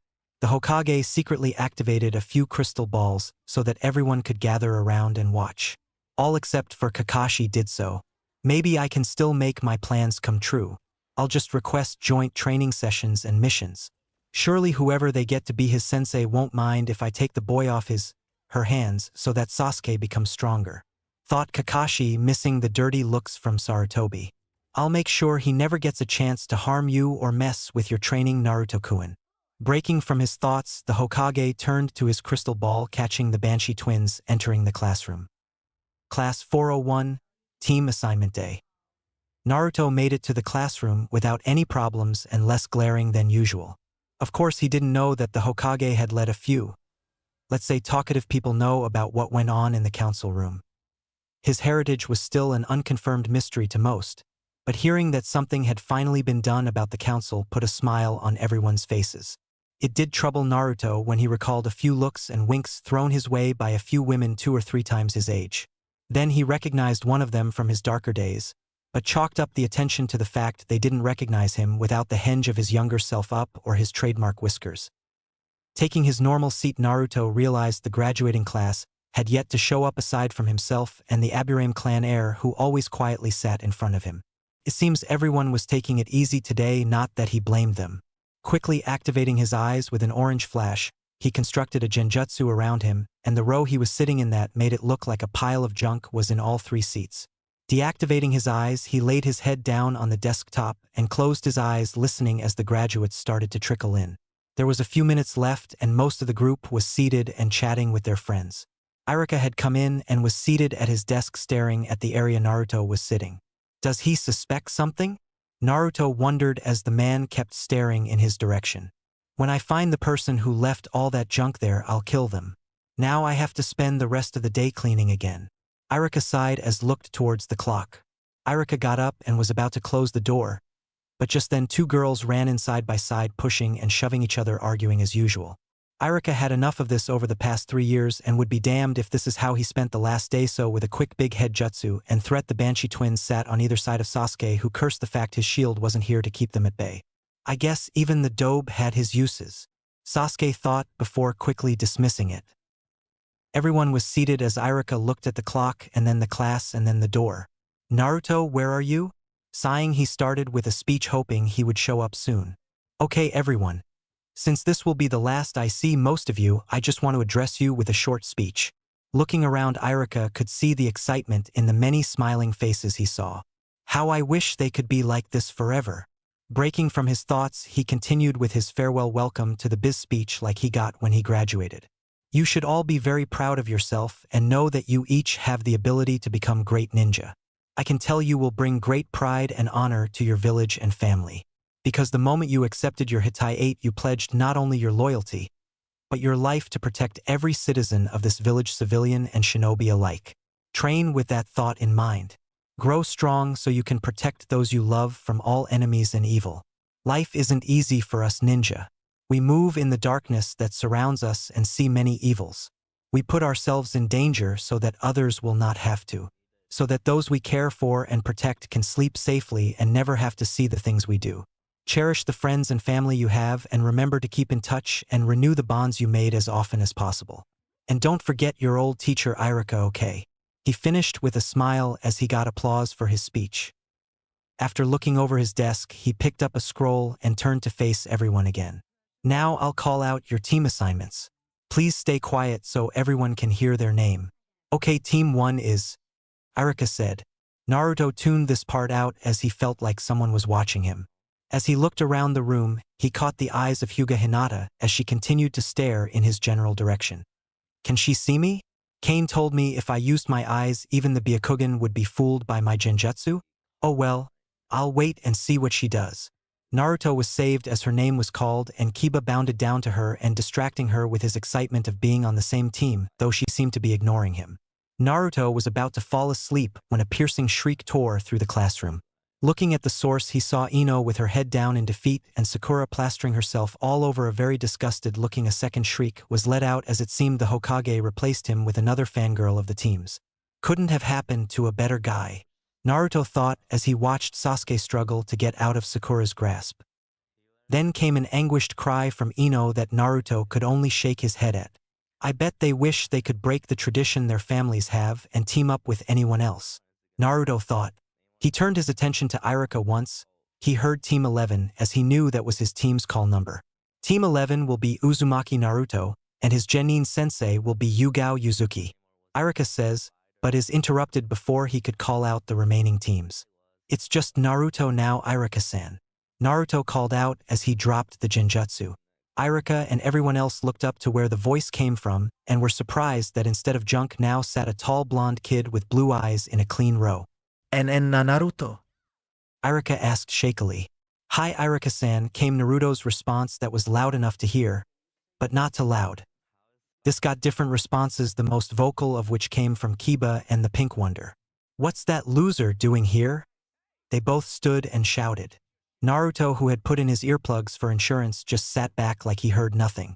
The rest of the class wasn't so lucky. Iruka had recovered from the shock and saw Kiba stalking towards Naruto. Irika sighed as he really hated to do this again, but it seemed he had no choice, so doing his big head jutsu he shouted, "Kiba! Sakura, sit down and shut up." Once again the class was wincing and cursing the two loudmouths. Sakura immediately went to sit down, but forgot she was turned around facing Naruto, and in her panic she fell to the floor, hitting the back of her head against the desk and then her jaw as her head rocked forward, hitting the chair. The entire class, including Sasuke, Shino, Hinata, Naruto, and Irika, burst out laughing as she pitifully laid on the floor, too embarrassed to rise her head. "It's that demon's fault. My mom was right about him. I'll get my revenge," Sakura thought. Kiba, after rolling around the floor laughing, forgot what he was doing and returned to his original seat. "Thank Kami he's gone. Does he even know what a bath is?" Hinata thought. Irika was finally able to finish up announcing the teams. "Okay, everyone be back here in an hour to meet your senseis. Until then you are dismissed." Irika was about to leave since he no longer had a mess to deal with in the back row, but then decided against it and headed up to talk to Naruto. Most of the class had left except for Sasuke, Ino, Sakura, Kiba, Choji, Shikamaru, Shino, Ami, and Hinata. They stayed for different reasons. Ami, Ino, and Sakura stayed because Sasuke did. Sasuke stayed because he wanted answers from the blonde about what went on yesterday. Shino, surprisingly, also had something he wanted to ask of the blonde. Hinata was confused about something and had a few questions. Kiba stayed because Hinata did and he wanted to fight Naruto. Shikamaru was also interested as he noticed the genjutsu, but feigned sleeping, and Choji stayed because Shikamaru did. Naruto sensed the eyes on him as well as Irika coming towards him. "What can I do for you, Irika-san?" Naruto said as he sat back in his chair. "First, I'd like to apologize again for how I've behaved towards you in the past." Irika says humbly. "My response is the same as last night, Yumino-san. Forget about it, I have." Naruto replies. Irika nodded and went to what he wanted to know. "Why have you dropped your last name?" Naruto thought for a moment before answering. "I have recently found out who my parents were." That got looks of surprise and intrigue out of everyone. "Let's just say I wasn't happy with what I found out, so I refused to use that name. I know of other orphans that use only their first name, so I chose to do the same." Naruto says. Irika could only nod. The answer got 4 different reactions. "He must really hate his family for some reason," thought the 3 fangirls. "How can he dishonor his ancestors like that?" Came from Kiba and Sasuke. "Interesting," thought Shikamaru and Shino. "Poor Naruto-kun. I wonder what he found out," thought Hinata. "Okay, what's with the new look?" Irika asked, looking the black-clad teen over. "It's new to you because I've kept myself and my clones hinged to look the way the villagers are comfortable with. As you can see, though, I am taller and prefer to wear darker clothes, while I do enjoy a little orange here and there," Naruto said as he stood up and showed he was in fact only an inch or 2 shorter than Irika was. "Wow, I guess you hit a major growth spurt or something," Irika said.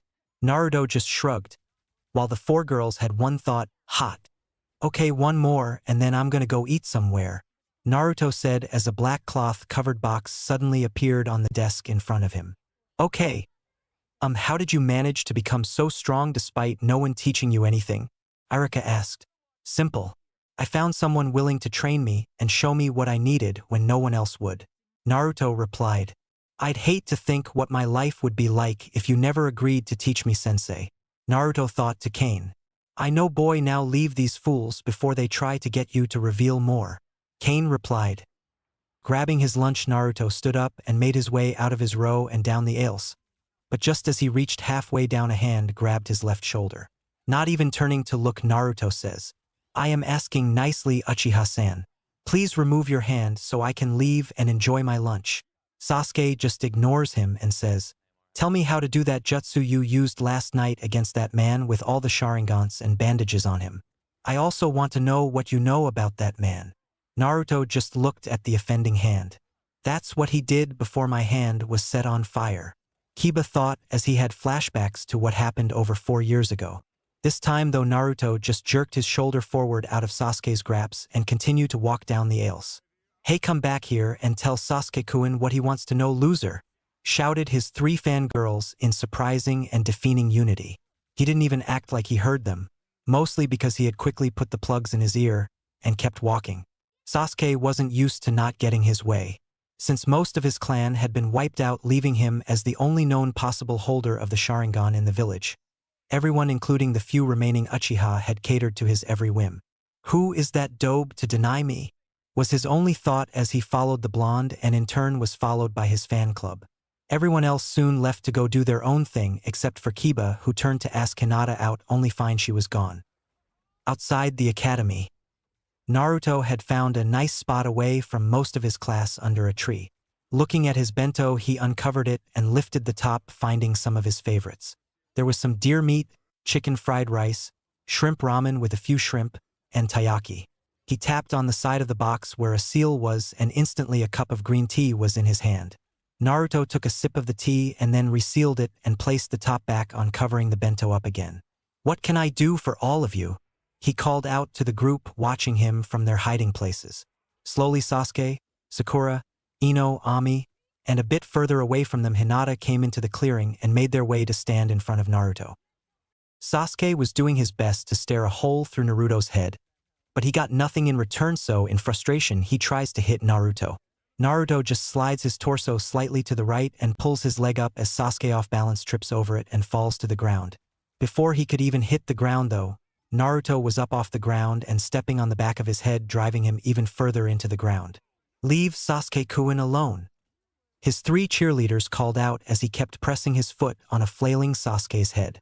Only the pink one went to charge him, and without moving Naruto landed a solid punch to her stomach as she bent over and dropped to her knees, throwing up whatever small meal she had for breakfast. Still stepping on Sasuke's head, he addressed her as he looked down on the flailing preteen. "You are unfortunately now a kunoichi, and a poor excuse for one. If you go to attack, you will not be treated like a girl anymore, but a ninja who is trained to kill, or worse, they do treat you like a girl and rape you. The life of being a shinobi is not a game, Sakura, and if you continue to act like it is, you will meet a grim fate. I suggest you all stop your ridiculous dieting and train more than you shop, because an IWA nin wouldn't stop at one punch, they'd kill you or worse," Naruto said as he lifted his eyes to stare at the three girls. Of course, this only had an effect on two girls. "He's right, I've heard my father talk about how they used to torture kunoichis during the war. We don't do that now, but moms had to counsel kunoichi who have been through that recently at the hands of other villages who do." Ino thought, "Sakura's weak, but I'm not much better and I never want to look like she looks now," thought Ami. Both girls thought to take his advice and ask their mom or more experienced kunoichi for advice. Sakura had passed out from the pain shortly after the speech started, so she hadn't heard a word. Receiving a nod from two of the worst fangirls, Naruto noticed the worst had passed out, so not caring what happened to her, merely focused on who had taken to clawing at the ground and his pants-covered leg to get out from under him. "What I said to the girls goes double for you, Uchiha. Your mere name may wet the panties of that corrupt council and all your little fans, but all it will do in the real world is make people want to kill you or steal your eyes before killing you. You don't run up demanding things of anyone when you haven't done shit to deserve it. This is your first warning, Uchiha. I will never train you or give you anything. So the next time you see me, either keep walking or exchange some meaningless pleasantries. If we happen to get stuck on a mission together, we will complete the mission to the best of our abilities and then go our separate ways. Is that clear?" Naruto said as he pressed down harder on the squirming boy. "Hi," said Sasuke weakly. Naruto took his foot off his head slowly, and then stood aside as Sasuke stood up and walked off as the two awake fangirls did the same. Only Ino stopped to pick up Sakura and drag her back into the school to receive some help. Once again Naruto found himself alone. Well, not quite. "So are you going to stand there and stare at me for the next 30 minutes? Or are you going to say what you want to say?" Naruto says as he turns to face the blue-haired girl, who slowly walks up to him until she's face to face with him. "I want to know how you fooled my Byakugan with those clones?" Hinata asks. "I guess I can answer that. The answer is in the clone technique I used, Hyuga-san. It's a solid clone that contains half of my chakra. To you or any Hyuga who has never seen my full capacity, you would assume the clone was me, as the only way to tell it's a clone is when you kill it and it puffs into smoke." Naruto replies and receives a nod from Hinata. Settling back down against the tree, the bento reappears on his lap as he uncovers it, but notices he is still not alone. Looking up at her, he asks, "Anything else I can help you with, Hyuga-san?" Shaking her head, she goes around and sits on the opposite side of the tree he is and pulls out her bento as she begins to eat. Shrugging, he also digs in, finishing just before the hour is up and makes his way back to the classroom with Hinata following close behind. Weird girl, Naruto thinks as they head inside. Academy Room 401 after lunch. Naruto returned to his normal seat, but instead of joining her two teammates, Hinata sat beside him, earning a few dirty and confused looks. Naruto wasn't sitting long now, as a few minutes later in walked the senseis for Team 11, Team 10, Team 8, and surprisingly both Team 7 senseis were there.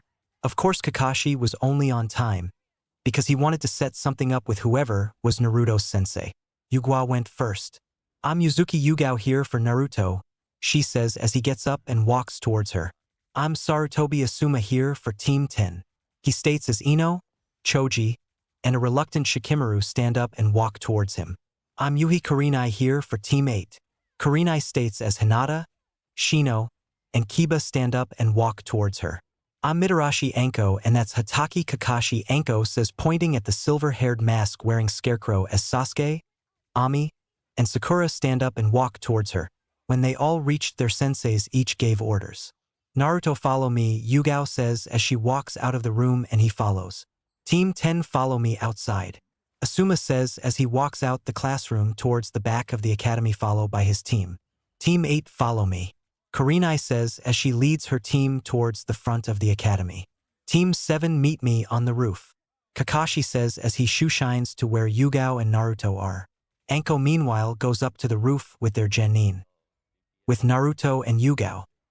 Naruto and Yugao had made it to the side of the academy and were sitting under two trees that faced each other and were fairly close together.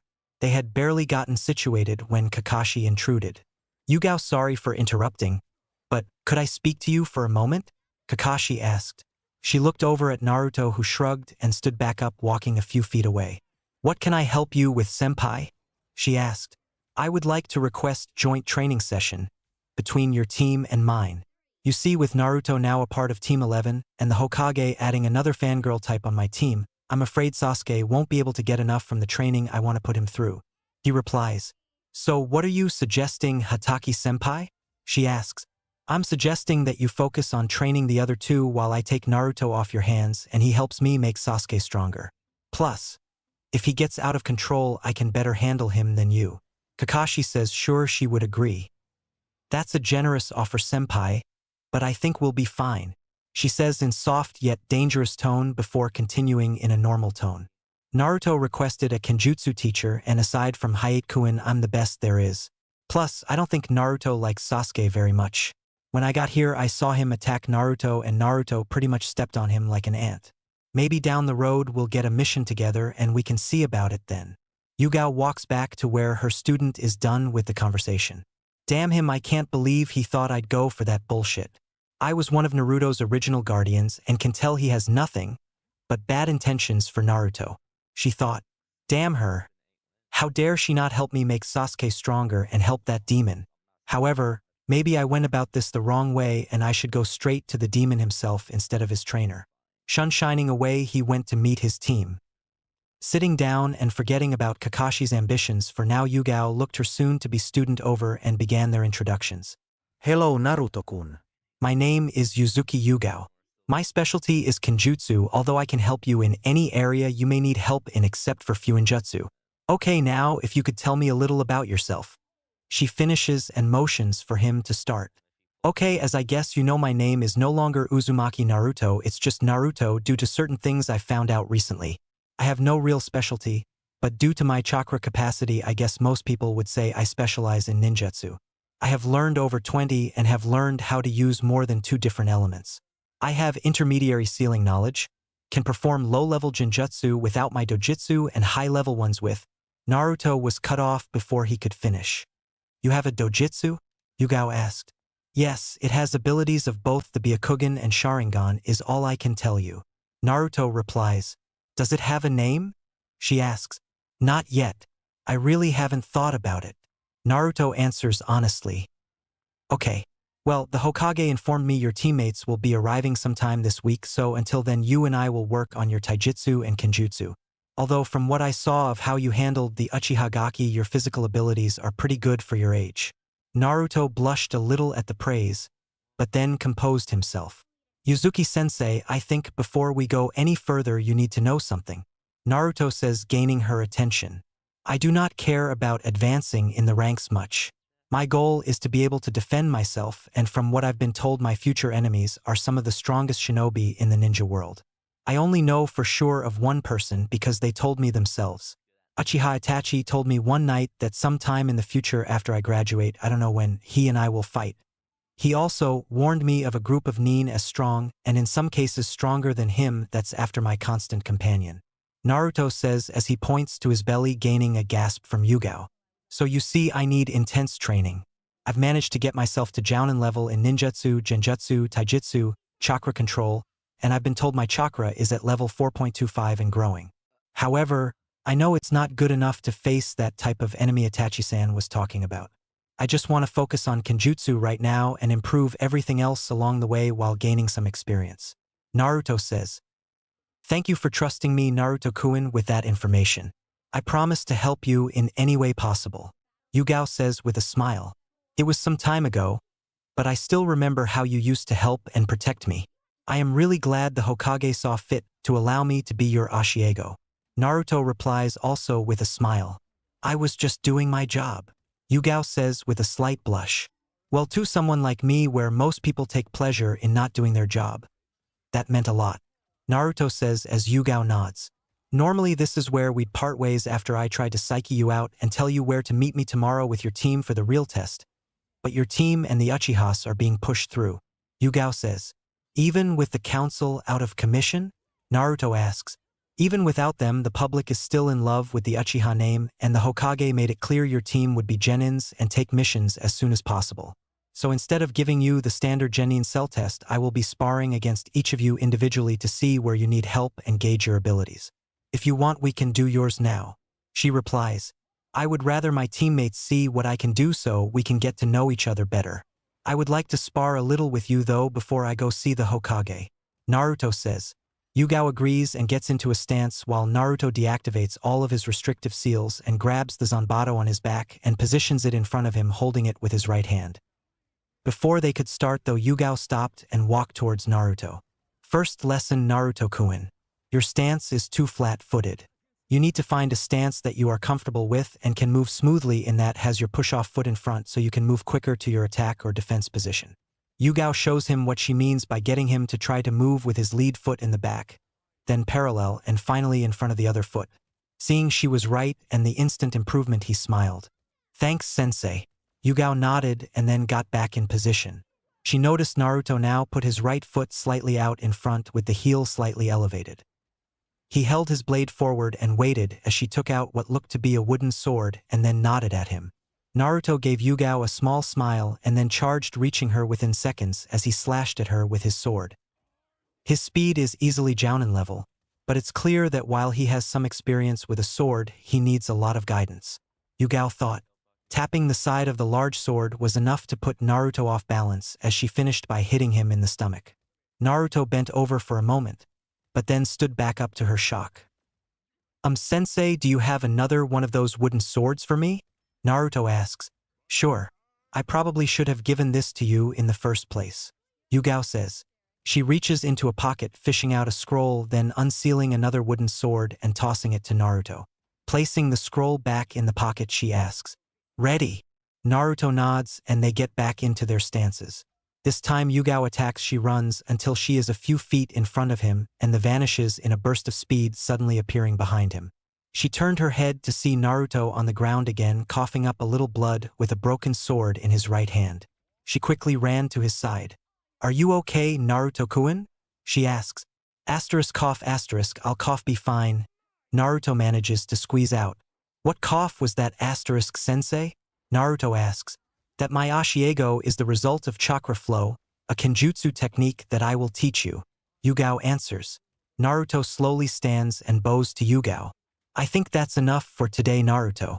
Meet me tomorrow at Training Ground 27 at 8 a.m. and bring everything you think you might need for a 6-hour training session. If you're still standing, maybe we'll try to do a mission. Yugao says. Sensei, I've been training 10 hours a day for the last 3 years, so do your worst. Naruto replies with a smirk. Unfortunately, when he saw Yugao's reaction, he knew that was a mistake. I'm sure you'll enjoy every second, Naruto-kun, Yugao says with a grin on her face as she leaf shoeshines away. Naruto shook his head and admittedly happy at how things went and walked towards the Hokage tower. Hokage's office 20 minutes later. Naruto knocked on the office door and heard the customary enter from inside the room. Entering and taking a seat in front of the old man, Naruto waited for him to start. Okay, Naruto, I'd like to know about those eyes of yours. Sarutobi started. I kind figured. It's a combination of the Byakugan and the Sharingan. It doesn't have the range the Byakugan does nor the copying ability of the Sharingan. Oh, and I can change the color when I want to, plus block the Sharingan's copying ability and cast Genjutsu that can fool the Byakugan. Naruto says, that's an amazing dojutsu. Is it a bloodline ability? Hiruzen asked. It wasn't, but it will be whenever I have kids. Sarutobi nodded. You know, Naruto-kun, if you decide to stay and live in the village past the 3 years, you will have the ability to marry as many women as wish to marry you. The Hokage says. Tempting offer, but no. I wouldn't care if everyone got on their hands and knees and kissed my butt. In 2 years, 355.5 days, I will leave this place and never look back. Naruto says, earning a sigh from the old man. I really wish you would reconsider.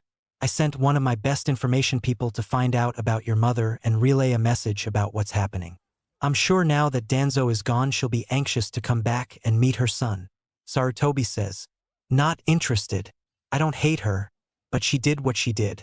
There is no going back and nothing will keep me here. Naruto replies. Fine, that's all I wanted. The fire daimyo sent me a message and said that your 2 teammates would arrive within the next 3 days. The Hokage says, and Naruto nods, then gets up.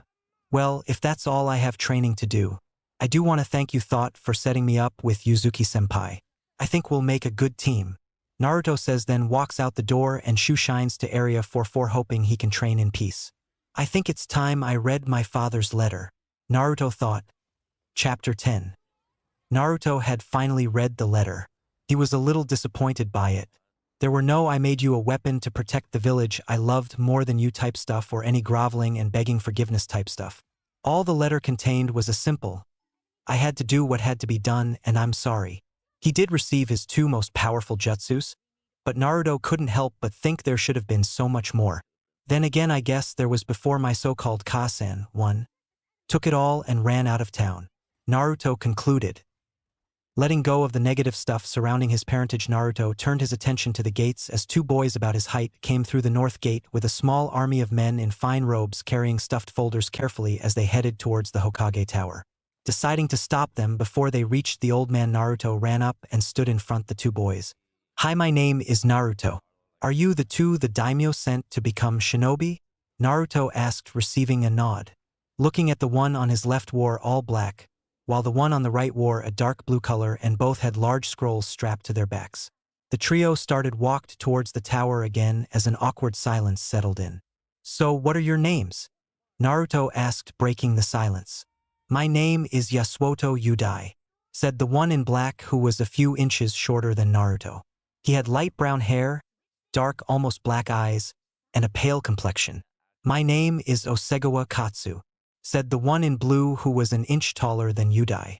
He had black hair, hazel eyes, and was also pale complexion. Hokage office. Naruto and the 2 guardians' kids walked into the office to find the 10 accountants and 2 advisors of the daimyo talking with the only 2 accountants for the village the Hokage hadn't fired after disbanding the council and Narashikaku. The Hokage looked up from some documents he was going over with one of the daimyo's advisors and noticed the boys. Hello, Naruto-kun. I see you found your teammates. The Hokage states. Naruto nods in response. Okay, well, normally I take the time to really get to know you boys, but I trust the daimyo's decision, so I'll trust Naruto to help you get situated. I don't know if you already have your lodging figured out, but if you don't, there are 2 rooms waiting for you at the 4-leaf inn just down the road. Unfortunately, we'll be stuck going through records and stuff for the next couple of days or more, so there will be no missions until next week. However, if you need anything, stop by any time, okay? Sarutobi says. Hi, Hokage-sama, we'll be leaving now. Both boys say, and Naruto leads them out. Training ground 27 an hour later.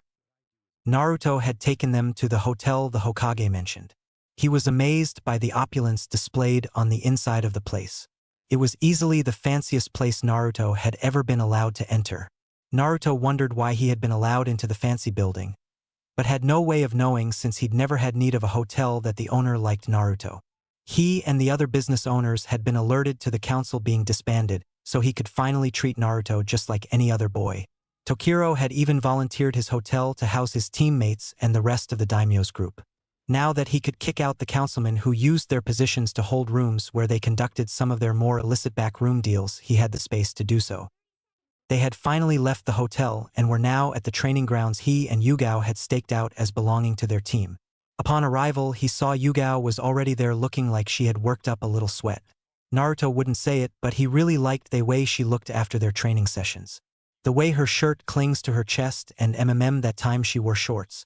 No bad, Naruto. She's your sensei and a loyal leaf ninja who is already spoken for. 3 things we can't get involved with. Naruto thought sadly. Hey Naruto, found your teammates I see. Yugao greets him with a smile. Yeah, I think they're keepers sensei. Naruto says as the 2 boys grinned. This is Osegawa Katsu. Naruto says pointing to the one in blue. Yuzuki sensei, it is an honor to meet you. Katsu says with a bow which Yugao returned. And this is Yasuoto Yudai. Naruto says pointing to the one in black. Yuzuki sensei, I hope to learn a lot from you in these next 3 years. Yudai says with a bow which Yugao also returns. Hi. I'm happy to meet both of you. Now Naruto-kun already knows this, but your team has been pushed through. So instead of testing you tomorrow at 8 a.m. we will have a spar. First, the 3 of you will spar against each other in 5-minute intervals. Then you will spar against me for 5 minutes.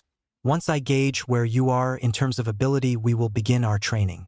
Is there anything you 2 would like to learn? Yugao asks Katsu and Yudai. We both would like to learn ninjutsu and kenjutsu. Katsu answered for both of them. Yugao nodded. I imagine you 2 are tired from your journey, so you can go back to your hotel if you want and rest up for tomorrow. Yugao says as both boys nod and then go back the way they came. Yugao turns towards Naruto. Do you want to train Naruto-kun or go home? She asks. Train, of course, sensei. Naruto says as he drops his seals to 1. Why do you even bother with those things if you have to deactivate or lower them every time we train? Yugao asks. I've gotten a lot stronger because of them. I only lower them with you, because if I didn't you'd kill me in our spars. Naruto says with a mock glare. Yugao just grins. Whatever, Gaki. If I recall, our first meeting you specifically asked me not to take it easy on you. She responds. Naruto doesn't respond, just smiles and takes his stance as Yugao copies him and the spar begins. 1 month later. It has been a month since Naruto met his new sensei. A few days later his teammates arrived and they were slowly getting to know each other. When they went through their evaluations they showed a considerable amount of skill, enough that the Hokage who had been watching decided he wanted Team 11 out in the field immediately, but demanded they complete 10 D ranks before the Chunin exams, which were in 5 months, so they had plenty of time. They had completed their first D rank mission a few days after their evaluations. It was a simple maintenance mission that could have been done by ambitious kids or civilians looking for side work. But no, the owner wanted to show off that she could hire ninja. Naruto made sure to stay away from the lady who, while still attractive, was easily in her mid to late 40s. For once, the problem wasn't due to an issue with the fox. The lady was desperate for companionship and had tried to trap Naruto a few times before they could finish the job of cutting her lawn and getting rid of weeds with a promise of hiring them again and a wink sent towards him. His teammates, or cell mates as he liked to refer to them, hadn't let him hear the end of it yet, and while he hadn't done most of the pranks the villagers accredited to him during his academy years, there were a few he thought might get them to shut up. They had completed 3 more since, and Yugao was convinced they were bonding. Team 11 was heading to the Hokage's office for their first C rank. This would be Naruto's first time seeing the old man since his team evaluations. Hokage's office. Team 11 entered the office and saw Yumino Irika going through some documents. Hokage-sama, Team 11 reporting for our first C rank mission, sir. Yugao called out as the Hokage and Irika raised their heads to look at the team, Naruto in particular. Ah yes, Team 11, nice work with Ms. Ushiwari. She practically raved about all of you, especially you, Naruto. Both of his teammates snickered at that, as did Yugao. Naruto was seething internally, but wouldn't let this get to him. Showing no emotion, Naruto steps forward and replies, I'm glad she appreciated our hard work, Hokage-san. Naruto stepped back saying no more. Sarutobi motioned Iruka forward and gave him a scroll with some instructions. Iruka walked over to Team 11 and gave the scroll to Yugao, who unfurled it and read. "Your mission, Team 11, is to wipe out a group of bandits near our border with the former Yugakure. They have been harassing potential clients and disrupting a nearby village. Your orders are to capture or eliminate them and do not let them flee back to Suna. If they do, you are to do nothing, but observe until such time as they cross back into Fire Country or are deemed unlikely to return." "Any questions?" the Hokage asked. "Yes. Do you know how many bandits there are, Hokage-sama?" Yugao asks. "It's a small group, about 10 or 15. Anything else?" The Hokage answers and asks, but receives only shakes of the head. "Okay, then, dismissed," he says as they leave the office. "Hokage-sama, do you think it's wise to have such a new group go on a mission like this?" Iruka asks. "Relax, Yumino, it's only a few bandits. I assure you everything will be fine," Sarutobi answers. "Then why do I have a bad feeling?" Iruka thought warily. Front gates 30 minutes later. Naruto, after packing everything he felt he might need into a storage scroll that was in his storage seal on his forearm, arrived at the gate first. He was surprised to find not his teammates or sensei, but Hinata, and she wasn't wearing the big bulky jacket she usually wore. "Hello, Hyuga-san. How are you today?" Naruto asked. "Fine, thanks, Naruto-kun," Hinata replies, looking him in the eyes. "Waiting for your team?" Naruto asks. "No," was her reply. "Oh, waiting on someone?" Naruto asks. All he got was a nod. "Well then, I hope they won't keep you waiting too long," Naruto says as he goes to stand at the other side of the gate, breaking their eye contact. "Who says they have?" Hinata questions as she follows. "Hinata, I thought we settled this," Naruto says, realizing where this was going. No. "You said you couldn't be with me, but wouldn't answer me as to why," Hinata replies as she moves closer, leaving barely an inch between them. Naruto looks down into her eyes. "Fine then, I will explain, but not today," Naruto replies harshly. "Fine then, the day after you return I will come to your apartment," she says with conviction and strength, to which Naruto nods. Hinata smiles and before he can move away embraces Naruto and kisses him on the lips. Breaking the kiss, she giggles at his stunned look and walks away slowly. Naruto watches her leave without another word spoken. He noticed the extra bit of shake in her hips as she walked away, but tore his eyes away. What the hell has happened to her? Before, all she did was follow me around like a cute little mouse. But ever since I stopped using the henge technique to hide myself, she and other females have been very aggressive towards me. Naruto thought, remembering his team's first mission and other incidents when he ventured out of his apartment building. Naruto couldn't help it when his eyes betrayed him and watched again as Hinata walked out of sight. "Whatcha staring at?" someone said close behind him. Naruto jumped and instantly unsheathed his sword, bring it around on whomever intruded on his space. Clang! The clang of metal caused him to lift his eyes to find the brown eyes of none other than his sensei. Immediately sheathing his sword, Naruto says, "Gomen-sensei, but you really shouldn't sneak up on a guy like that." "Well, Naruto, I've never known you to be caught off guard until now. Care to tell me exactly what got your attention?" Yugao asked, knowing full well what he was staring at. "I got to admit, though, that Hyuga girl has some body on her," she thought. Naruto noticed his two teammates had also joined them and were ogling the Hyuga heiress's shapely behind. He couldn't stop from letting out a growl at that, which didn't go unnoticed by his teammates or sensei, who turned their eyes on him. "What?" Naruto asked. "You know, Naruto, if you let yourself be happy for a change, you two would make a good couple," Yugao states. She and Kurenai had secretly been working on the Hyuga girl's confidence for well over a year. However, it wasn't until the last month that she had made major progress. They hoped if they could get the two together, the girl would blossom and become the great kunoichi they thought she could be, and her family always says she wouldn't. "Sensei, I know that, but you also know why that can't be. I'll just end up hurting her," Naruto says softly, looking down. Gently lifting his chin with her fingers and looking in his eyes, which always slightly hypnotized her, Yugao says, "Naruto, I know why you think that, but we're ninja.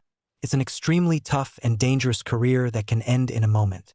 As a ninja, you learn how precious each moment is and how happiness isn't guaranteed to anyone. So when you find it, take it and don't worry about how long it lasts. Just give her a chance to choose for herself, okay? Now cheer up and get your mind right."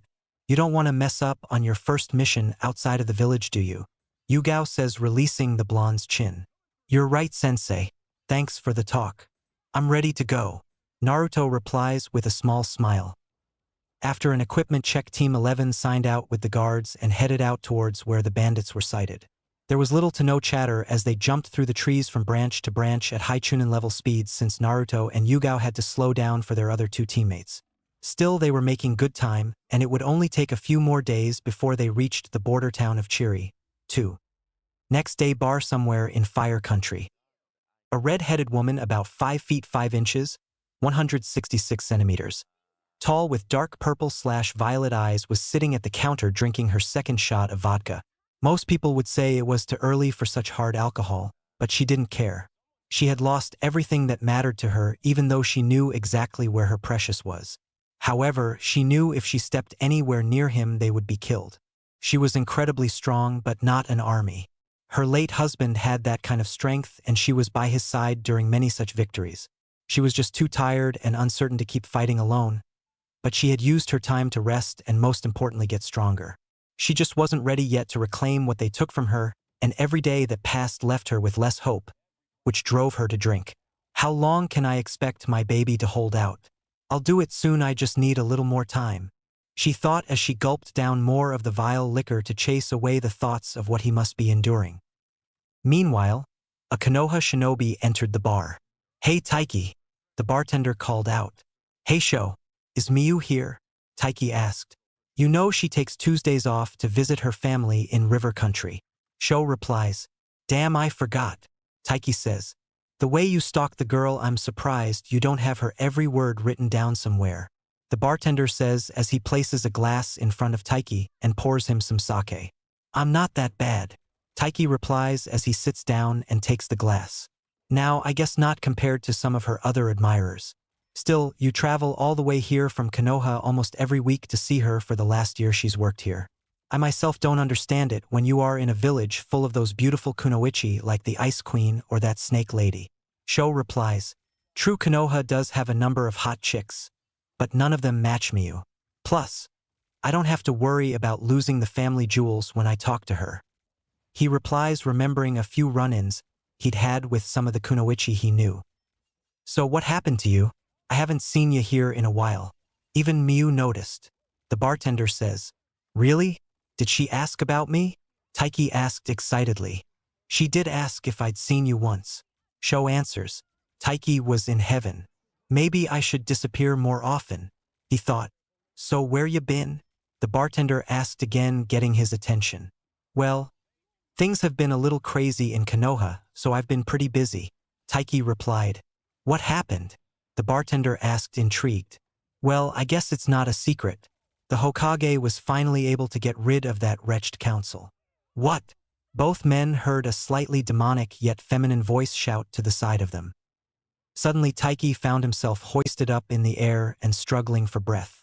The council was disbanded. Are you sure? The woman shouted as she shook the man. Lady, you need to calm down. He can't answer you until you put him down and give him some air, the bartender said, trying to calm the situation down. Recognizing the bartender was right, she dropped the Konohinin on his ass. Ow, Taiki called out as he struggled to catch his breath. Once he did and stood up, Taiki answered her. Look lady, I don't know what that was about, but I said the council is no more and was about to say Shimura Danzo was publicly executed. Taki said, rubbing his neck. The bastard's dead. He's finally dead. Ha ha ha. The red-headed woman dissolved into a fit of laughs before she realized. I can get my baby back now. No more waiting. Yay! She unwittingly said out loud before running outside the bar in a blur towards Konoha. The two men left at the bar could only stare in disbelief. What do you think that was about, Taiki? Sho asked, his eyes not leaving the spot the woman once stood. No clue. He answered, downing his drink. So got any more photos of Miyu I can buy? Taiki asked. Meanwhile in Konoha, Sarutobi was looking over dossiers for potential members of the new council. He had managed to get rid of the daimyo's accountants and advisors with as little damage as possible to Konoha's bank account.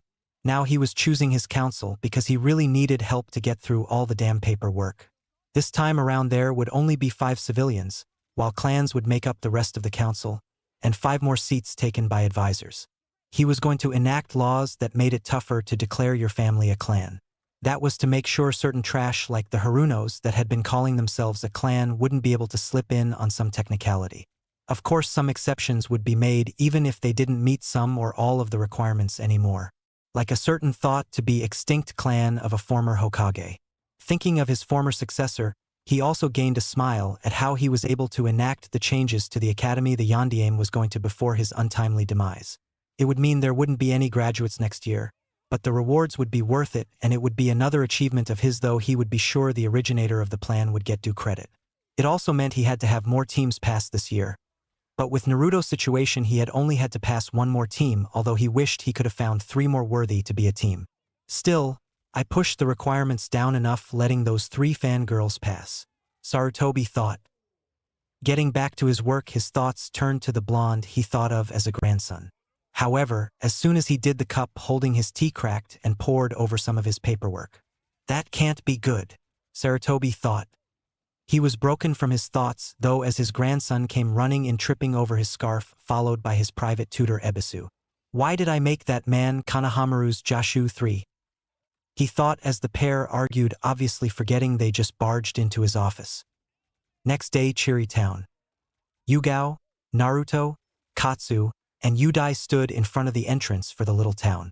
Walking through the town, the place seemed deserted. All the buildings are covered in dust with windows and doors open.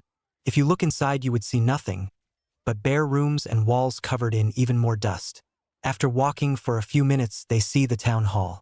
Entering the building, they found no one, and the place was stripped bare just like the ones they saw coming in. Weird, they all thought. They left and walked into a few more buildings, finding the same thing. They walked back into the middle of town. Listen up, guys, Yugao says, getting their attention.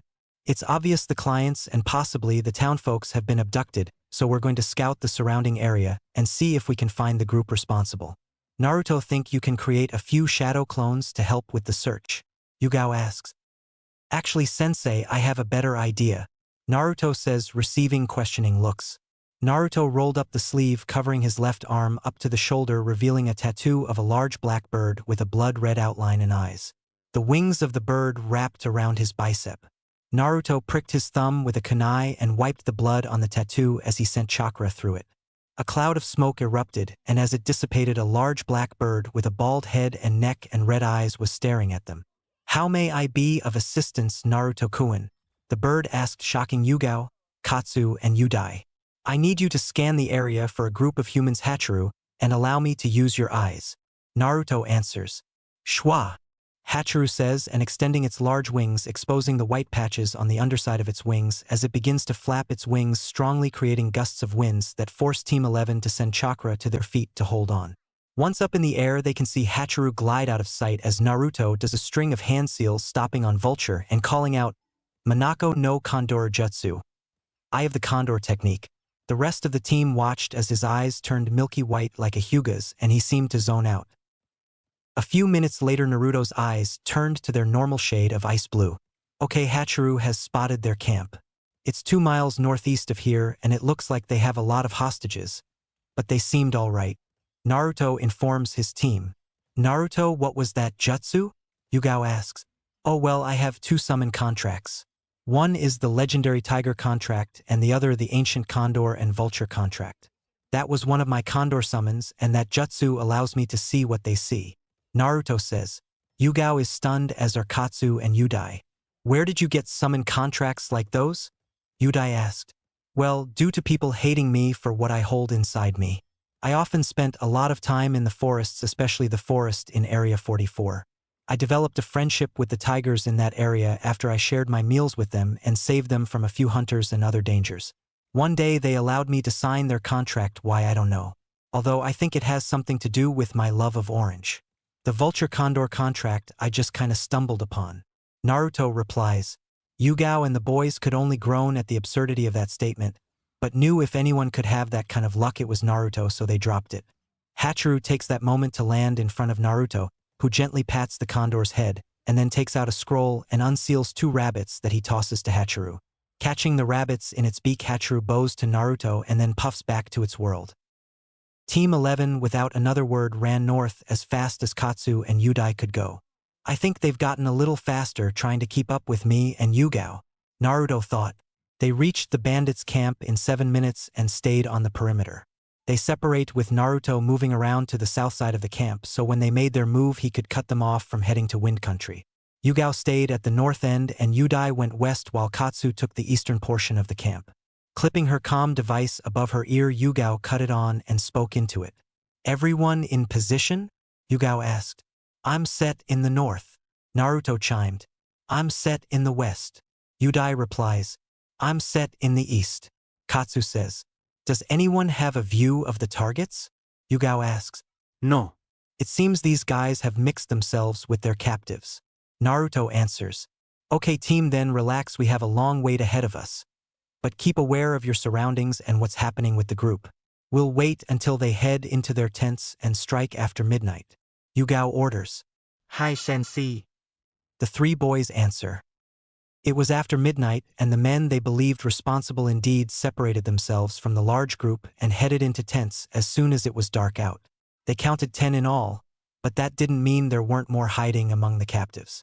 Yugao decided it was time and used her communicator to start the operation. "Okay boys, it's time start. Advance to the tent nearest your position as quietly as you can and try to take care of them quickly." There were 8 tents, but Naruto's sector actually held 3 tents, while everyone except for Kenta had at least 2. So Katsu's job was to take care of the tent in his area fast and get the townspeople back to Chiri quickly while searching for any bandits that may be among them. With Katsu crept up to the tent and decided that he would make an entrance instead of going through the front flap. Luckily, the tent was bottomless, so all he had to do was lift up the bottom and slide in. Upon entry, he saw his targets both asleep on the same bed. Smiling at his luck, Katsu cautiously and quietly walked towards the bed of the closest target.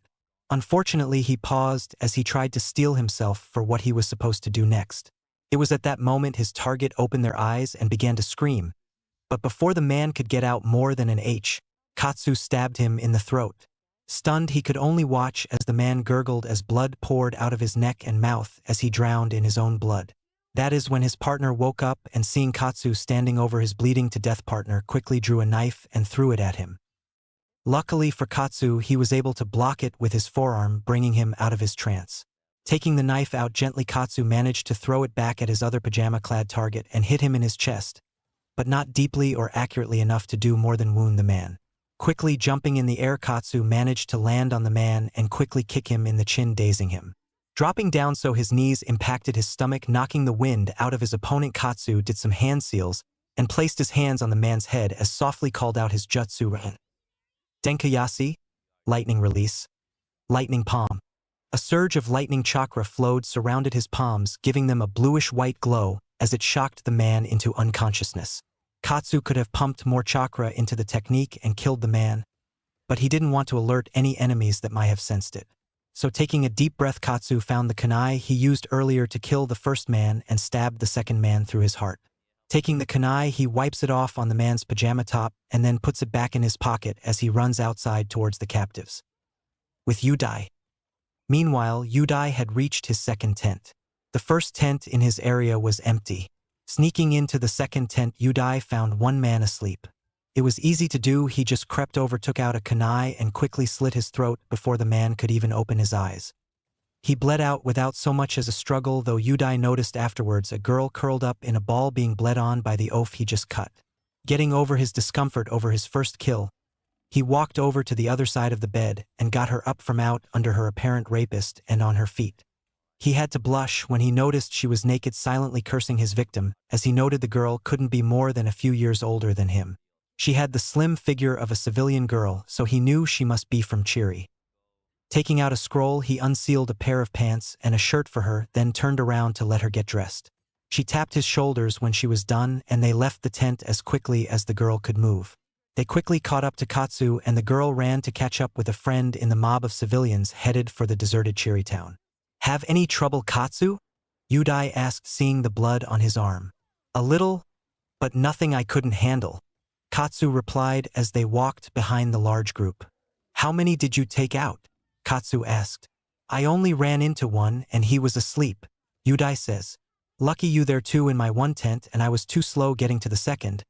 But I took him down with that Raitun technique Yugao-sensei showed me. Katsu says. Speaking of Yugao-sensei, have you heard from either of them? Yudai asks. No. The comms have been silent. Katsu replies. Just then the earth shakes and they can hear what sounds like multiple explosions from where the camp was. Maybe we should go help them? Katsu asks, eyes wide. Now we'd only get in their way. Naruto's only gotten stronger in the last month and we definitely don't have to worry about sensei. Yudai says. You're right, you. Still I'm kind of jealous. That must be some battle going on. With Yugao. Yugao was somewhat bored. She had finished the 2 tents in her area with little trouble. There was 1 man in each tent and they were little more thugs that she quickly took out like the umbu. She was quick and clean, leaving no trace she'd even been there. Instead of heading to the rendezvous point, she decided to check on Naruto. She really didn't agree with leaving him the most tense, but she trusts Sandiame-sama's intel. Naruto could handle more than his share of bandits and thugs. However, ever since they were handed this mission, she couldn't help but think something was wrong. So going with the motto better safe than sorry, she decided to check up on her favorite blonde. Just as she thought, the earth started shaking and it sounded like multiple explosions went off.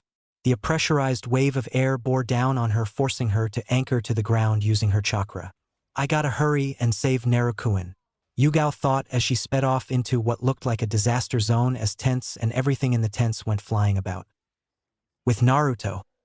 Naruto was crouching down in the grass out of sight of the tents. He created 12 shadow clones and in groups of 4 had them surround the tent's front, back, and both sides covered by a clone. Naruto flared his chakra, giving the signal to his clones as each one threw a kunai as hard as they could, and once it pierced the tent, called out, Shuriken Kage Bunshin no Jutsu, Shuriken Shadow Clone Technique. The Bunshins put enough chakra into the technique to create 9 extra copies each, meaning there are 10 kunais coming in from all sides of the tents.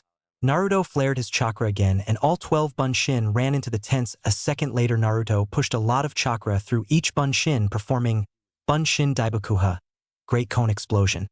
The explosions rocked the campsite, sending out a pressurized wave of wind, knocked everything back or over and causing the ground to shake. Naruto stayed crouched down as the cloud of dust and falling debris slowly filtered out. A lone silhouette came into view as the dust settled down. Clapping was heard and the figure stepped forward, revealing a woman who stood 5 feet 4 inches, 165 centimeters, looked to weight 100 pounds. Give or take a few, had honey brown hair, amber eyes, and looked to be in her mid to late 30s. That was very impressive, whoever you are. Would my would-be assassin care to step into the light and allow me to see him? Naruto didn't know why, but he obliged the woman and walked towards her, stopping when they were 20 feet apart. I'm impressed. You managed to survive my combo attack and without so much as a scratch, it seems. Mind if I ask how you survived my attack? Naruto asked. Oh, what fun would it be if I just told you? But I'll give you a hint. I took 2 earth defense jutsus and combined them. She replies. Naruto gives a nod. So why are you doing this? I think I saw a few of your men raping a couple of girls while I was waiting to attack. Shouldn't you be against such actions? Naruto asked. It's not something I want to do, kid, and these aren't people I want to work with. But that's life. I do what I must and work with what I got. She replies. May I ask your name? Naruto says. Chinatsu, yours? She replies. Name's Naruto. He says. You wouldn't consider letting me go, would you, Naruto? Chinatsu asks. No, but you could surrender and save us both some trouble. Naruto replies. Sorry, kid, I got places I still want to see before I die. The talking stopped as they both took their stances. Katan, Goryuka no Jutsu, Fire Release, Great Dragon Fire Technique. Naruto calls as he flashes the Tiger Hand Seal and concentrates on manipulating the flame. Chinatsu manages to dodge the attack and unleashes one of her own. Futon, Atsugai, Wind Release, Pressure Damage. She called out, forming the Ram Hand Seal. Suddenly the wind started picking up on and formed a tornado. Naruto was having trouble staying on the ground. Wow, this is a powerful technique. I wonder if I can learn it. Naruto thought. Chinatsu sent the technique at him and Naruto knew he couldn't avoid it, so he used a defensive technique. Going through the hand seals, he ox with his right and tiger with his left, placing ox above the tiger hand seal and called out. Doton, Doryahiki, Earth Release. Earth Style Wall. Naruto finishes and Wall of Earth shoots up and protects him from the worst of the wind jutsu, but also leaves him blind. Taking the opportunity, Chinatsu to mold wind chakra around her into a blade and wait for the wall to come down. A minute later, the wall crumbled and fell to the ground, leaving Naruto wide open. Taking the opportunity, Chinatsu called out the jutsu. Kaze no Yaiba, Wind Sword. Chinatsu says as the blades of wind flew at Naruto. Having no time to perform a jutsu to defend himself, Naruto quickly unsheathed his katana and channeled wind chakra through it. He didn't even get into a stance, just swung the blade vertically so the chakra flew through the air and cut into Chinatsu's wind blade attack. However, her jutsu easily defeated his attack, cutting him deeply. But before she could celebrate, Naruto disappeared in a puff of smoke. Where is he? She thought as she looked around wildly. Unfortunately, she doesn't sense anything until it is too late. Doton, Shinjuzanshu no Jutsu, Earth Release. Double Suicide Decapitation Technique. Naruto performs the technique, catching Chinatsu off guard as he grabs her ankles and pulls her beneath the ground until just her head is sticking out. Tunneling away from her, Naruto pops up a small distance away just as Yugao enters the battlefield and notices Chinatsu. I see everything is under control here. Do you need me to finish up, Naruto-kun? Yugao asked.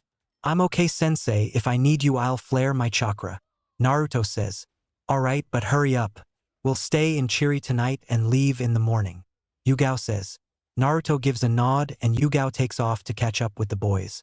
Naruto slowly walks to where Chinatsu is struggling to get out of the ground. I guess you win, kid, she says tiredly. I guess I do. Naruto says solemnly.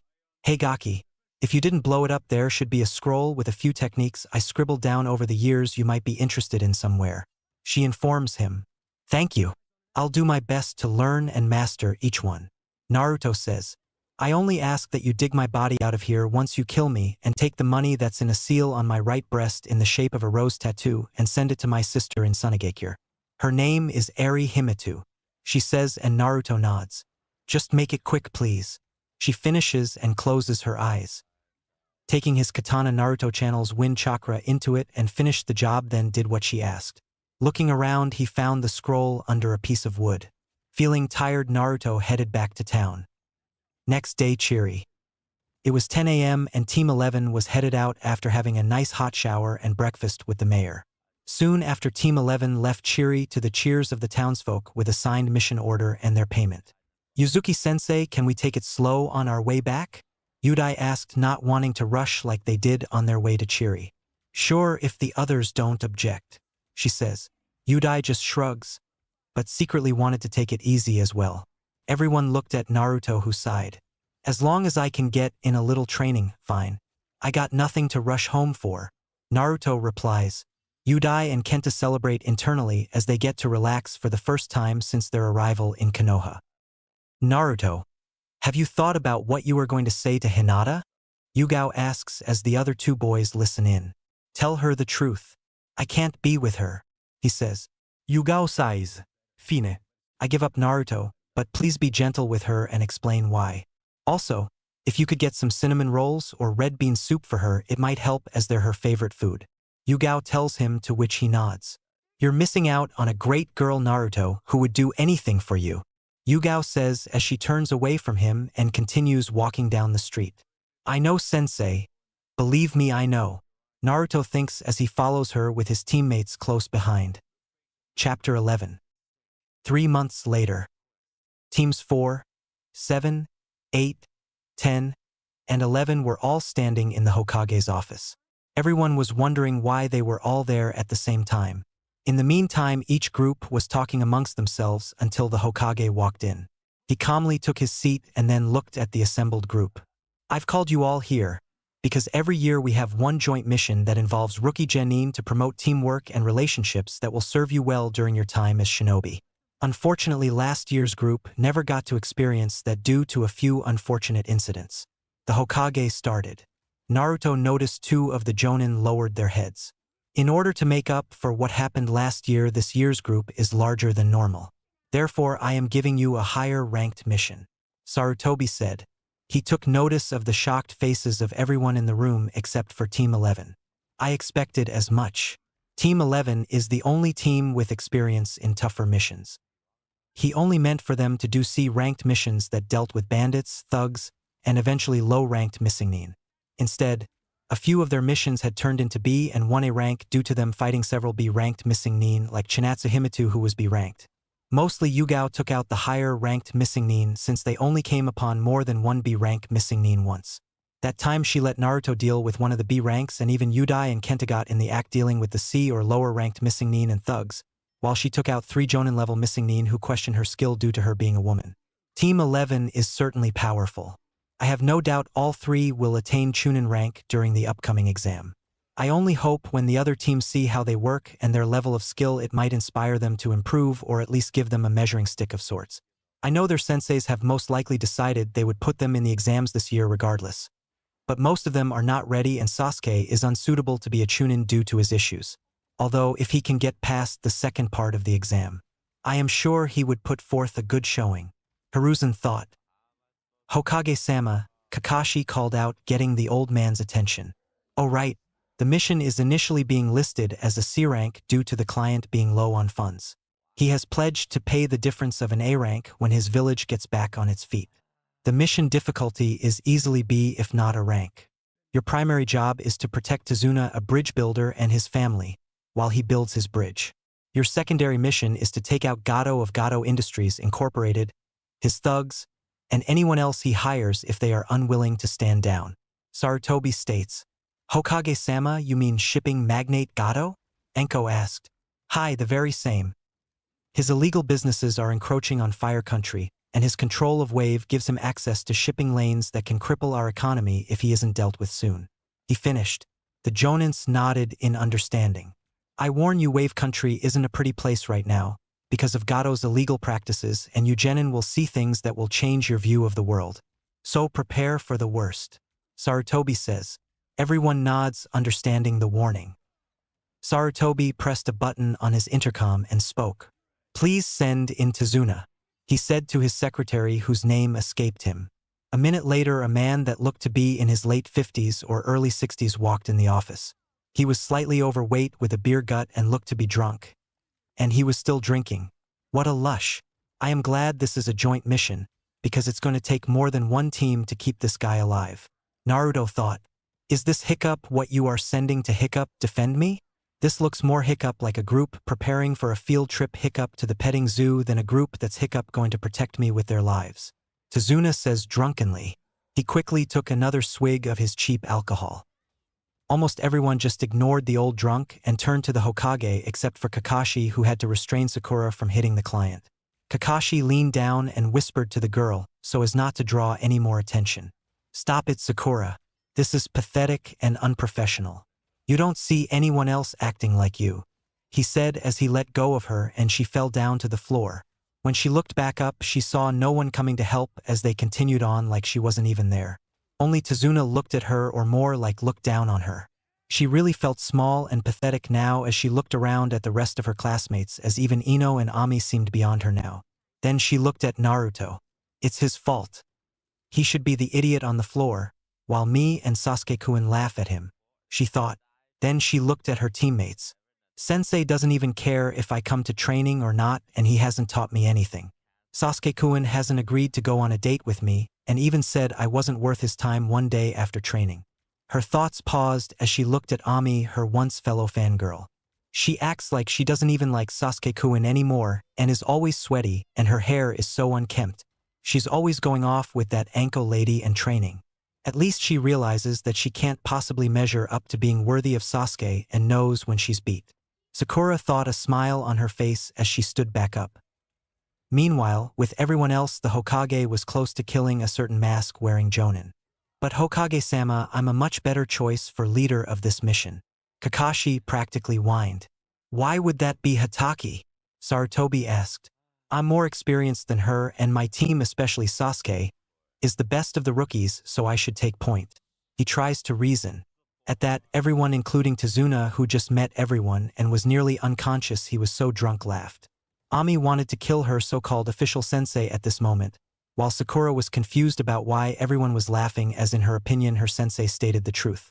The laughter stopped as the Hokage spoke to him in a calm, even tone, though you could almost feel the agitation beneath it.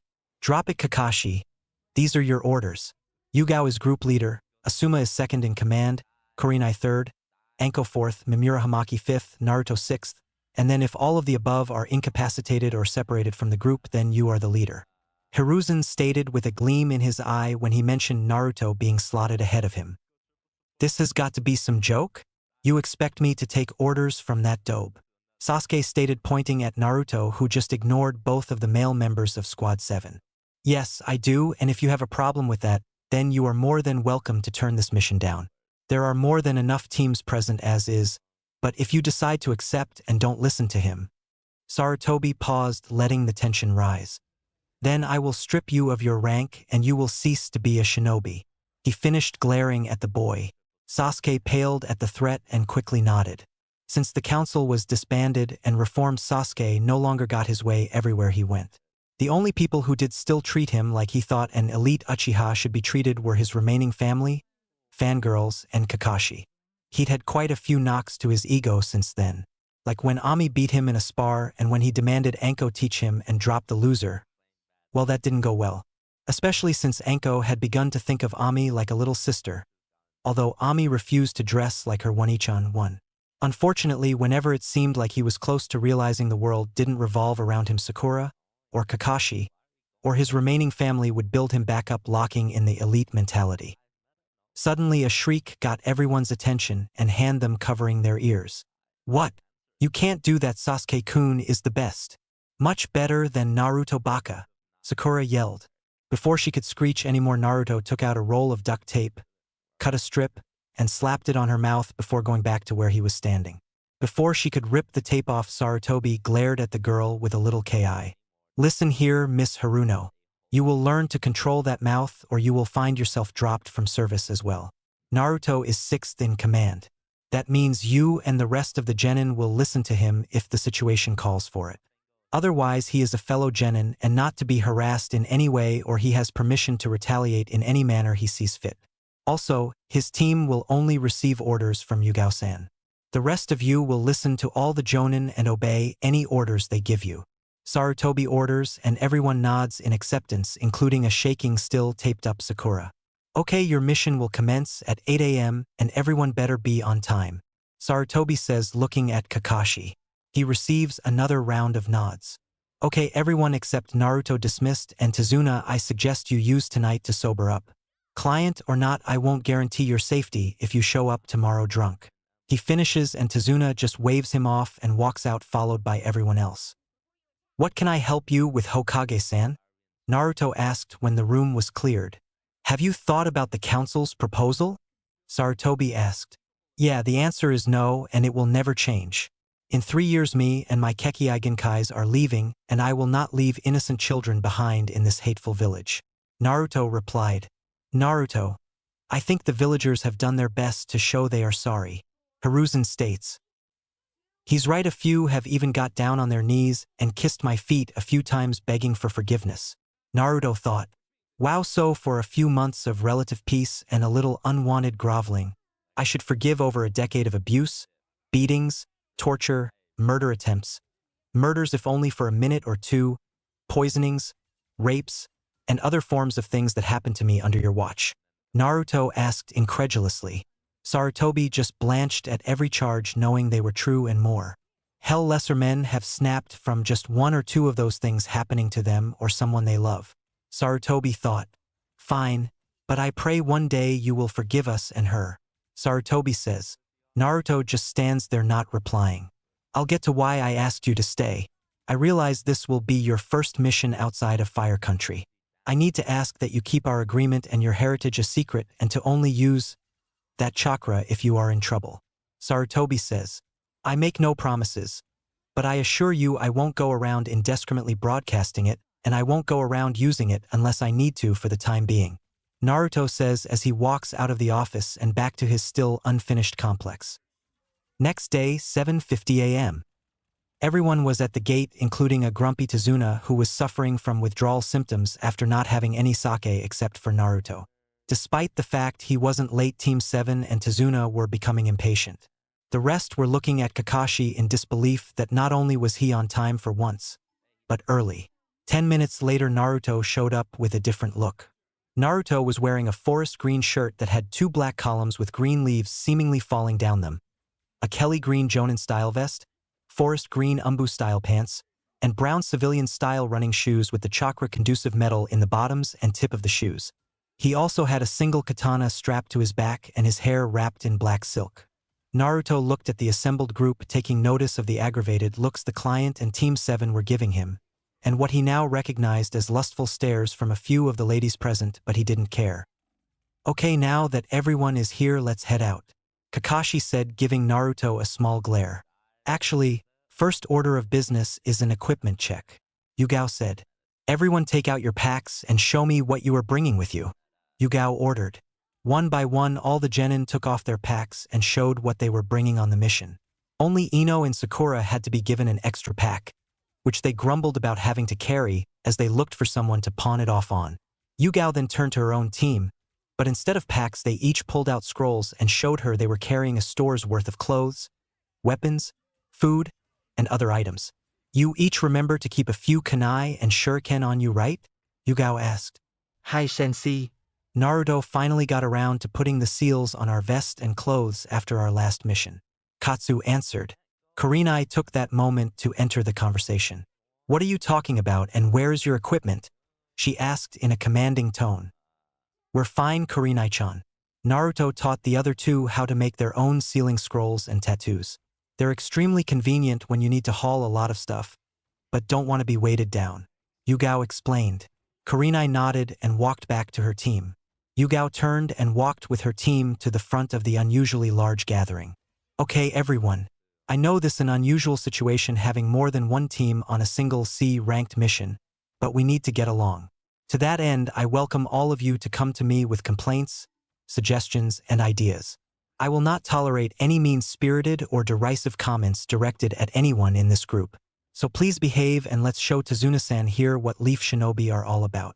Now I want my team up front and the rest of you to fill in behind them while the Jonin will stay behind you and support you if needed.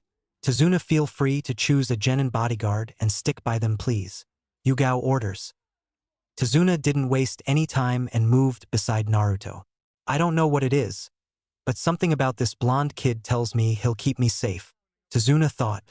"Okay, Naruto, you know what to do," Yugao says. Naruto nods and forms his favorite seal, and without even calling the name, 5 more Narutos appear and then take off into the trees. Katsu, Yudai, and Naruto, with a quickly following Tazuna, walked through the gates. Soon after, the other genin walked behind them with the Jonin following them. A mile or so down the road, the group settled into a comfortable pace. The group was mostly quiet except for a few. Katsu and Yudai were talking to each other. Kiba was trying to start a conversation with all of the young kunoichi, failing miserably as even Hinata ignored him.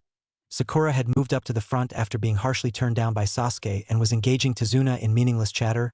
Ino and Ami were talking to each other, and the Jonin were in their own conversation mainly about one genin. "I hope you will allow me to train Naruto during the time our teams are together, Yugao-chan," Kakashi states more than asks. "It's not up to me. You will have to ask Naruto himself if he wants to," Yugao replied. "Yugao, you're his sensei, you are supposed to be setting the rules and telling him what to do," Kurenai chides, butting in. "Kurenai, Naruto is arguably one of the best teammates I've ever had. He listens to whatever I tell him, but being a mindless drone would be the worst thing possible for him. He's young, but has a good mind and has shown talent equal to Itachi at a similar age," Yugao says, gaining shocked looks from Asuma, Hamaki, and Kurenai. Kakashi just ignored her statement altogether, believing Sasuke was the best. "When we do team training, Katsu and Yudai have to team up to spar with him. I'm the one he usually spars with, and he can even hold his own against me in Kenjutsu for 5 minutes. Did you know he could have legitimately requested to skip being a genin and be appointed as a jonin?" Yugao asks. "He can't be that strong," Kakashi says. "Well, how about we let him and the genin handle whatever foe or foes we face first?" Yugao proposes. "Sure, but if it looks like for even a second they can't handle it, then I'm stepping in. I can't let Sasuke get hurt," Kakashi replies. "Are Sasuke and porn all he thinks about?" The other Jonin thought, shaking their heads. Now you see what I have to deal with on a daily basis. Anko says, glaring at the silver-haired pervert. She gained nods of sympathy from the 4 other senseis. The group had walked a couple of miles at what felt like a snail's pace to Naruto, but their job was to protect Tazuna so outside of carrying the man, which he wasn't willing to do. There was little to be done about their current pace. As Naruto was growing bored with everything, one of his clones popped out of existence, giving him the information.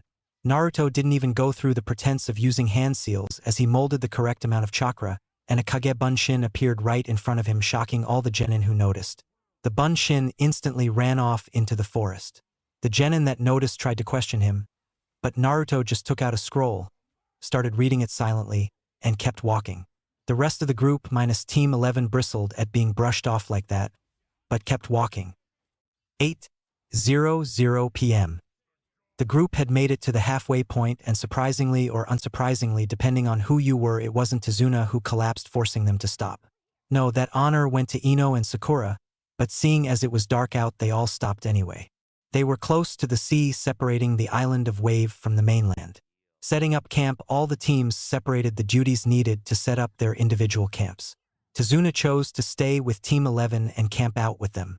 Naruto had sent a few clones to get some water from a nearby lake, while he and his teammates set up their tents along with Yugao. Naruto set up an extra tent for Tazuna, although he complained about theirs being nicer than his since it was a regular tent. Team 11's tents were made of a thick dark material that could withstand a knife strike. The floor of the tents is leather covered by a black plush carpet. They didn't even need sleeping bags, just sheets and pillows. They each had silk sheets with big fluffy comforters and goose-down pillows. The reason for such luxury was Team 11 frequently slept outdoors many nights due to the various C and occasional B-ranked missions they took. They each built up a nice bank account due to the money they received for completing such missions, and spent the money on luxury items like the tents, sheets, comforters, pillows, etc. that would make missions more bearable. Needless to say, the other teams were jealous, and seeing their looks, Team 11 proceeded to the second part that accompanied setting up their tents, which was enacting several barrier, protection, and silencing seals so they couple sleep without concern. The seals were attuned to their chakra, so they didn't need to worry about anyone or anything getting in while they weren't looking, or them being kept out as well. Only the other members of Team 11 could enter the tents. Naruto could already see a few of the girls, Sakura, Ino, and surprisingly Hinata, rushing towards his tent intent on claiming it for their own use. "I wouldn't do that if I were you," Naruto called out. They of course ignored him, intent on enjoying such luxuries themselves and damning him to stop them or throw them out when they did get in. When they got too close to the tent, the seals activated. Well, they didn't appreciate being sent flying into the nearest tree. Sakura and Ino turned to curse at Naruto, only to find he wasn't even there to laugh at them, and neither was Hinata, who managed to stop before hitting the barrier. They tried a few more times, meeting with the same results before they limped back to their own tents. Naruto had walked away to the sea and out onto the water as he looked up at the moon. "You can come out now," Naruto says without looking away from the moon. Hinata made her way out of the tree line and onto the water. She walked up beside him and looked up at the moon as well. "What was that about back there?" Naruto asked. She knew he meant the tent and replied, "Can't blame a girl for trying." They both laughed and then returned to their peaceful moon gazing. Naruto took his eyes off the moon to look over at his friend. "You have shown yourself to be a strong and beautiful woman, Hinata, since you've dropped your mask of shyness," Naruto tells her. Hinata turns to face him, looking into those beautiful clear blue eyes that always made her want to melt. "I wish it were something as simple as a mask, Naruto-kun," Hinata replies almost in a whisper as her gaze dropped. Naruto decided to change the subject, noticing the sadness in her voice. "So were you intending to kick me out into the cold like those other two?" Naruto asked teasingly. Hinata blushed, but quickly lost it and then seemingly vanished until Naruto felt her breast pressed against his back as she stood on her toes to whisper into his ear. "And who said I was going to kick you out?" It was Naruto's turn to blush at that as she walked around him until she was in front of him again, eyes locked. They looked into each other's eyes, almost searching deeply within the other, until Naruto suddenly looked away. He had seen the deep love that was welling up inside of her for him, and he knew he had to tell her. Hinata was confused and saddened by the fact he looked away. She had never known Naruto to do that to anyone, even if he was badly hurt. He always, if only defiantly, looked the person in their eyes.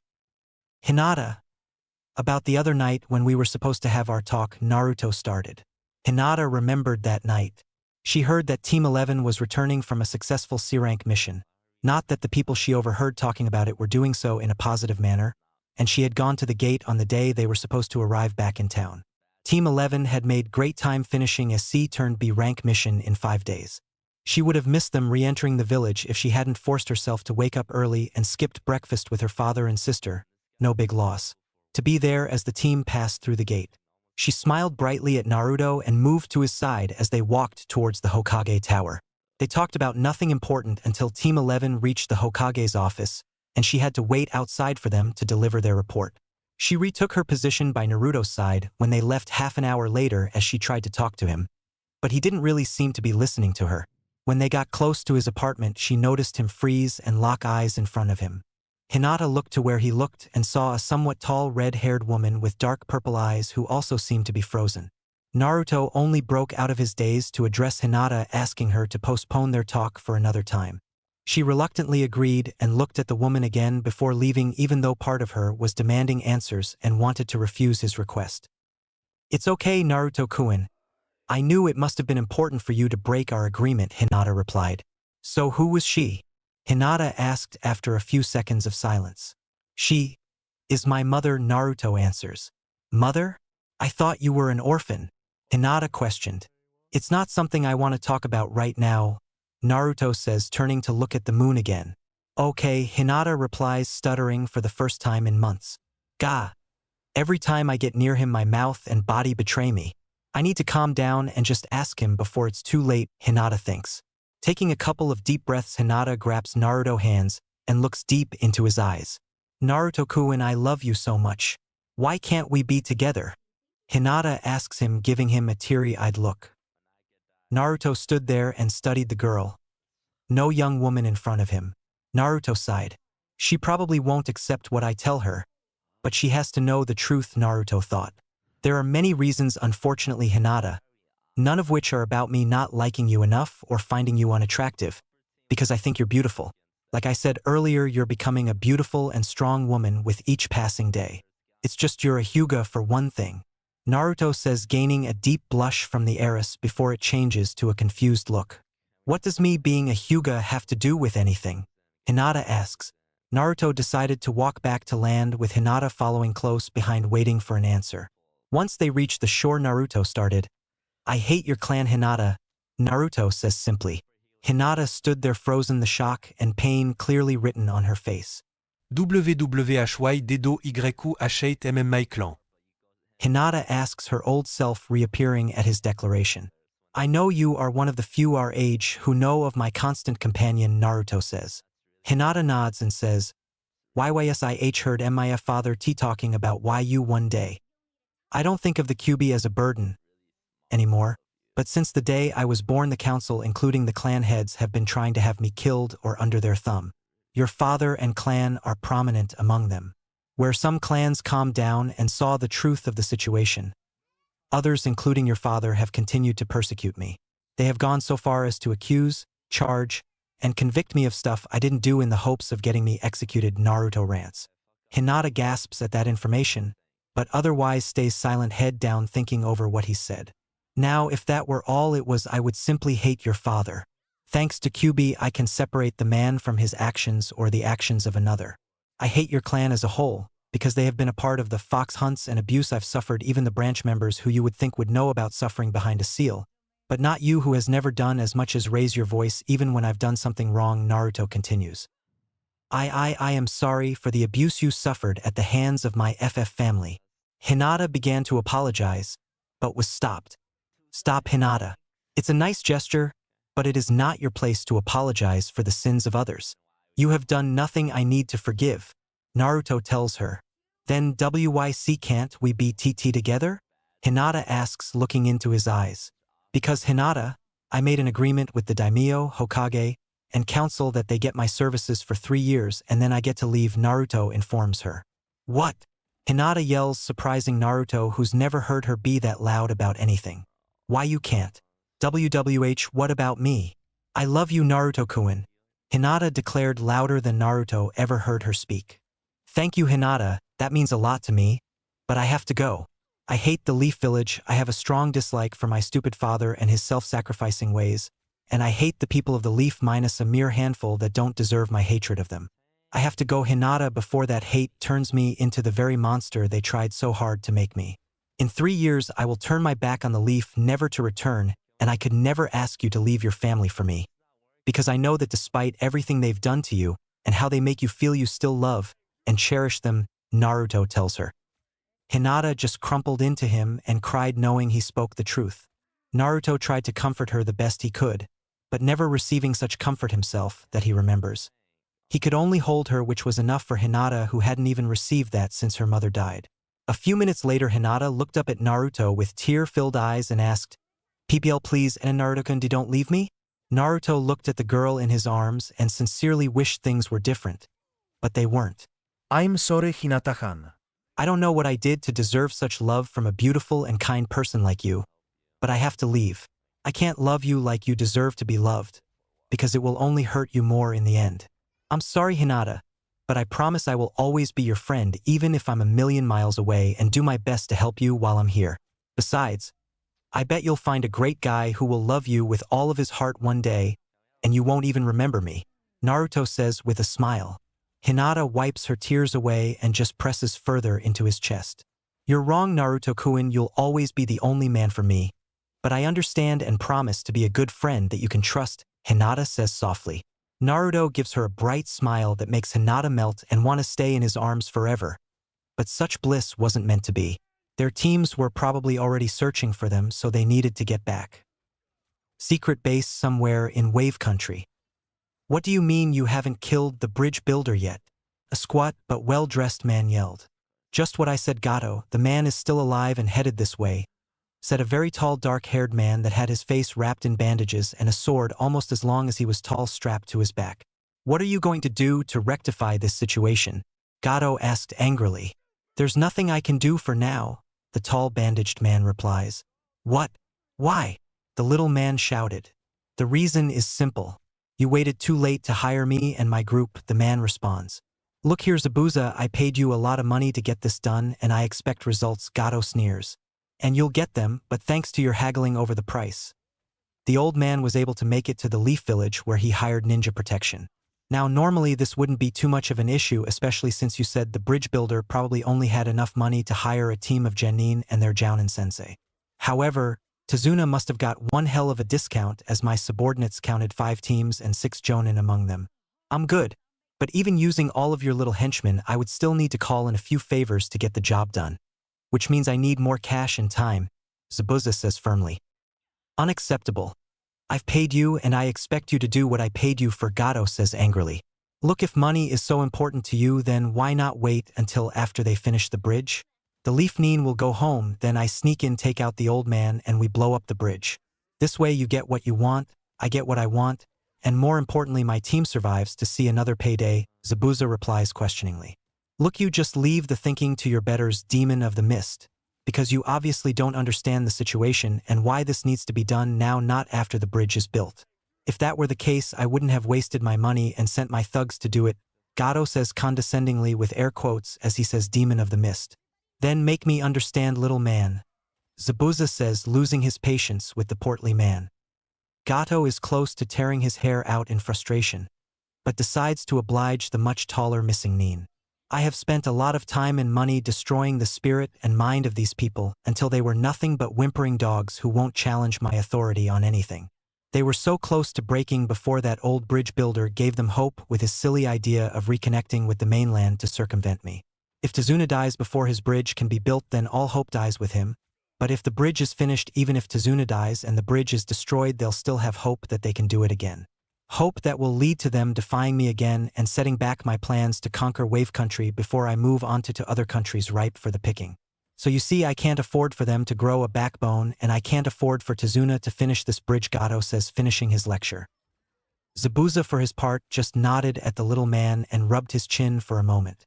Okay, I understand why this is so important to you, but that doesn't change the fact there are 21 ninja headed this way, and that hope you want to crush will only grow if me and my team get our asses killed in some half-assed attempt at an assignation. Trust me, I've already had it happen to me once, Zabuza says, glaring at the little man. Fine. Gato shouts. Get whoever you need to finish this and I'll pay the cost. But hear me, Zabuza, if that bridge is finished before the bridge builder is dead, then our deal is off and you'll have to deal with your help on your own, Gato says, trying to stare a hole through the man. Zabuza nods and disappears in a puff of smoke as the little man scurries out of the building, cursing with his lackeys in tow. Mark my words, Zabuza. You will regret this, Gato thought. Unbeknownst to the two, a puff of smoke went off in the warehouse they met at, signaling our hero to their plans. At the campsite, Naruto and Hinata arrived back at the campsite just in time for dinner as Hinata joined Naruto's team and ate a clone-prepared meal of steak, flavored rice, and melon pan. In her mind, this was their first date, as she just wasn't prepared to let go despite what she told Naruto. Naruto was in the middle of cleaning up when his two clones from earlier dispelled, informing him of everything they learned. He quickly went to Yugao, who was in her tent reading, and told her what his clones found out. Yugao quickly gathered the other Jounin and let them know before gathering the genin to explain what was going on. She had Naruto tell them what his clones overheard. As soon as he was finished, there were a million questions. How did the dobe happen to hear this when he was with us the whole time? Sasuke questioned. My clones are shadow clones, which work well for gathering intelligence as the user learns what the clones learn when they dispel. When we started this trip, I had 5 of them surround us as they moved through the trees looking out for any danger. They came across 2 shady-looking men about 5 miles away from Konoha who were setting a trap of some kind. However, when the men saw how many of us there were, they cancelled the rather weak-looking genjutsu-covered trap and observed us until we got close to the river. At that point, they walked across the river to Nami no Kuni, where they met up with their leader, a man named Zabuza, and another person who may or may not be a missing nin, who later met up with Gato, who I assume is their employer, Naruto says, laying the whole thing out. How did you know it was a trap that used genjutsu? Kurenai asked. They made it look like a big puddle was in the middle of the road, Naruto answered. A puddle in the dry spell we've had. If I ever meet the 2 idiots who tarnished the good name of genjutsu, I'll castrate them, Kurenai thought with an evil smirk that made Naruto a little nervous. He didn't have time to think about it, though, as another question was fired at him from Asuma this time. You said they water walked to wave? How did your clones follow them then? Asuma questioned. When I created that clone while we were walking, it took over following the 2 men, who I assume were Chunin-level missing nin, with another clone that was already following them. One hinged into a fish and followed them by swimming across, and the other waited until they crossed and got into the trees before he water walked and then caught up with them soon after, Naruto explained. Wait, you know how to water walk? Kakashi questioned in disbelief while glaring at Yugao for teaching the demon something he hadn't taught Sasuke.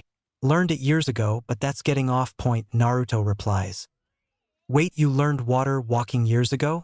That would mean you learned it while you were still in the academy, Shikamaru questioned. Sasuke was glaring red-hot daggers at the blonde. What else has the dobe hidden from me? First it was those swords, then he became really fast and strong, and now there are all these techniques he claims to have known for a while. I need to find out what else he's hiding, Sasuke thought. Naruto just looked at Shika and smirked. I wasn't the only one hiding their skills in the academy, was I, Nara-san? Naruto questioned the lazy genius who muttered troublesome and feigned ignorance. Just as Sasuke was about to interrogate Naruto, Yugao decided to ask something. Naruto, what did this Zabuza look like? She asked. Let's see, he was about 6 feet 4 inches tall, had bandages covering most of his face, and had a huge sword that was about as long as he was tall strapped to his back, Naruto answered. The Jounin gave each other a knowing look. Naruto, the man you just described is Zabuza Momochi, former 7 swordsman of the Mist and an A-rank missing nin. Yugao informs him and the other genin. The others were shocked into silence, though some for different reasons. Finally, I'll have a true test of my abilities, thought one delusional revenge-obsessed boy. I'll be fine, Sasuke-kun will save us, thought another delusional emo boy-obsessed pink-haired fangirl. I'll have to hurry and teach Sasuke more jutsu, thought a mask-wearing porn-addicted silver-haired Jounin. This is my chance to show who's the real alpha dog around here, thought a mangy, smelly, girl-obsessed dog boy, while his Ninken wished he had listened to his brothers and sisters and hid when his master was picking his partner. This mission just got a lot tougher, thought everybody else. So what else did you hear, Naruto-kun asked Yugao, receiving a small glare from Hinata, who didn't want anyone to call her Naruto-kun, Naruto-kun. That our numbers have made Zabuza change plans and is now waiting for extra help to arrive, though Gato made it known he wouldn't get paid if he didn't get the job done before the bridge was finished and not after, Naruto informs. That's good to know. That means Tazuna will be safe once he finishes his bridge, Yugao and the other Jounin thought. Actually, I have an idea if you want to listen, Naruto says. Yugao nods for him to continue. Well, after thinking over what I heard and my clones saw, it seems like Zabuza won't be able to bring enough help for him to challenge us if we can get the bridge up in a week or so. I would like to help speed up the construction with my shadow clones, which will give Tazuna more than enough workers to complete the bridge, Naruto says. Yugao thought it over and liked the idea, then turned to Tazuna. What do you think, Tazuna-san? Yugao asked. I'd appreciate all the help I can get right now. Gato's tactics have made it hard to find decent help and caused some of them to run off. Do you really think you can handle it, boy? This hard work, Tazuna says. Naruto just smiles and gives the man a nod. You mentioned that Zabuza said something about thugs Gato has? Asuma asked Naruto, who nodded. Then we need to deal with them first. If we can at the very least reduce the number of men, he'll panic and force Zabuza's hand before he's ready while also reducing any additional threat we may face, Asuma explains. I like that, as knowing how Gato operates, he'd probably wait until right after we fought Zabuza's group and have his thugs take us on when we're tired and low on chakra. Yugao says, getting nods from the other Jonin. Well, it's pretty late and we need to be in wave early tomorrow, so get some rest. Naruto, please create some clones to establish a perimeter around the camp and a few more to rove around the area, Yugao says.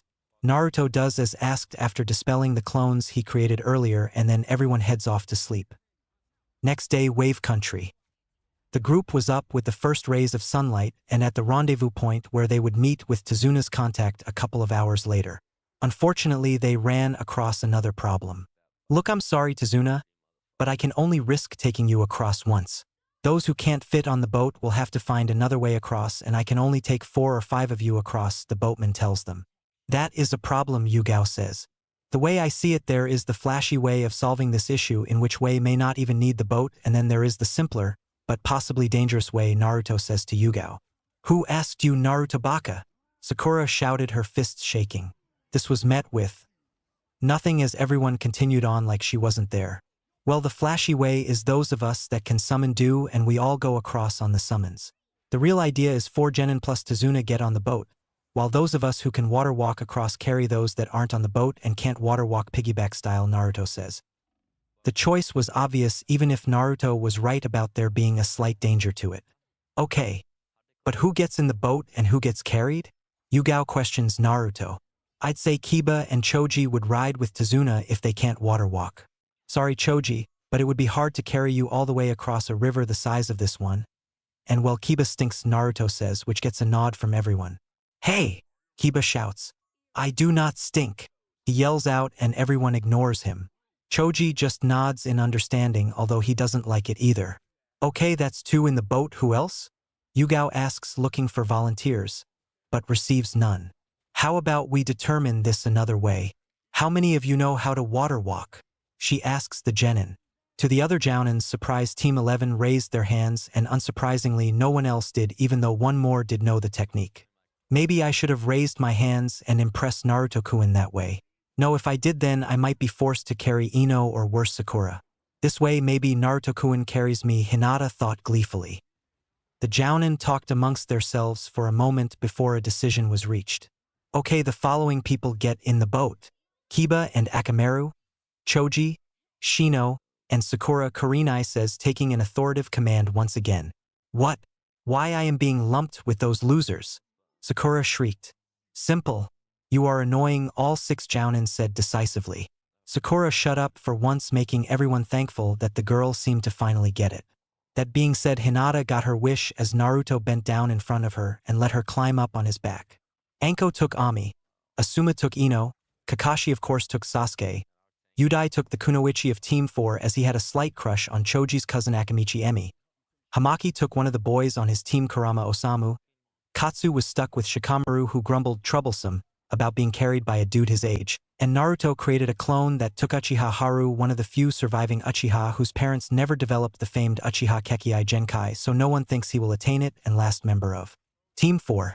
The group silently crossed the water and reached land. A little too soon for a certain Hyuga who was enjoying riding Naruto. She had dirty little fantasies about doing this when she could get him alone again as they crossed the river unknown to the blonde, though he wondered why his lower back felt a little damp. but crossed it off as having something to do with the mist. The group made it to Tezuna's house without any conversation except for directions from Tezuna and no encounters with enemy shinobi. After greeting Tezuna's daughter Tsunami, all the Jonin and Naruto gathered in Tezuna's office with Tezuna and Tsunami to discuss living arrangements. While the genin went to the living room, "Tsunami-san, how many teams could you accommodate here in your house?" Yugugo asks. Tezuna was a bit put out at not being asked, but understood as his daughter was the one who kept things running in their household. "I think we can house 2 teams, sorry we can't do more, but I'm sure the town would be willing to reimburse you for the cost of your hotel stay once we get back on our feet," Tsunami replies, hoping they won't leave. "That's fine, Tsunami-san," Yugugo replies. It was about what she was expecting anyway. "This is what we'll do. We'll all stay here with 3 teams sleeping in tents surrounding the house. My team will of course be one of the teams outside and take the backyard," Yugao starts. "My team has no problem with staying outside and will take the front," Kurenai said. "Team 4 will take the side facing the woods as both your teams should be able to cover the other side," Hamaki says. "Thanks, Kurenai-chan and Hamaki-san. We'll rotate every 2 days so that everyone takes turns being inside with the client except for my team that will stay outside near the house. We know Zabuza is watching us, so we can't afford to let our guard down. He could make a preemptive strike before his help even arrives. With that said, Naruto, I wanted you here so I could ask you to keep about 20 clones surrounding the house and forest. I only want them to stay out of sight and observe unless someone comes around, whether they look like ninja or not, and inform you, then you inform us," Yugao says. Naruto nods, and after being followed by Tezuna and Tsunami, leaves to complete his tasks. They waited for Naruto and their clients to leave and closed the door before they continued. "So what do we do about Gato?" Kakashi asked seriously. "First we rest for today. Tomorrow morning we'll scout the town and surrounding area out. Tomorrow evening we train the kids, and tomorrow night we strike at Gato," Yugao informs everyone. She waits until she receives nods from everyone. "Anko and Hamaki, I have a mission for you," Yugao starts. Chapter 13, Wave Part 2. Destruction and Angst. 3 days passed since the Konoha teams made it to Zuna's house. The citizens of Wave felt like it was a mini invasion of sorts as the teams moved all over the small town during the day. As inconspicuous as they tried to be, certain members stuck out like sore thumbs, mainly Ino and Sakura, who didn't seem to own anything that didn't call attention to themselves. Still, the villagers were happy as Gato had backed off and left them alone after losing some of his thugs to the roving teams. Their spirits were starting to rise and all of them could feel an air of change or maybe renewal coming. Meanwhile, at Tezuna's, the Jonin were busy. "When do you think the little pig will strike back?" Anko asked. "I don't know, but if he does anything it will most likely involve Zabuza." Anko and Hamaki managed to destroy 5 of his warehouses and businesses before they had to come back. Plus we got about 60 of his thugs and mercs when we destroyed that base on the north end of the island. Still, from the estimate Tezuna and his friends managed to get, we're still looking at over 200 of them, Yugao says. Plus there is only one more camp that we could find with a good number of bandits. A few are spread out on the islands in small isolated camps.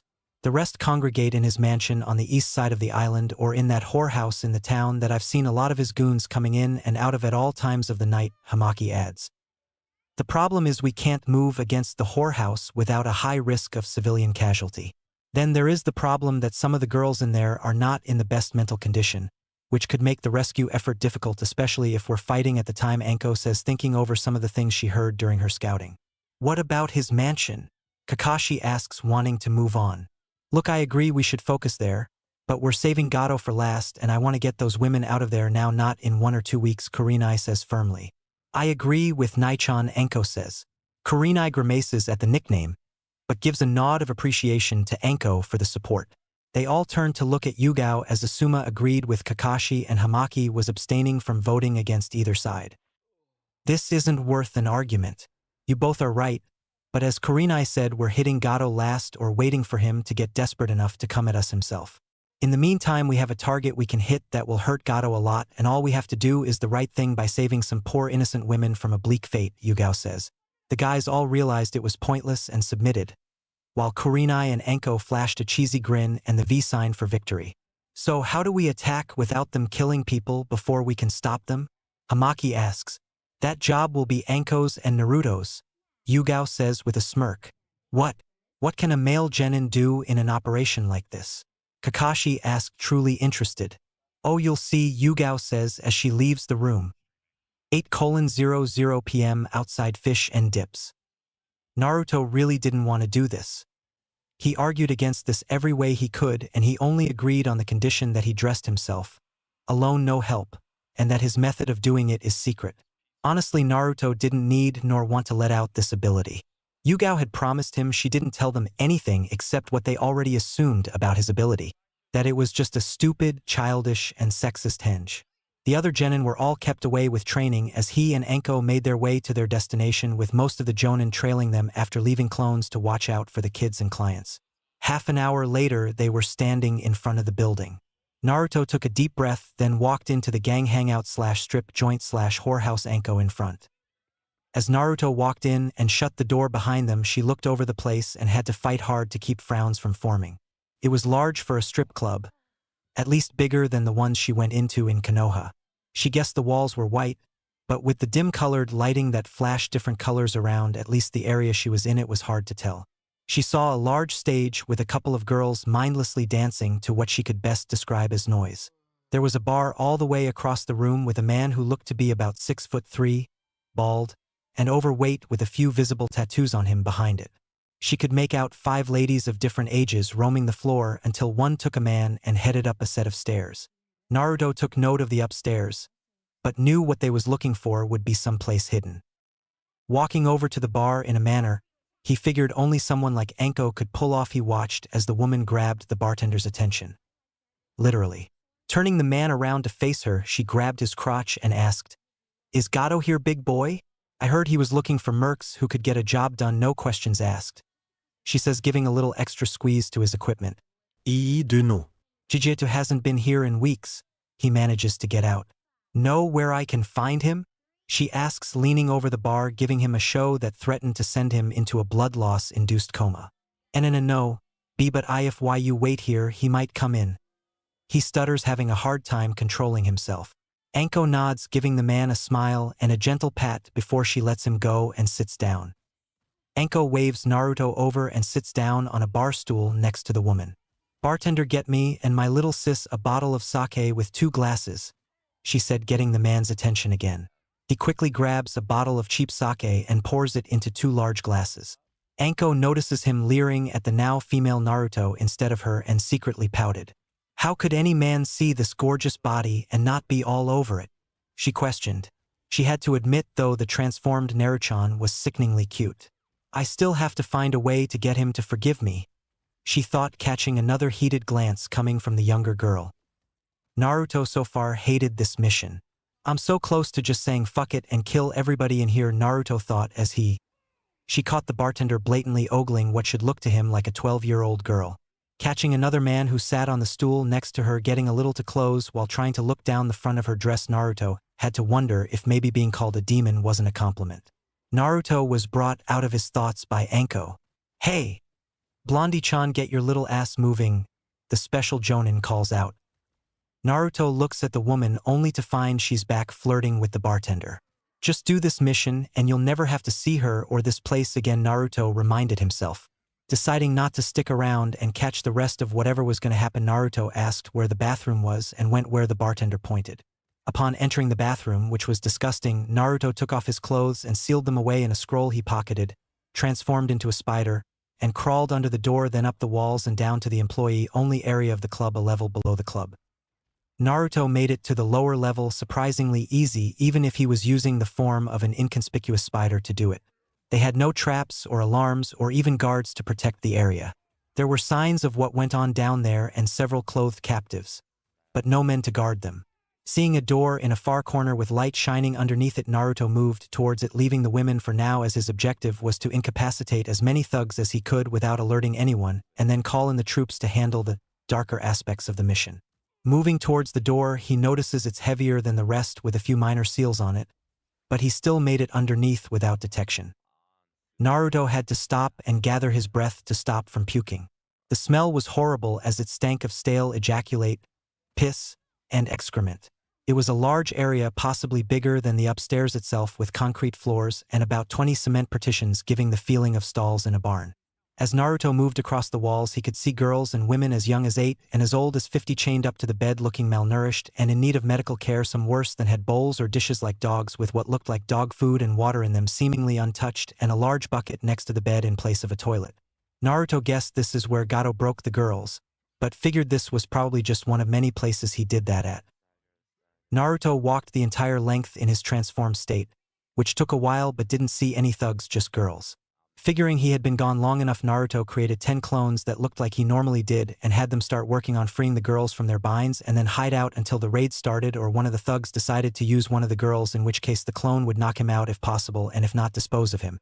Some of the girls he had some trouble with as the trauma they had endured so far made them scared of any male, even one trying to help them. But he just created a few more clones to help and try to ease the situation before bolting back up the stairs, then transforming back into spider form to crawl unnoticed under the door. Unfortunately, Naruto missed a pair of green eyes that seemed to glow in the back of the room. But instead of interfering, that person slowly followed Naruto up before leaving the club to report in to his leader. Making it back up the stairs and into the bathroom, Naruto quickly transformed back into his 12-year-old girl form and dressed before heading back to where Anko was. Unfortunately, just as Naruto came out of the bathroom, Anko was going upstairs with some guy, leaving her to sit alone at the bar with the creepy bartender that obviously had pedophilic tendencies. As Naruto sat, he noticed the bartender once again eyeing him, though this time without Anko around. The fat man decided to ogle his female transformation's body with no attempt to hide it as he stood across from her.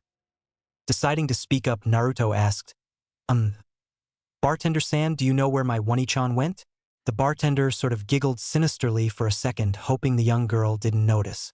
"Yeah, she went upstairs with a friend of mine. Don't worry, she'll be fine, and I'll look after you while she's gone," he replies. "Arigato, bartender-san," Naruto says. "No need for formalities, JRU, just call me Daikuin or Daisuke-san if you must," the man says. "Okay, Daisuke-san, would it be possible for me to get a glass of Gyokuro?" Naruto asked. "Sorry, but all I have is alcohol or water," the bartender says. "That's okay, I'll just take a glass of water," Naruto replies with a smile. The bartender smiled back and gave a nod. But when he turned around to fill the water, his smile turned evil as he plotted to have his way with the girl while his friend took care of her sister. It was less than a minute later when the man came back with the glass of water, which Naruto took gratefully. As he drank, Naruto noticed there was a foreign substance in his drink. I think I tasted something like this once when I went to a restaurant in Konoha some years back. Yeah, that lady pretended to be nice and said I reminded her of her brother while she slipped me some kind of drug that made sleepy. Too bad this guy doesn't know this kind of stuff won't work on me anymore. But I think I'll play along and see what he's up to, Naruto thinks. Drinking the rest quickly, Naruto puts the glass down and then 5 minutes later fakes like he's starting to get drowsy. The bartender watches as Naruto starts to swoon, then gets up from the stool mumbling something before staggering towards the bathroom and then falling on her face. After coming from around the bar and making sure she was still breathing, the man called out to 2 patrons who had been watching the whole thing to help him. "I see you caught another die," said one of the men. "What can I say, Kyo? These little bitches wander in here thinking they can get something for free.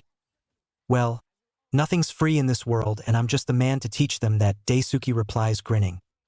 Naruto feels the men pick her up and place him over one of their shoulders as they seem to leave the bar area, then head down.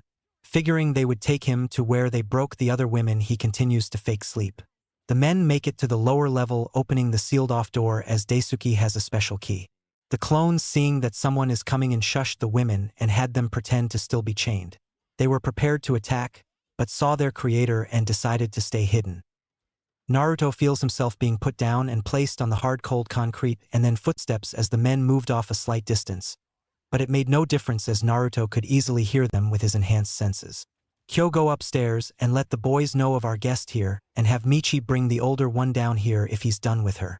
Nobiru, find the others and let them know some fresh entertainment is available, and to spread the word," Daisuke orders. Kyo started up the stairs, but Nobiru decided to voice something. "Hey Daisuke, what will you be doing while we're getting the others?" Nobiru asks, causing Daisuke to grin widely. "Taking my turn, of course. I did drug the little bitch and get her down here after all," he replies. Nobiru mutters, "Greedy bastard," but just nods and follows Kyo, who stayed to hear the conversation. Naruto waits until he hears the door open and shut behind the 2 low-lifes before opening his eyes to find the bartender leering at his transformation's body as he's taking off his clothes, not noticing his eyes were open. Naruto quickly jumps up and hits the man once in the throat, then sends an open palm thrust to his nose, sending it into his brain, killing him before he could utter much of a sound. Naruto smiled and sent a quick thank you to Kyuubi for teaching him those moves. Sealing the body away, Naruto did a simple water jutsu to wash away the blood, and then called to his clones to come out from hiding. He gave them orders, which was a little odd to them coming from their boss looking like a 12-year-old girl. Alright, one of you use the dark teleportation technique to find Anko and let her know what's going on. Then seal the body of the man that took her upstairs away if necessary and henge to look like him while she plays like she's knocked out. Get in the bed and cover both of you up, and when the man comes in, play like you are with them and will bring her down when you are finished. I also need another one of you to use the dark teleportation technique to go outside and inform Sensei of what's going on, then dispel to let me know of anything she wants to tell me. The rest of you hide until the fun starts. Naruto orders, getting nods as two of the clones step away from the group and do as ordered. While the clones hid and waited to execute his orders, Naruto used another Bunshin jutsu and had that clone lay down. Naruto then weaved a genjutsu around the area the clone lay so that when the thugs came down they would see a naked and abused 12-year-old girl that looked to be asleep. Stepping back, Naruto appreciated his work, then stripped and sealed the girl clothes he borrowed away. Then he once again used his transformation technique to look like the bartender, then unsealing his body, taking the clothes and putting them on, then sealing the body back up. Thou, he left the shirt open and used a Suetun jutsu to make himself look wet like he worked up a sweat. After that, Naruto waited until information poured into his head. The clone he sent to Anko created another clone, which dispelled, letting him know everything was going as planned. He had to sigh thou at the images of how the clone found Anko and the remark she made flustering him. She was naked on top of the guy knocked out, and when Naruto's clone appeared, and instead of being shocked or wanting to know what technique that was, he just used the woman, decided to tease his clone by saying, like what you see. Want to join us, Naruto-kun? Naruto could only scoff and mumble to himself at that woman's brazenness, hoping this mission would end soon. Unfortunately, his clone's reaction was more in the line of nosebleed and being knocked out before dispelling, causing Naruto to have to send another clone.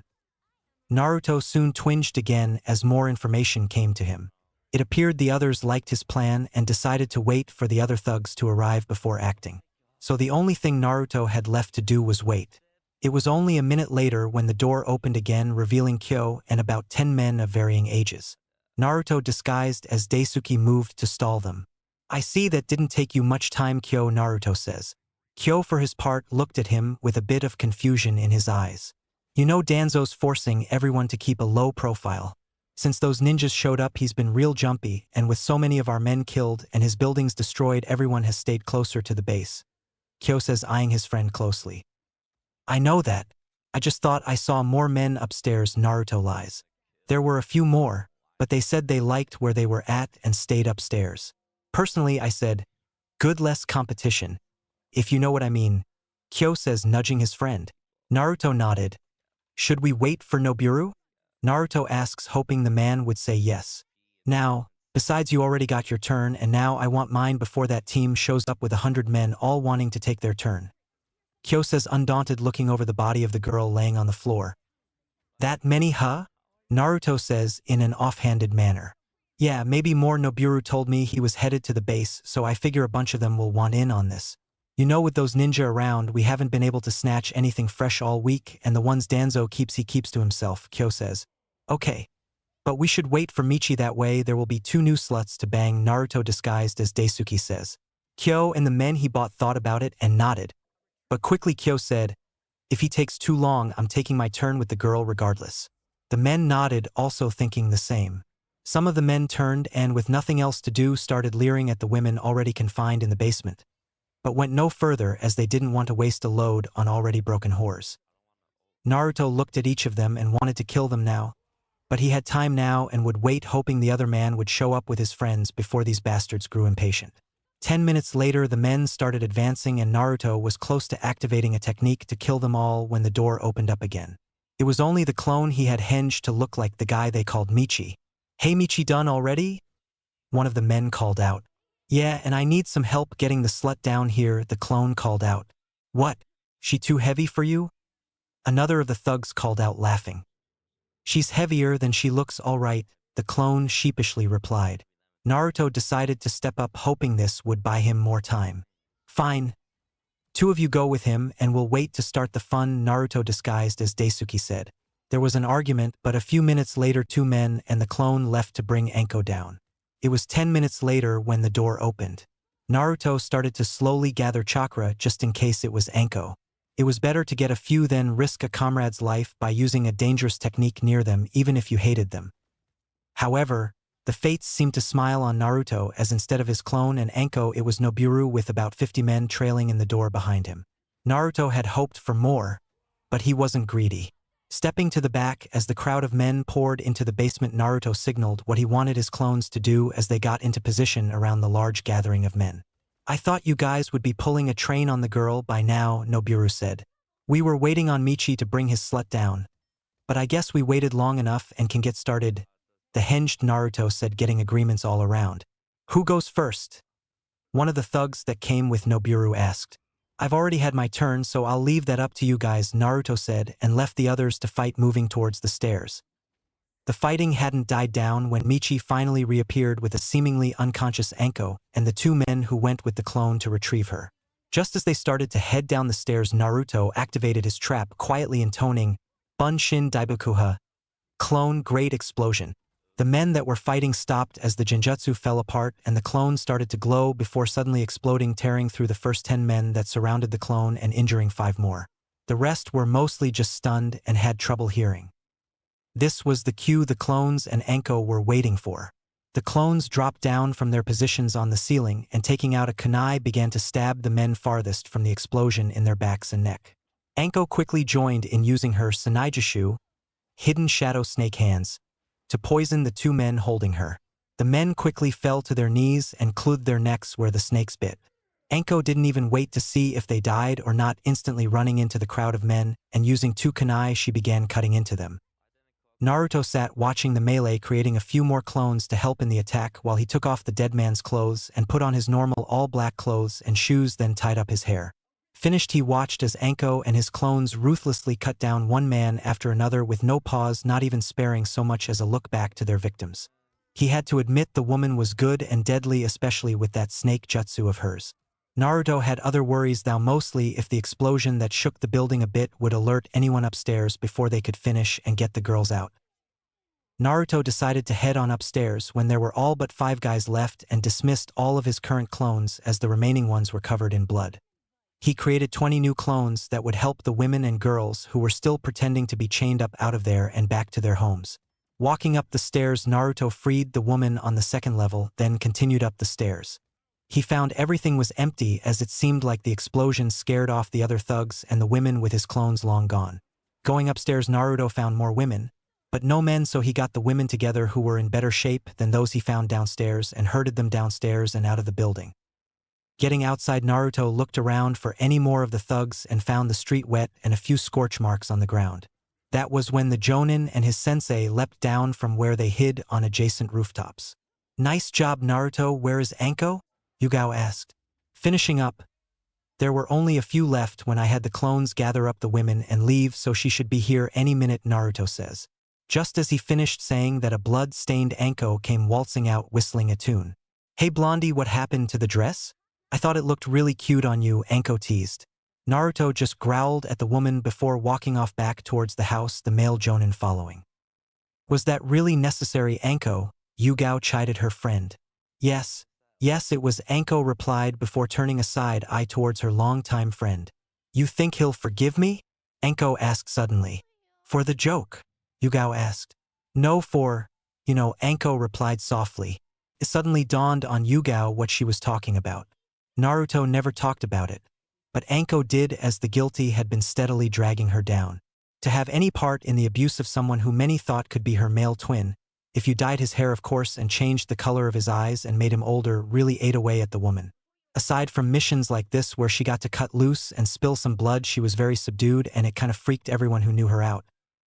Yugao could only look at her friend, and then down the path the blonde went. I don't know, Anko. She started as Anko looked down towards the ground. But maybe when all this is over we can work on changing his mind. Yugao says, lifting her friend's spirit. Anko smiled, appreciating her friend's support, and gave her a nod, but could only frown as she looked towards where the blonde disappeared. Catching her friend's eyes and knowing what she was thinking, Yugao quickly moved next to her as Kurenai came up beside her. How about we do something fun? Yugao says, clasping her hand around Enko's shoulder. Like what? Enko asked. Like maybe send a message to a certain fat tick draining this country dry, Yugao says. And how do you suggest we do that? Kurenai asked. Yugao didn't answer for a minute, just looked at the building they cleared out littered with the bodies of Gato's thugs. Do you have any tags left from your last mission, Enko? Yugao asked with a smile. Enko was about to question why, but then looked at where her friend was looking and started to laugh. Kurenai just looked on confused and asked, What? I think I have a few, Enko answers with a grin on her face. 11:13 p.m. Tezuna's backyard. Naruto was in his tent relaxing while reading a scroll on a very strong elemental technique he wanted to learn when he felt a presence outside his tent. Opening up his tent, Naruto found Team 7's sensei Kakashi Hatake, and one of the demon haters, though he wasn't sure if Hatake knew he knew. What can I do for you, Hatake-san? Naruto asked the silver-haired jonin. I came to ask if you wanted to train with me and my team tomorrow? Hatake asked. No thanks, Hatake-san, I have my own training, team training, and sparring with Yuzuki-sensei, Naruto informs the man. Are you sure? I can teach you many powerful techniques that I doubt Yugao-chan will know. Kakashi tries to bribe the teen. No thanks, Hatake. But I appreciate the offer, Naruto says as he begins to close his tent's opening. Wait, give me a minute, the silver-haired man hurriedly said. Fine. But hurry, I was in the middle of reading up on a technique I'm trying to learn, Naruto says dismissively. The tone wasn't lost on Kakashi and it infuriated him to say the least. How can this demon deny me anything after all he's taken from me? Still, if jutsu doesn't get him to do what I want, maybe something else will, Hatake thought. Naruto meanwhile could sense the hate coming from the man, but kept quiet. How about a spar? Hatake asked. Against you? Naruto asked, raising an eyebrow at the man. No, of course not. You are just a genin, it wouldn't be fair, Hatake said, chuckling. Now this pissed Naruto off greatly, but he learned not just to control his chakra from Kyuubi but his emotions as well. I meant Sasuke, of course, Hatake said, still chuckling well until he heard laughter himself. Naruto couldn't believe this team thought he needed or wanted to spar against his protege.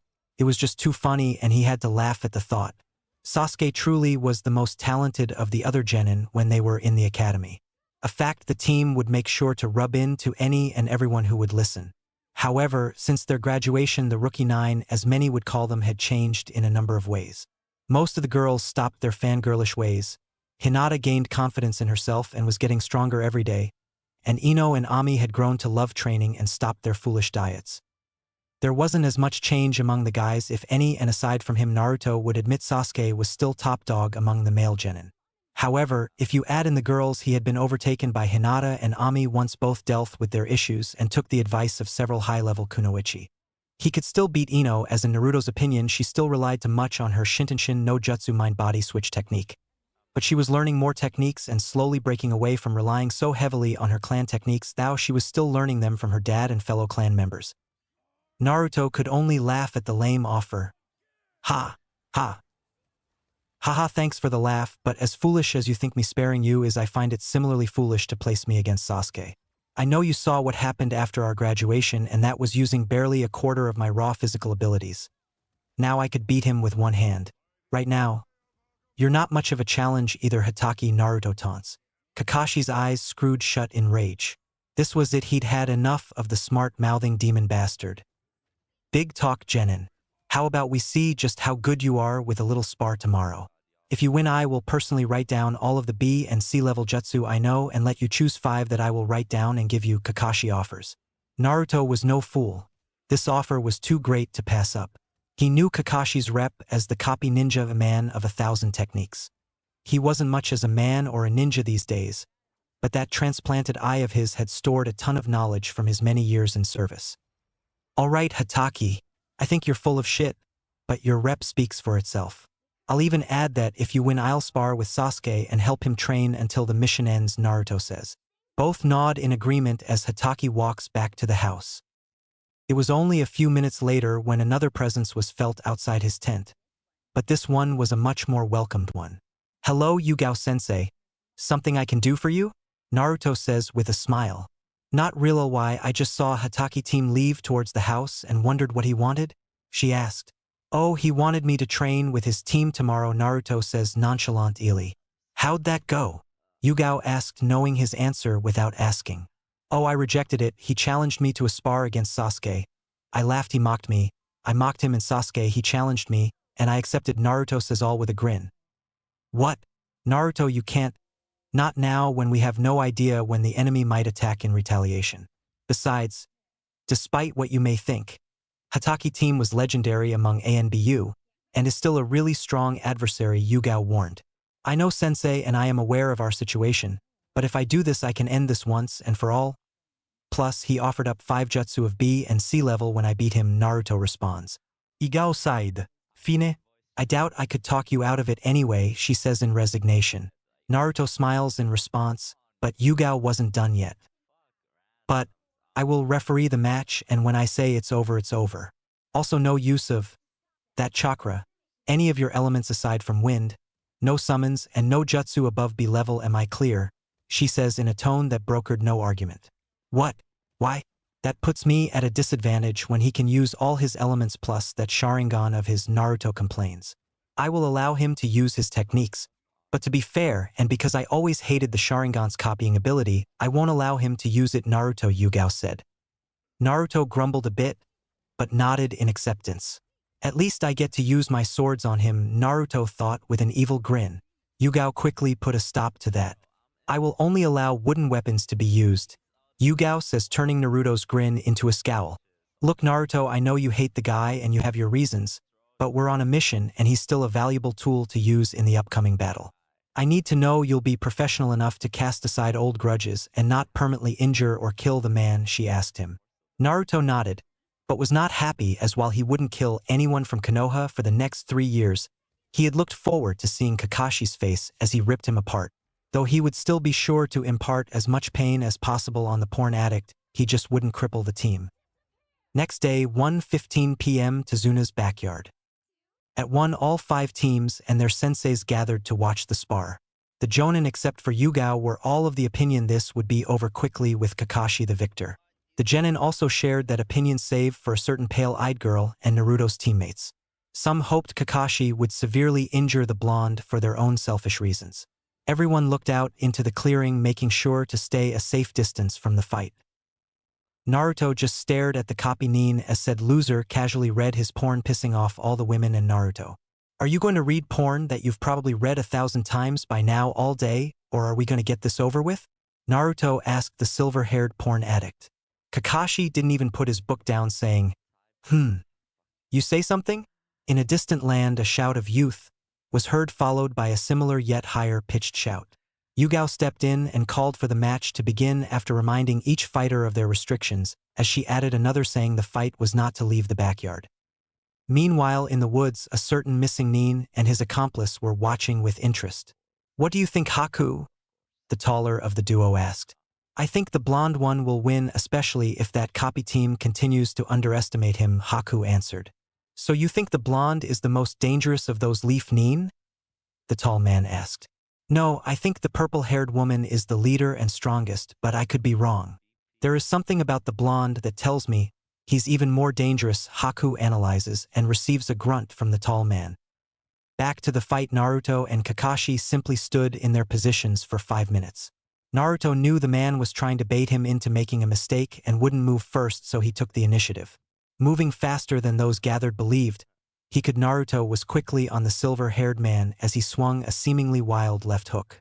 Kakashi dodged only to the blonde use his moment to execute a spin kick, which he blocked with difficulty. What he didn't see was Naruto make the hand signs for a jutsu as he quickly turned to face the copycat ninja and thrust his hands out, hitting Kakashi with a futon de tapa, wind release. Great breakthrough. Naruto merely watched as Kakashi sailed through the air and roughly fell on his backside, unprepared for the attack and unable to land smoothly. The gathered Jonin and Genin couldn't believe what they just saw. Most had heard the blonde was stronger than he let on in the academy, but this was ridiculous. First, the elemental manipulation which so far only Sasuke proved capable of with his fire jutsu, then how he used a simple combo to set up the use of the jutsu was simply amazing. Naruto didn't wait for Kakashi to get up quickly using the ram hand seal for another jutsu, calling out, "Futon." Atsugai, wind release. Pressure damage as a tornado formed in front of his outstretched hands and gradually grew stronger and stronger until Naruto released, hitting Kakashi full blast and causing the Jonin to anchor themselves to the ground and protect their teams and Tsunami, who wanted to see how ninja fight.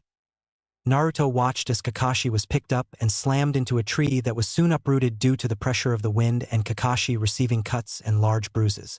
However, as soon as the tree crashed with Kakashi on top of it, he went up in a poof of smoke and Naruto felt the ground shake a little as two pairs of hands reached up out of the ground, latched onto his legs and pulled him underground.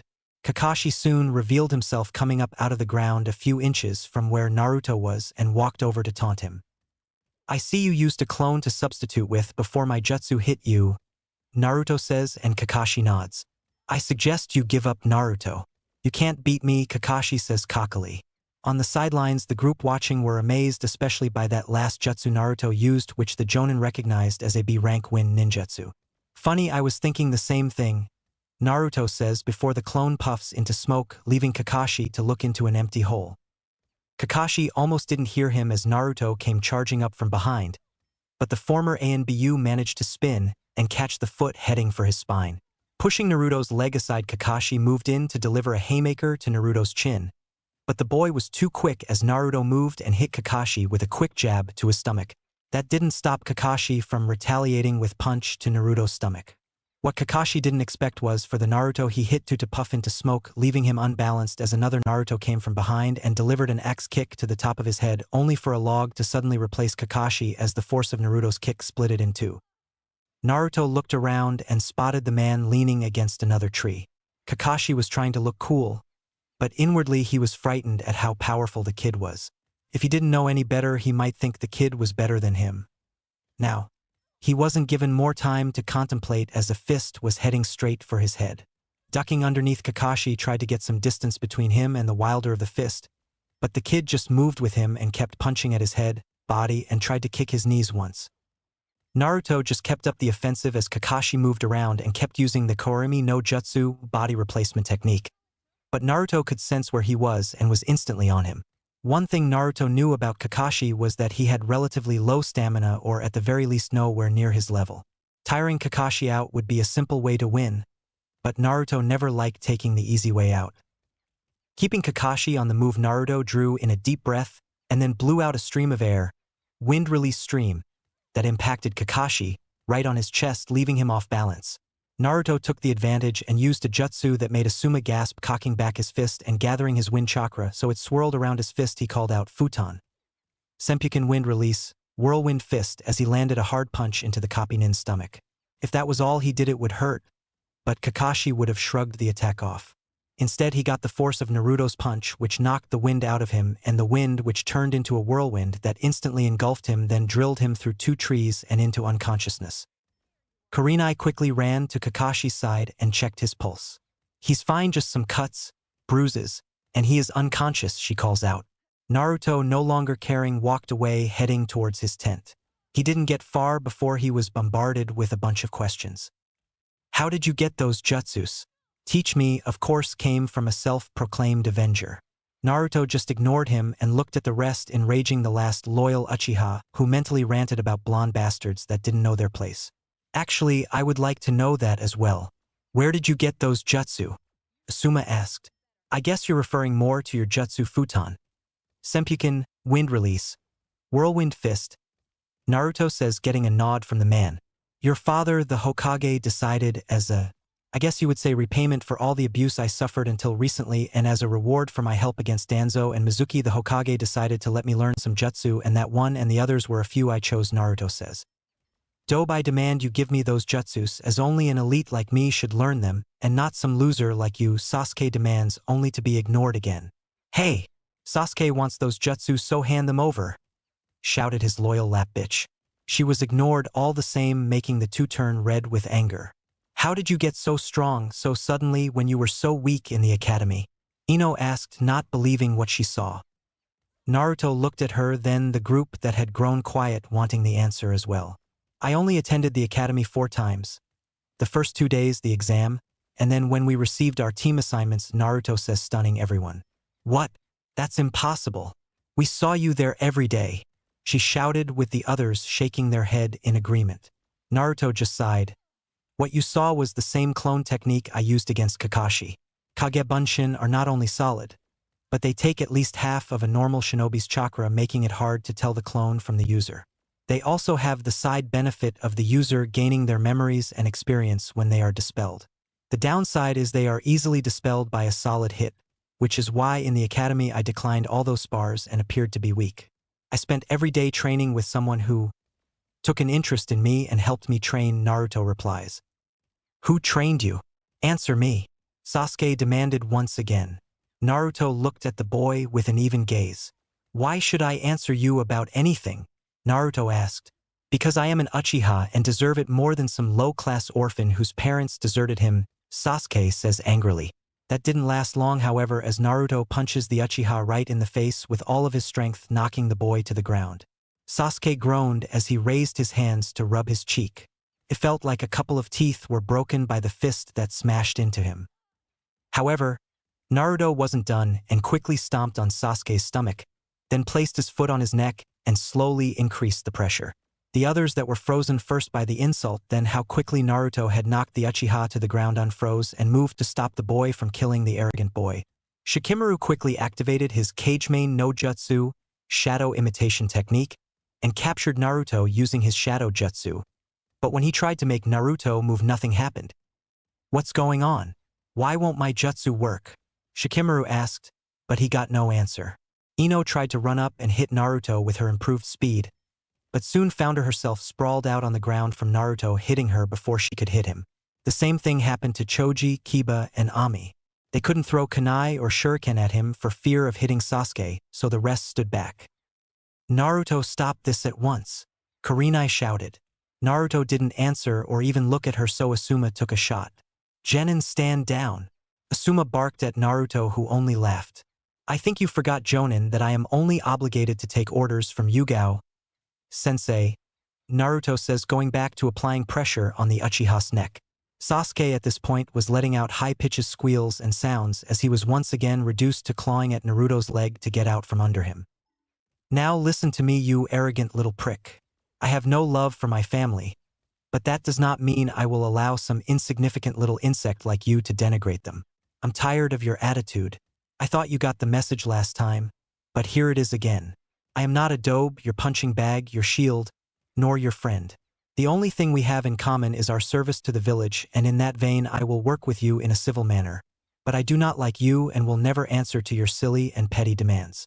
You are not my better, and I could care less about your almighty Jujutsu that you haven't even attained yet. So next time think before you speak and remember that I can always end you. I just choose not to, Naruto said, and then walked off, leaving a stunned and agreeing crowd behind as he went off into the forest. Asterisk with Zabuza and Haku. What do you think, Haku? The tall man asked. I don't know, Zabuza-sama. It's clear he's very powerful. But Kakashi wasn't using his Sharingan for some reason, Haku replied. I saw that too. Maybe they were holding back in case we attacked soon, Zabuza said, rubbing his chin in thought. A voice broke them from their thoughts. Enjoy the show? A voice from above them said. Who's there? Show yourself, Zabuza shouted. Now why should I do that? I suggest that you move along before I alert the others of your presence, the voice says. Zabuza and Haku didn't need to be told twice as they quickly sushined out of the area. Naruto stood on a tree watching as they fled and made new clones to follow them.